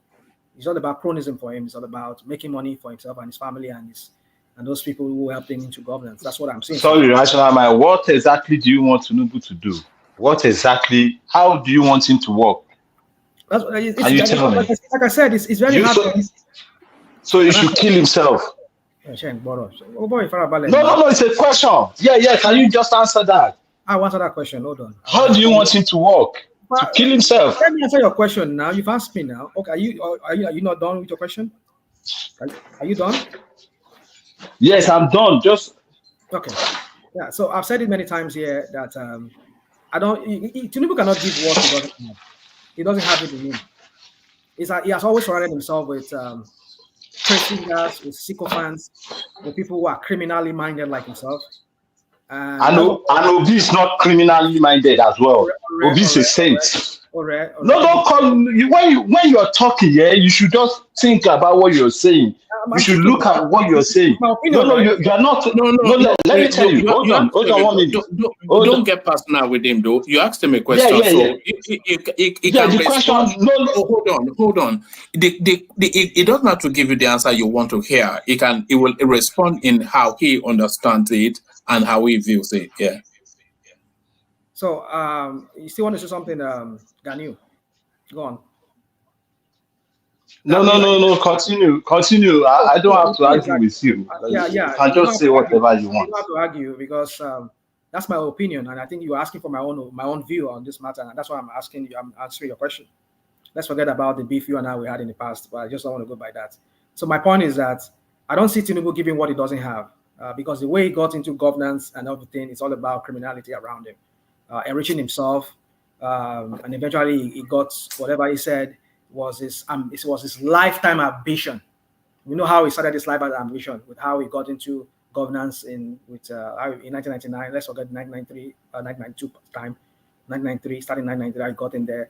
So many corruption around him and all of that, and how he continued holding Lagos State into his pockets, enriching himself through Lagos State.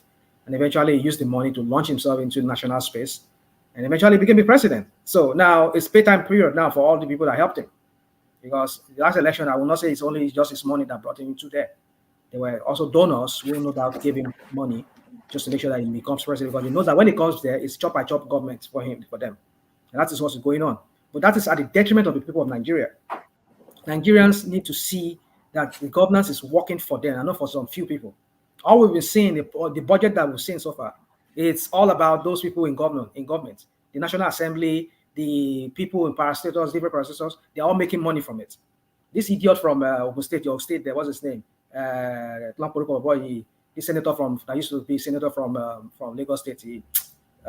What's that guy? That was the chairman of the budget committee in the Senate. What's that his name again? That guy, we know him, is a Tinubu guy. These are the kind of criminal we're talking about. These are the criminals that we're talking about.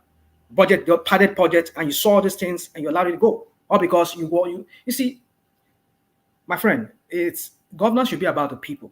It's not about the people who are governed. It's the governed that should be reaping the benefit. But tell me, how are Nigerians reaping the benefit of this governance of Tinubu? It's all about, ever since I've seen this guy there, it's all about just money, whatever money we hear. It's all about people who are in government that are taking this money. So how do you expect him to function? Because he knows that he cannot function properly because that's how he came in. And these are the only people that can help him. He cannot sell himself by himself. The only way he can sell himself is to use this criminality with all these criminals around him to bring him into there. So you see, I think for me, that's just what I see about Tinubu. If you like it or not, it's up to you. That's my view. And for that reason, I don't think I want to be a party to editing Tinubu. That's why anything Tinubu does, I will always have to put it through the eye of a needle. I want to scrutinize it to be sure that he's sincere. I doubt the sincerity in everything because not just him alone, the criminals around him, people like Dabi Amila. What do you expect? Dabi Amila, we know what he did here in America. I mean, can you surround yourself with people? Is he the Senate president that himself has EFCC cases that he looted his own state? I mean, when you have people like this surrounding you, what are we talking about? And you expect him to give us what we want, what he doesn't have. So, woman, for me, CBN it's a good thing that if Cardoso is really working, trying to bring it down. I hope to see it do more of that, but I won't praise them right now. But it's a good thing. I want to see it crash more, because the more it crash, the more the Naira has strength. The 30,000 Naira people are receiving will now start having value. But then I'm still here to see that translate into the commodities that people buy, because the people still buy rice at 80,000 Naira. Does not come down. So I no. Well, we did a session about Ajale Koko was here. When the prices are going down, they were doing comparisons. I think the prices are going down 15-20%. Even Ekene confirmed that in one of the sessions. Yeah. So woman, I'm here to see that, because I don't know some of the things we say here. I don't know if it's like, it's not you, woman. I know we all sought for this. This information is what we see there in the Nigerian dailies, Nigerian newspapers. And I've always critiqued these our Nigerian newspapers, because a lot of them report something that you hear, you see one here, see another one here. Everything seems to be conflicting, and even the use of their English word and something is so confusing. Like it kind of make you wonder that are they part of this scheme of trying to scatter Nigerian people's head just to make them not to know what is going on, put them in the dark as to what is going on. I don't know. Maybe it's I don't know, but I know these people. Yeah, let me not go into some. So my point is that I am yet to see how it translates into the things that people Nigerians buy, the staple food like rice, gari, and beans, palm oil, and all of that. I think it's still on the high side. But I think the major reason is not just the forex. I don't know if people are aware of the terrorists are asking the farmers in Sokoto State to pay them 2 billion naira for tax. They are taxing them. I mean, they said they abandoned all those farmers. You have to abandon, because if you don't pay them, they will come there. Either they just yamo to you, or they just kidnap you, and then people start looking for money to come out. So when we have that bulk of farmers in that area, just abandon those farming. The remaining food, people that are producing food, maybe they've not been attacked yet, they will jack up their price, because the food that they were supposed to be producing, you have to share that among many people, and then that will drive up the price. So it's not just, I don't think dollar is the main issue with that commodity, especially those staples like, let me not include rice, gari, tomato, and the rest like that. Those staples that are grown in Nigeria.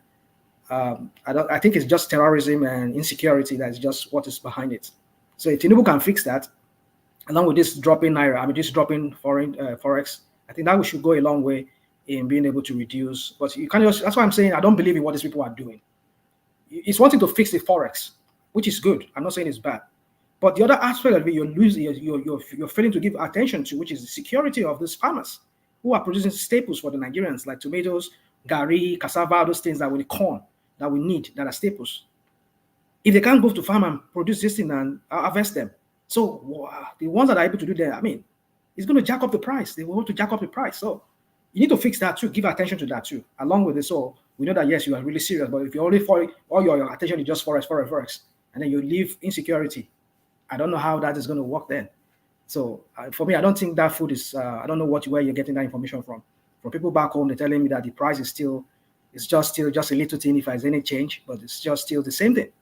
So super pack that people say they buy, even if I go to African store here, I want to buy Indomie, and they tell me that it's expensive than what I bought maybe a month or two ago, because they bring those things from Nigeria.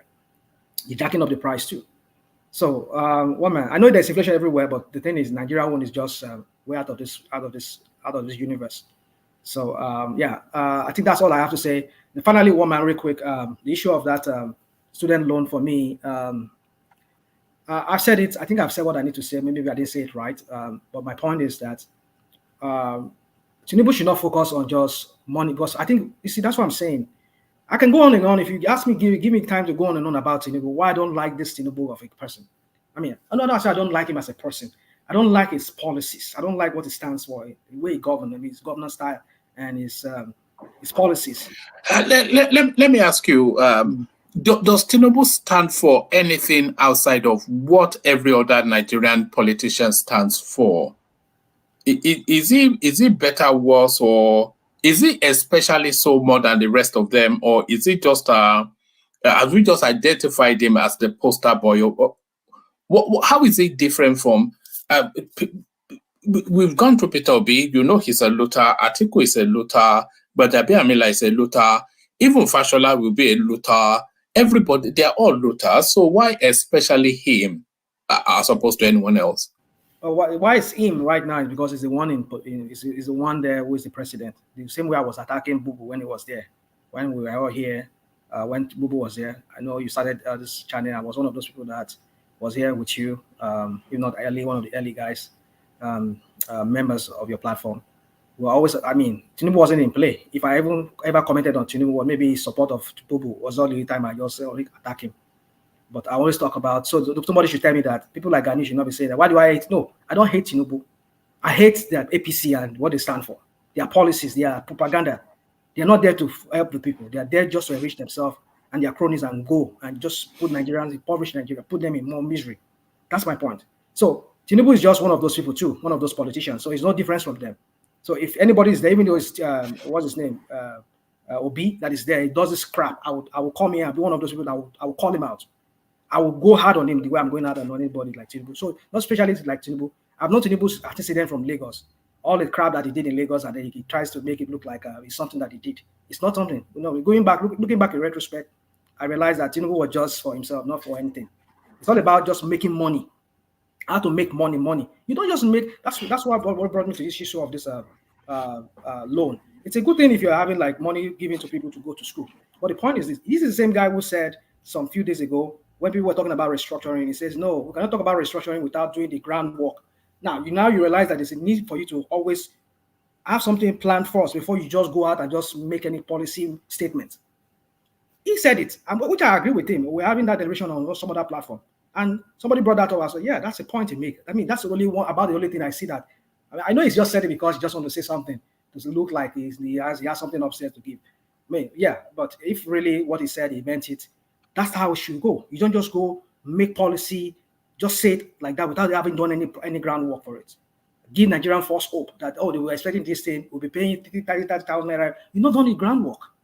We've removed first subsidy. You're not done the groundwork. You just. So my point is that if you're giving student loan, you need to look at so many things around that student loan. Because right now, what we need is like, I know I've said that on your platform here many times. I said, what we need in Nigeria is we need our people to be skilled. I mean, this is the same guy who went to Imo State some few days during this guy's inauguration. He went there. He was saying that we'll be exporting brains to the world. what an Baba Yabo had to walk out of that place now. What an unpatriotic thing to say. We need our brains in that country, so we can export to them and tax them. That's only for him. It's all about tax, how to make money. For the people that will make that money for you, what is the contribution to those people's life? What is the impact to the people?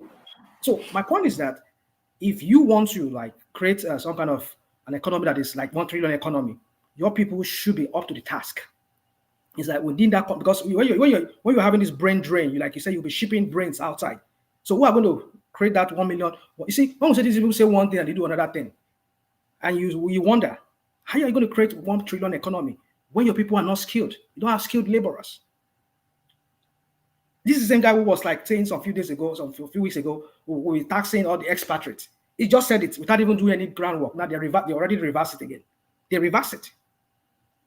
This policy somersault every time, say one thing, do another thing. So you see, when I say these people are not ready, they're not ready for governance. They just want to be there. They just want to use him. His cronies want to use him to make money for themselves. Is that that's what they want to do.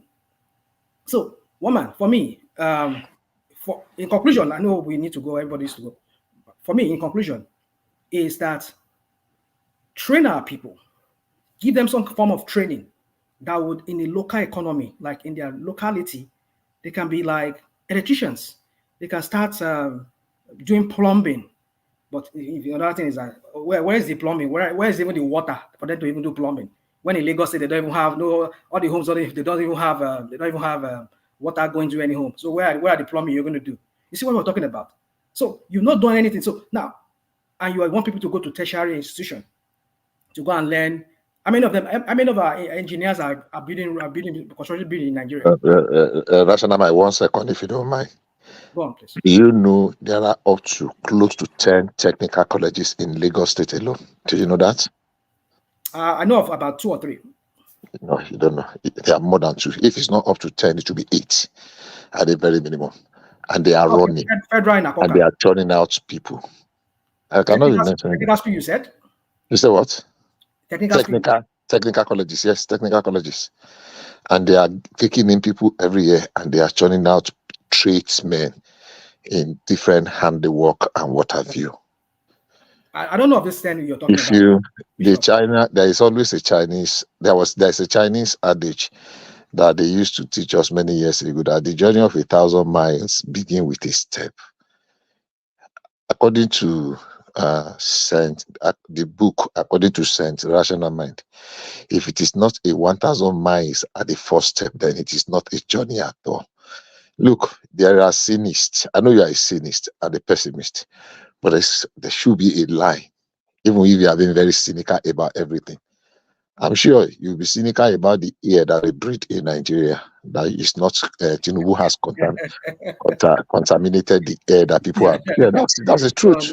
Sometimes we can be objective, even though we are critical. We can be critical. You can be critical, but sometimes you are. I mean, this year something is getting to the level of ridiculous. I don't have anything. You can hate Tinubu for all of that. But hey, if you are deliberately blinding yourself to little gains, little wins, you're just turning yourself to a joke, a laughing stock. All right. The part of the joke. So everything cannot just be negative. You spin everything to turn it negative. No. Yeah. It's okay to be a pessimist or a cynist and to be cynical about every situation. But at some time, if you don't, you might not even praise it. You can just keep quiet and just pass and let other people hear their comment. Not so just keep quiet. Becoming too boring. Yeah, I mean, you must not talk about everything. You must not talk about everything. It's becoming so boring. It's like anybody that wants to hear tale of war. No. Am I abusing him? What do you mean? No. Am I abusing him? Yes, I wasn't even saying that you were abusing him or not. But it is important to have voices that have different views. And it's also important that those views are expressed. I know it rankles some, because we're talking about politics, which people are passionate about. I know it can rankle some people if they are hearing things that runs very contrary, but that is where you uphold that free speech. So that free speech is not something you slightly disagree with or something you agree with, but something you fundamentally disagree with, but you still let it have flesh. So let him have flesh as it carries on. Rational Mind, back to you. Yeah, I appreciate what Bishop said. Once in a while, it's good for one to. I'm a cynic. I have a cynicism when it comes to Nigeria. Because one thing you said earlier, if you remember what you said a journey of 1 mile. I mean, how many miles they call it? Start with a small step. Bishop, do you know how long I've been hearing that? Ever since I've been born, I've been hearing that said by different politicians. So when are we going to get to the end of that journey? And now here you come again. We hear you come again, and you're repeating the same thing that this criminals politicians we have said. They've been saying all these years. A journey of 1 mile start with the step. A journey of 1 mile. Like, I mean, how many times we are going to hear that? They too, they will do their own rubbish. They will go waste our 8 years of our life. I mean, look at the ones that I left there. 8 years of our life was wasted.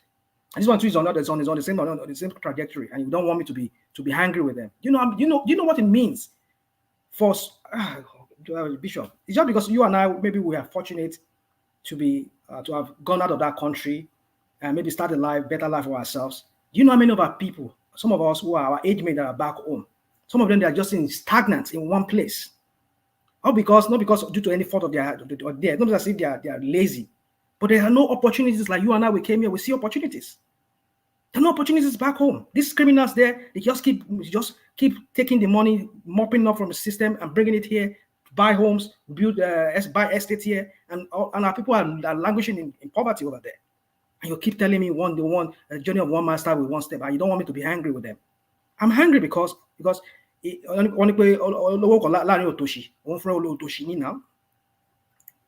you say you're a rich man in the midst of, if in your family, if you are the only person that already judge, you yourself, you're just like them, because when all of them come to you and start asking money from you, that money, you will just see that money is not even enough to even take care of anything. That's why I'm hungry, because I hate when people call me from Nigeria. I'm not saying I know everybody has people from that, but I'm saying for myself, speaking for myself. I have friends whom we all grew up together. A lot of them, some of them, they don't even marry. I have a child that is almost 20 going 30. Some of them, they want more, but don't be more. They are already kids. They are already is a mother of our own. And yet I have these people that almost they want below you and go on fair yaw. You mean you mama, and you're telling me all of this and not to be hungry. I mean, you see, sometimes in life, it's time for us to just call these people for whatever they are doing, because they keep rotating themselves. Like one man was asking me a question a while ago. It's not because, no, it don't just be Tinubu. Bubu was there. He wasted 8 years of our life. What can we show for it? What can Nigerians show for that 8 years that he was there? And this 1 2 is there now, almost on the same trajectory. I wish him the best, but I don't think he's going to do anything, because we know the problem of that country. If it's not done right, you'll never get it right. One man, let me leave it at that, because I just don't want to go. I think some people say I'm becoming boring. Well, let me not go that way. Woman, I leave it at that. All right, brilliant. Is there anything else you want to comment on before? That'll be all for now. I need to go. All right, brilliant. Thank you, Rest. No mind. Let's go on to Ganil. Ganil, you're up next. Ganil, so I'm here. All right. We don't appear to have Ganil, so we seek to start to wrap it up. Yeah, I'm busy. Mama, thank you very much. I'm very busy right now. Maybe you should go to. All right, brilliant. We're going to seek to start to wrap it up here, unless anybody else has anything they would like to say. So seek to start to wrap it up. So thank you, everyone. Let's acknowledge the super chatters. Yes, hold on.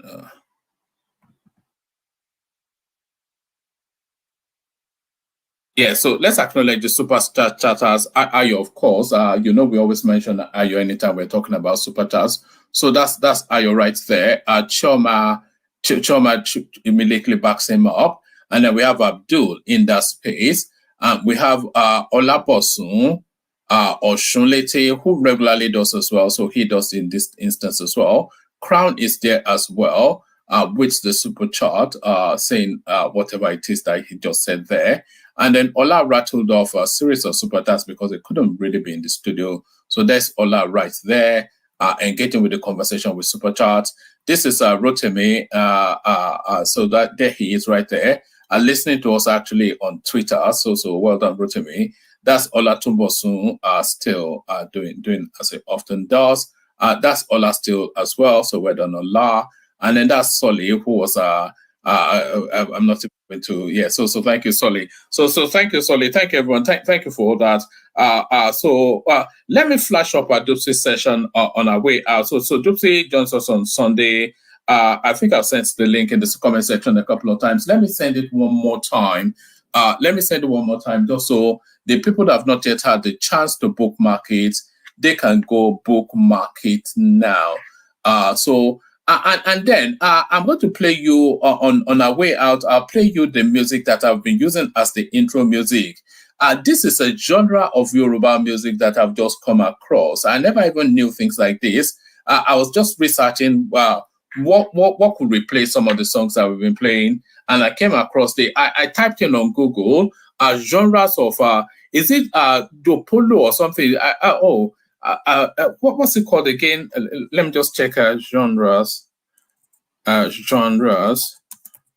Yoruba music. So this one is called, what's it called again? Give me 1 second. Bolojo. This one is called Bolojo music. So let's sign it off with a bit of and the biggest name in that particular area apparently is a lady called Zainab. So here is Zainab now taking us out of the session as I remove Dupsys Monica to play you. Hold on. Wait me 1 second. So as I remove, even the computer is now having a life of its own. I hope people can still hear me, by the way. Yeah, so as I remove Dups's Monica to play you now this music from this lady. So thank you, everyone. See you. Thank you, everyone. See you. Where is it? Thank you, everyone. See you tomorrow.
Baba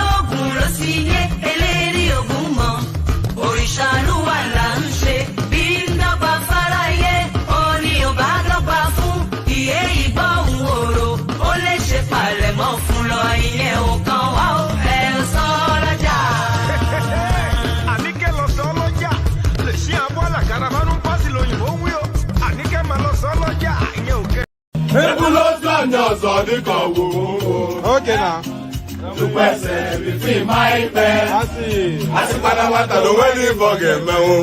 Okay. Mama musina nwa metogo kwa Agana nwa mujelo mba owe butike Agadilu ne butilo wanemu